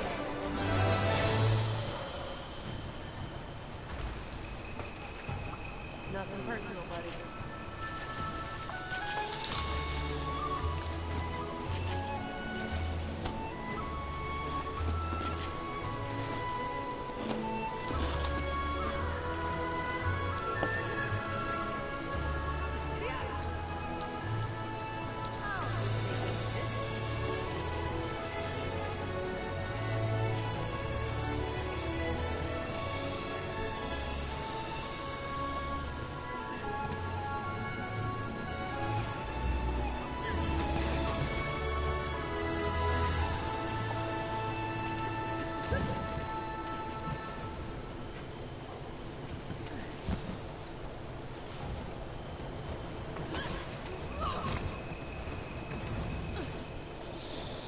Quest complete.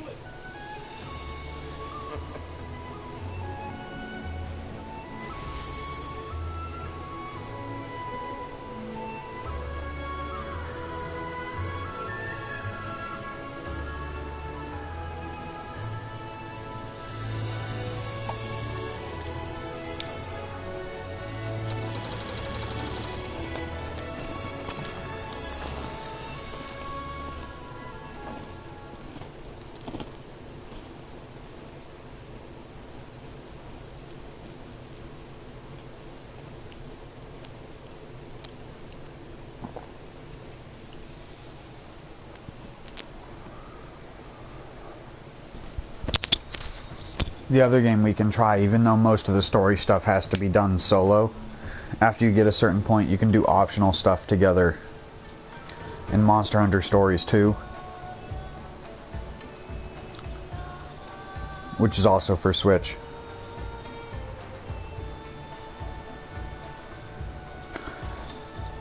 Yes.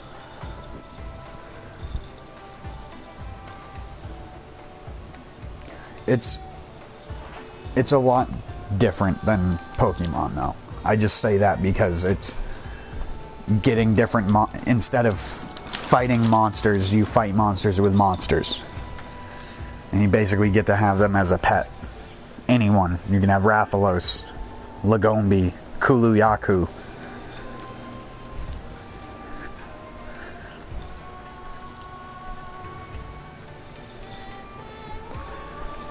It's more so just like a fun time waster version of Monster Hunter. Not that there isn't like a strategy to some of the fights, but the strategy generally boils down to learn what pattern monster does, counteract what pattern monster does, do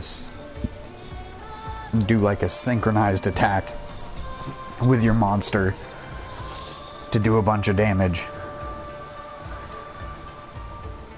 and repeat. Find dens, because it's got exploration as well.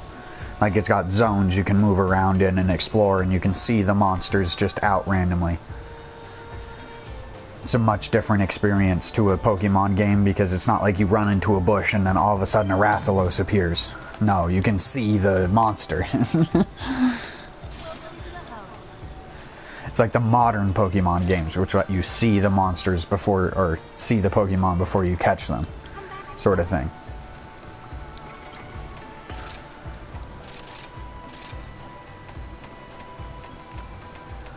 It's not a bad game, by any means. Granted, I have not played...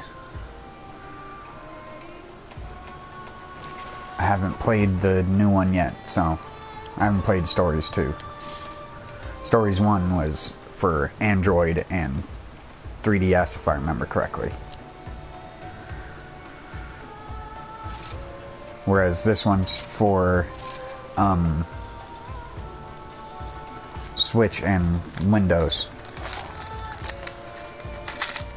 but not PS4, which pisses me off. I don't think Capcom realizes how much more money they would make if they stopped making fucking shitty console games.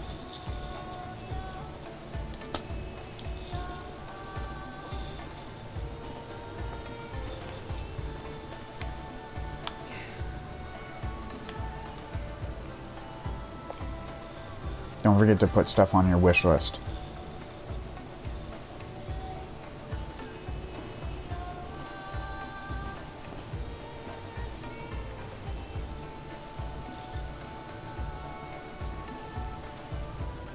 Flinch free.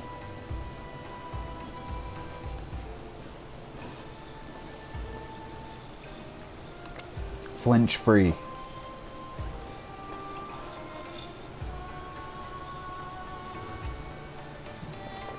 What are you trying to make a deco of it?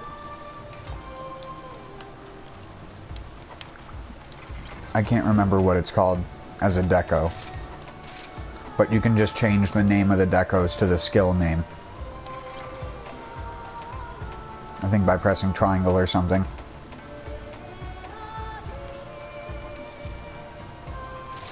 I'll look though. I think, oh yeah, brace. Yeah, you got it. The brace jewel.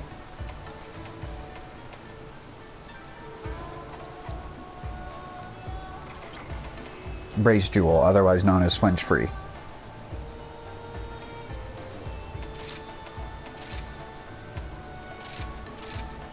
Yeah, brace jewel.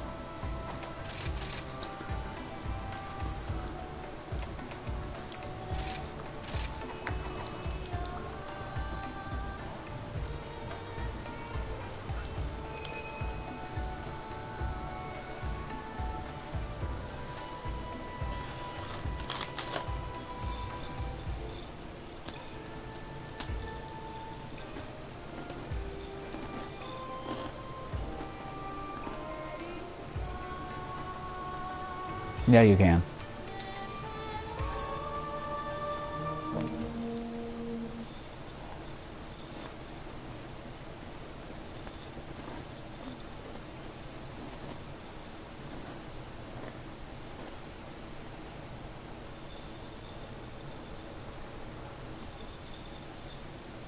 Understandable.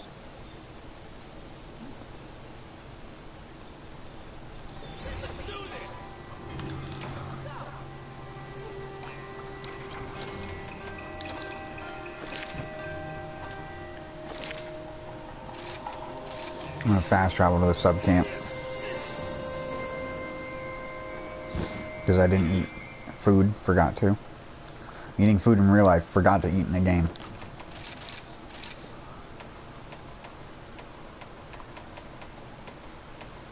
Gonna be okay there, buckwheat. Cheese.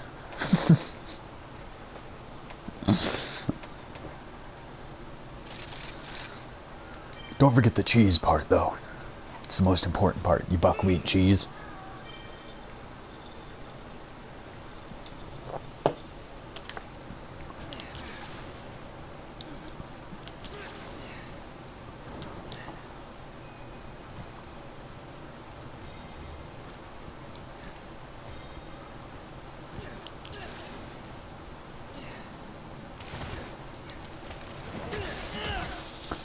Yeah, switch for you.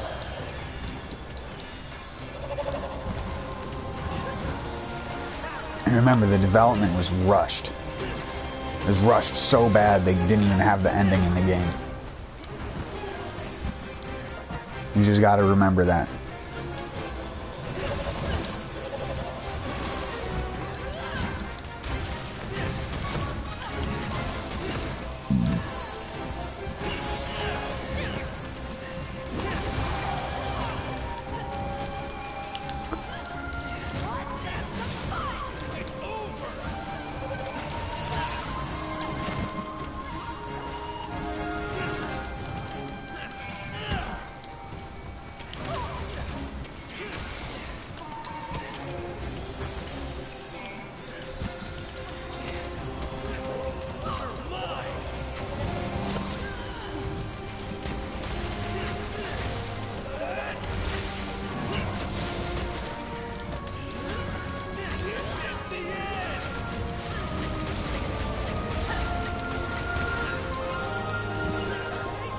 Demolished, son. Get Shrek-tified.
Don't make me fly on you. I can fly, dude.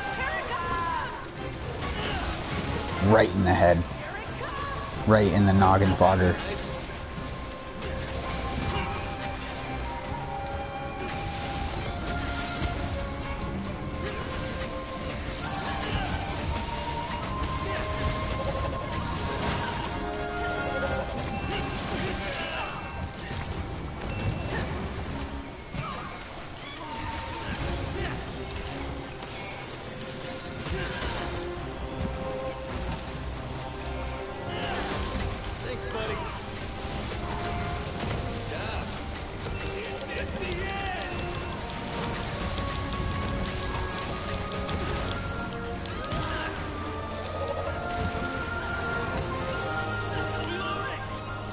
Honestly, the whole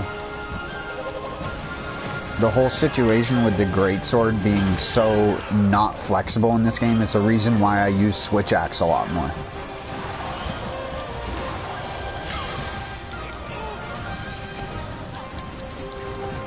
Because it just feels so much better to use. It really does. It just feels so flexible. Kulu, get out of here.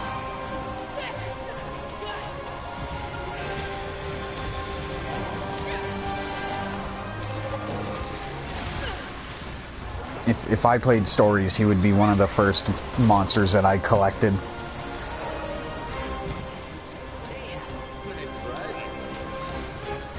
Get me a Kulu. Main him the entire game. Beat the last boss with a Kulu. Who would win? Kulu versus Kushala Daora.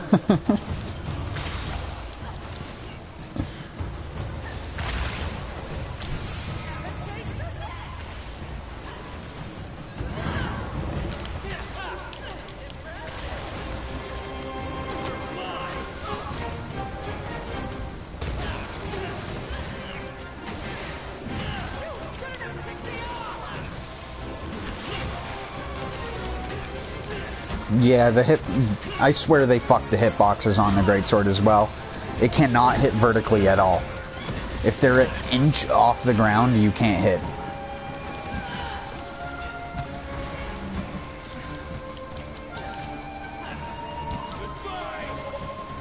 Which, if you play Generations Ultimate, that'll be real weird to you, because greatsword doesn't even have multi-tiered. It has one charge attack, which is its draw charge. But that's the gameplay style. You'd go crit draw. You'd go all the draw boosting stuff on it and just destroy. Plus, Generations Ultimate also has a really cool charge special ability with it that's probably cooler than even True Charge Slash. Then Aerial Greatsword, you get the flipping, the something Moonlight or whatever, where Aerial Greatsword, you kind of like do what Axe Hopper does with Charge Blade in this. You flip up into the air to do a slash, which is really cool.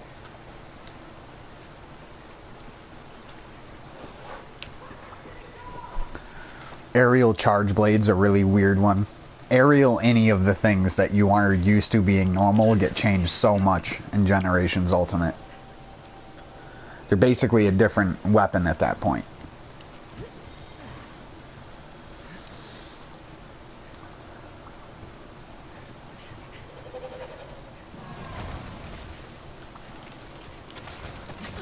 I think you'd both like and hate Generations Ultimate at the same time. You'd be like, this is ass, but then you'd be like, but this about the game is a lot better.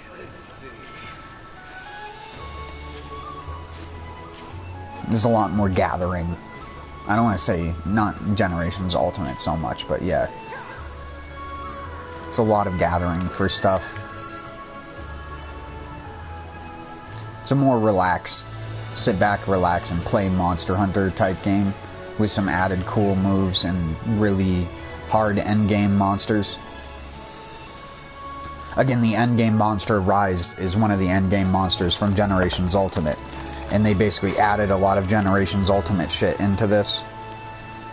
They even, in Sunbreak, they added a monster from the MMO, Monster Hunter Frontier,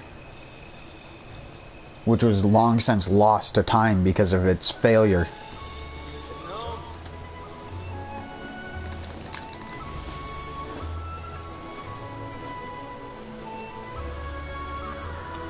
No.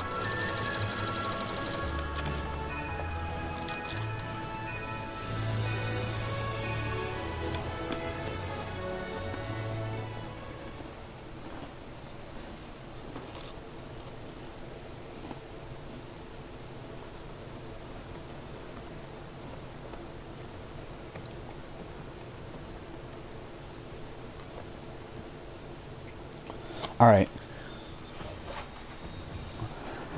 If you want something weird to look up, though, before you go to sleep or while you're trying to sleep, look up Hunter Blade.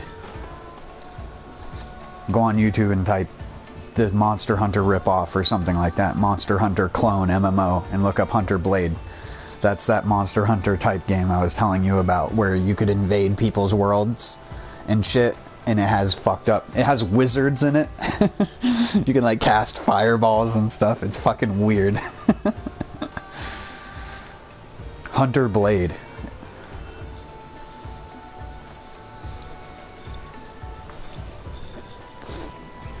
And a lot of the designs are just ripped straight out of Monster Hunter and changed a tiny bit for flavor.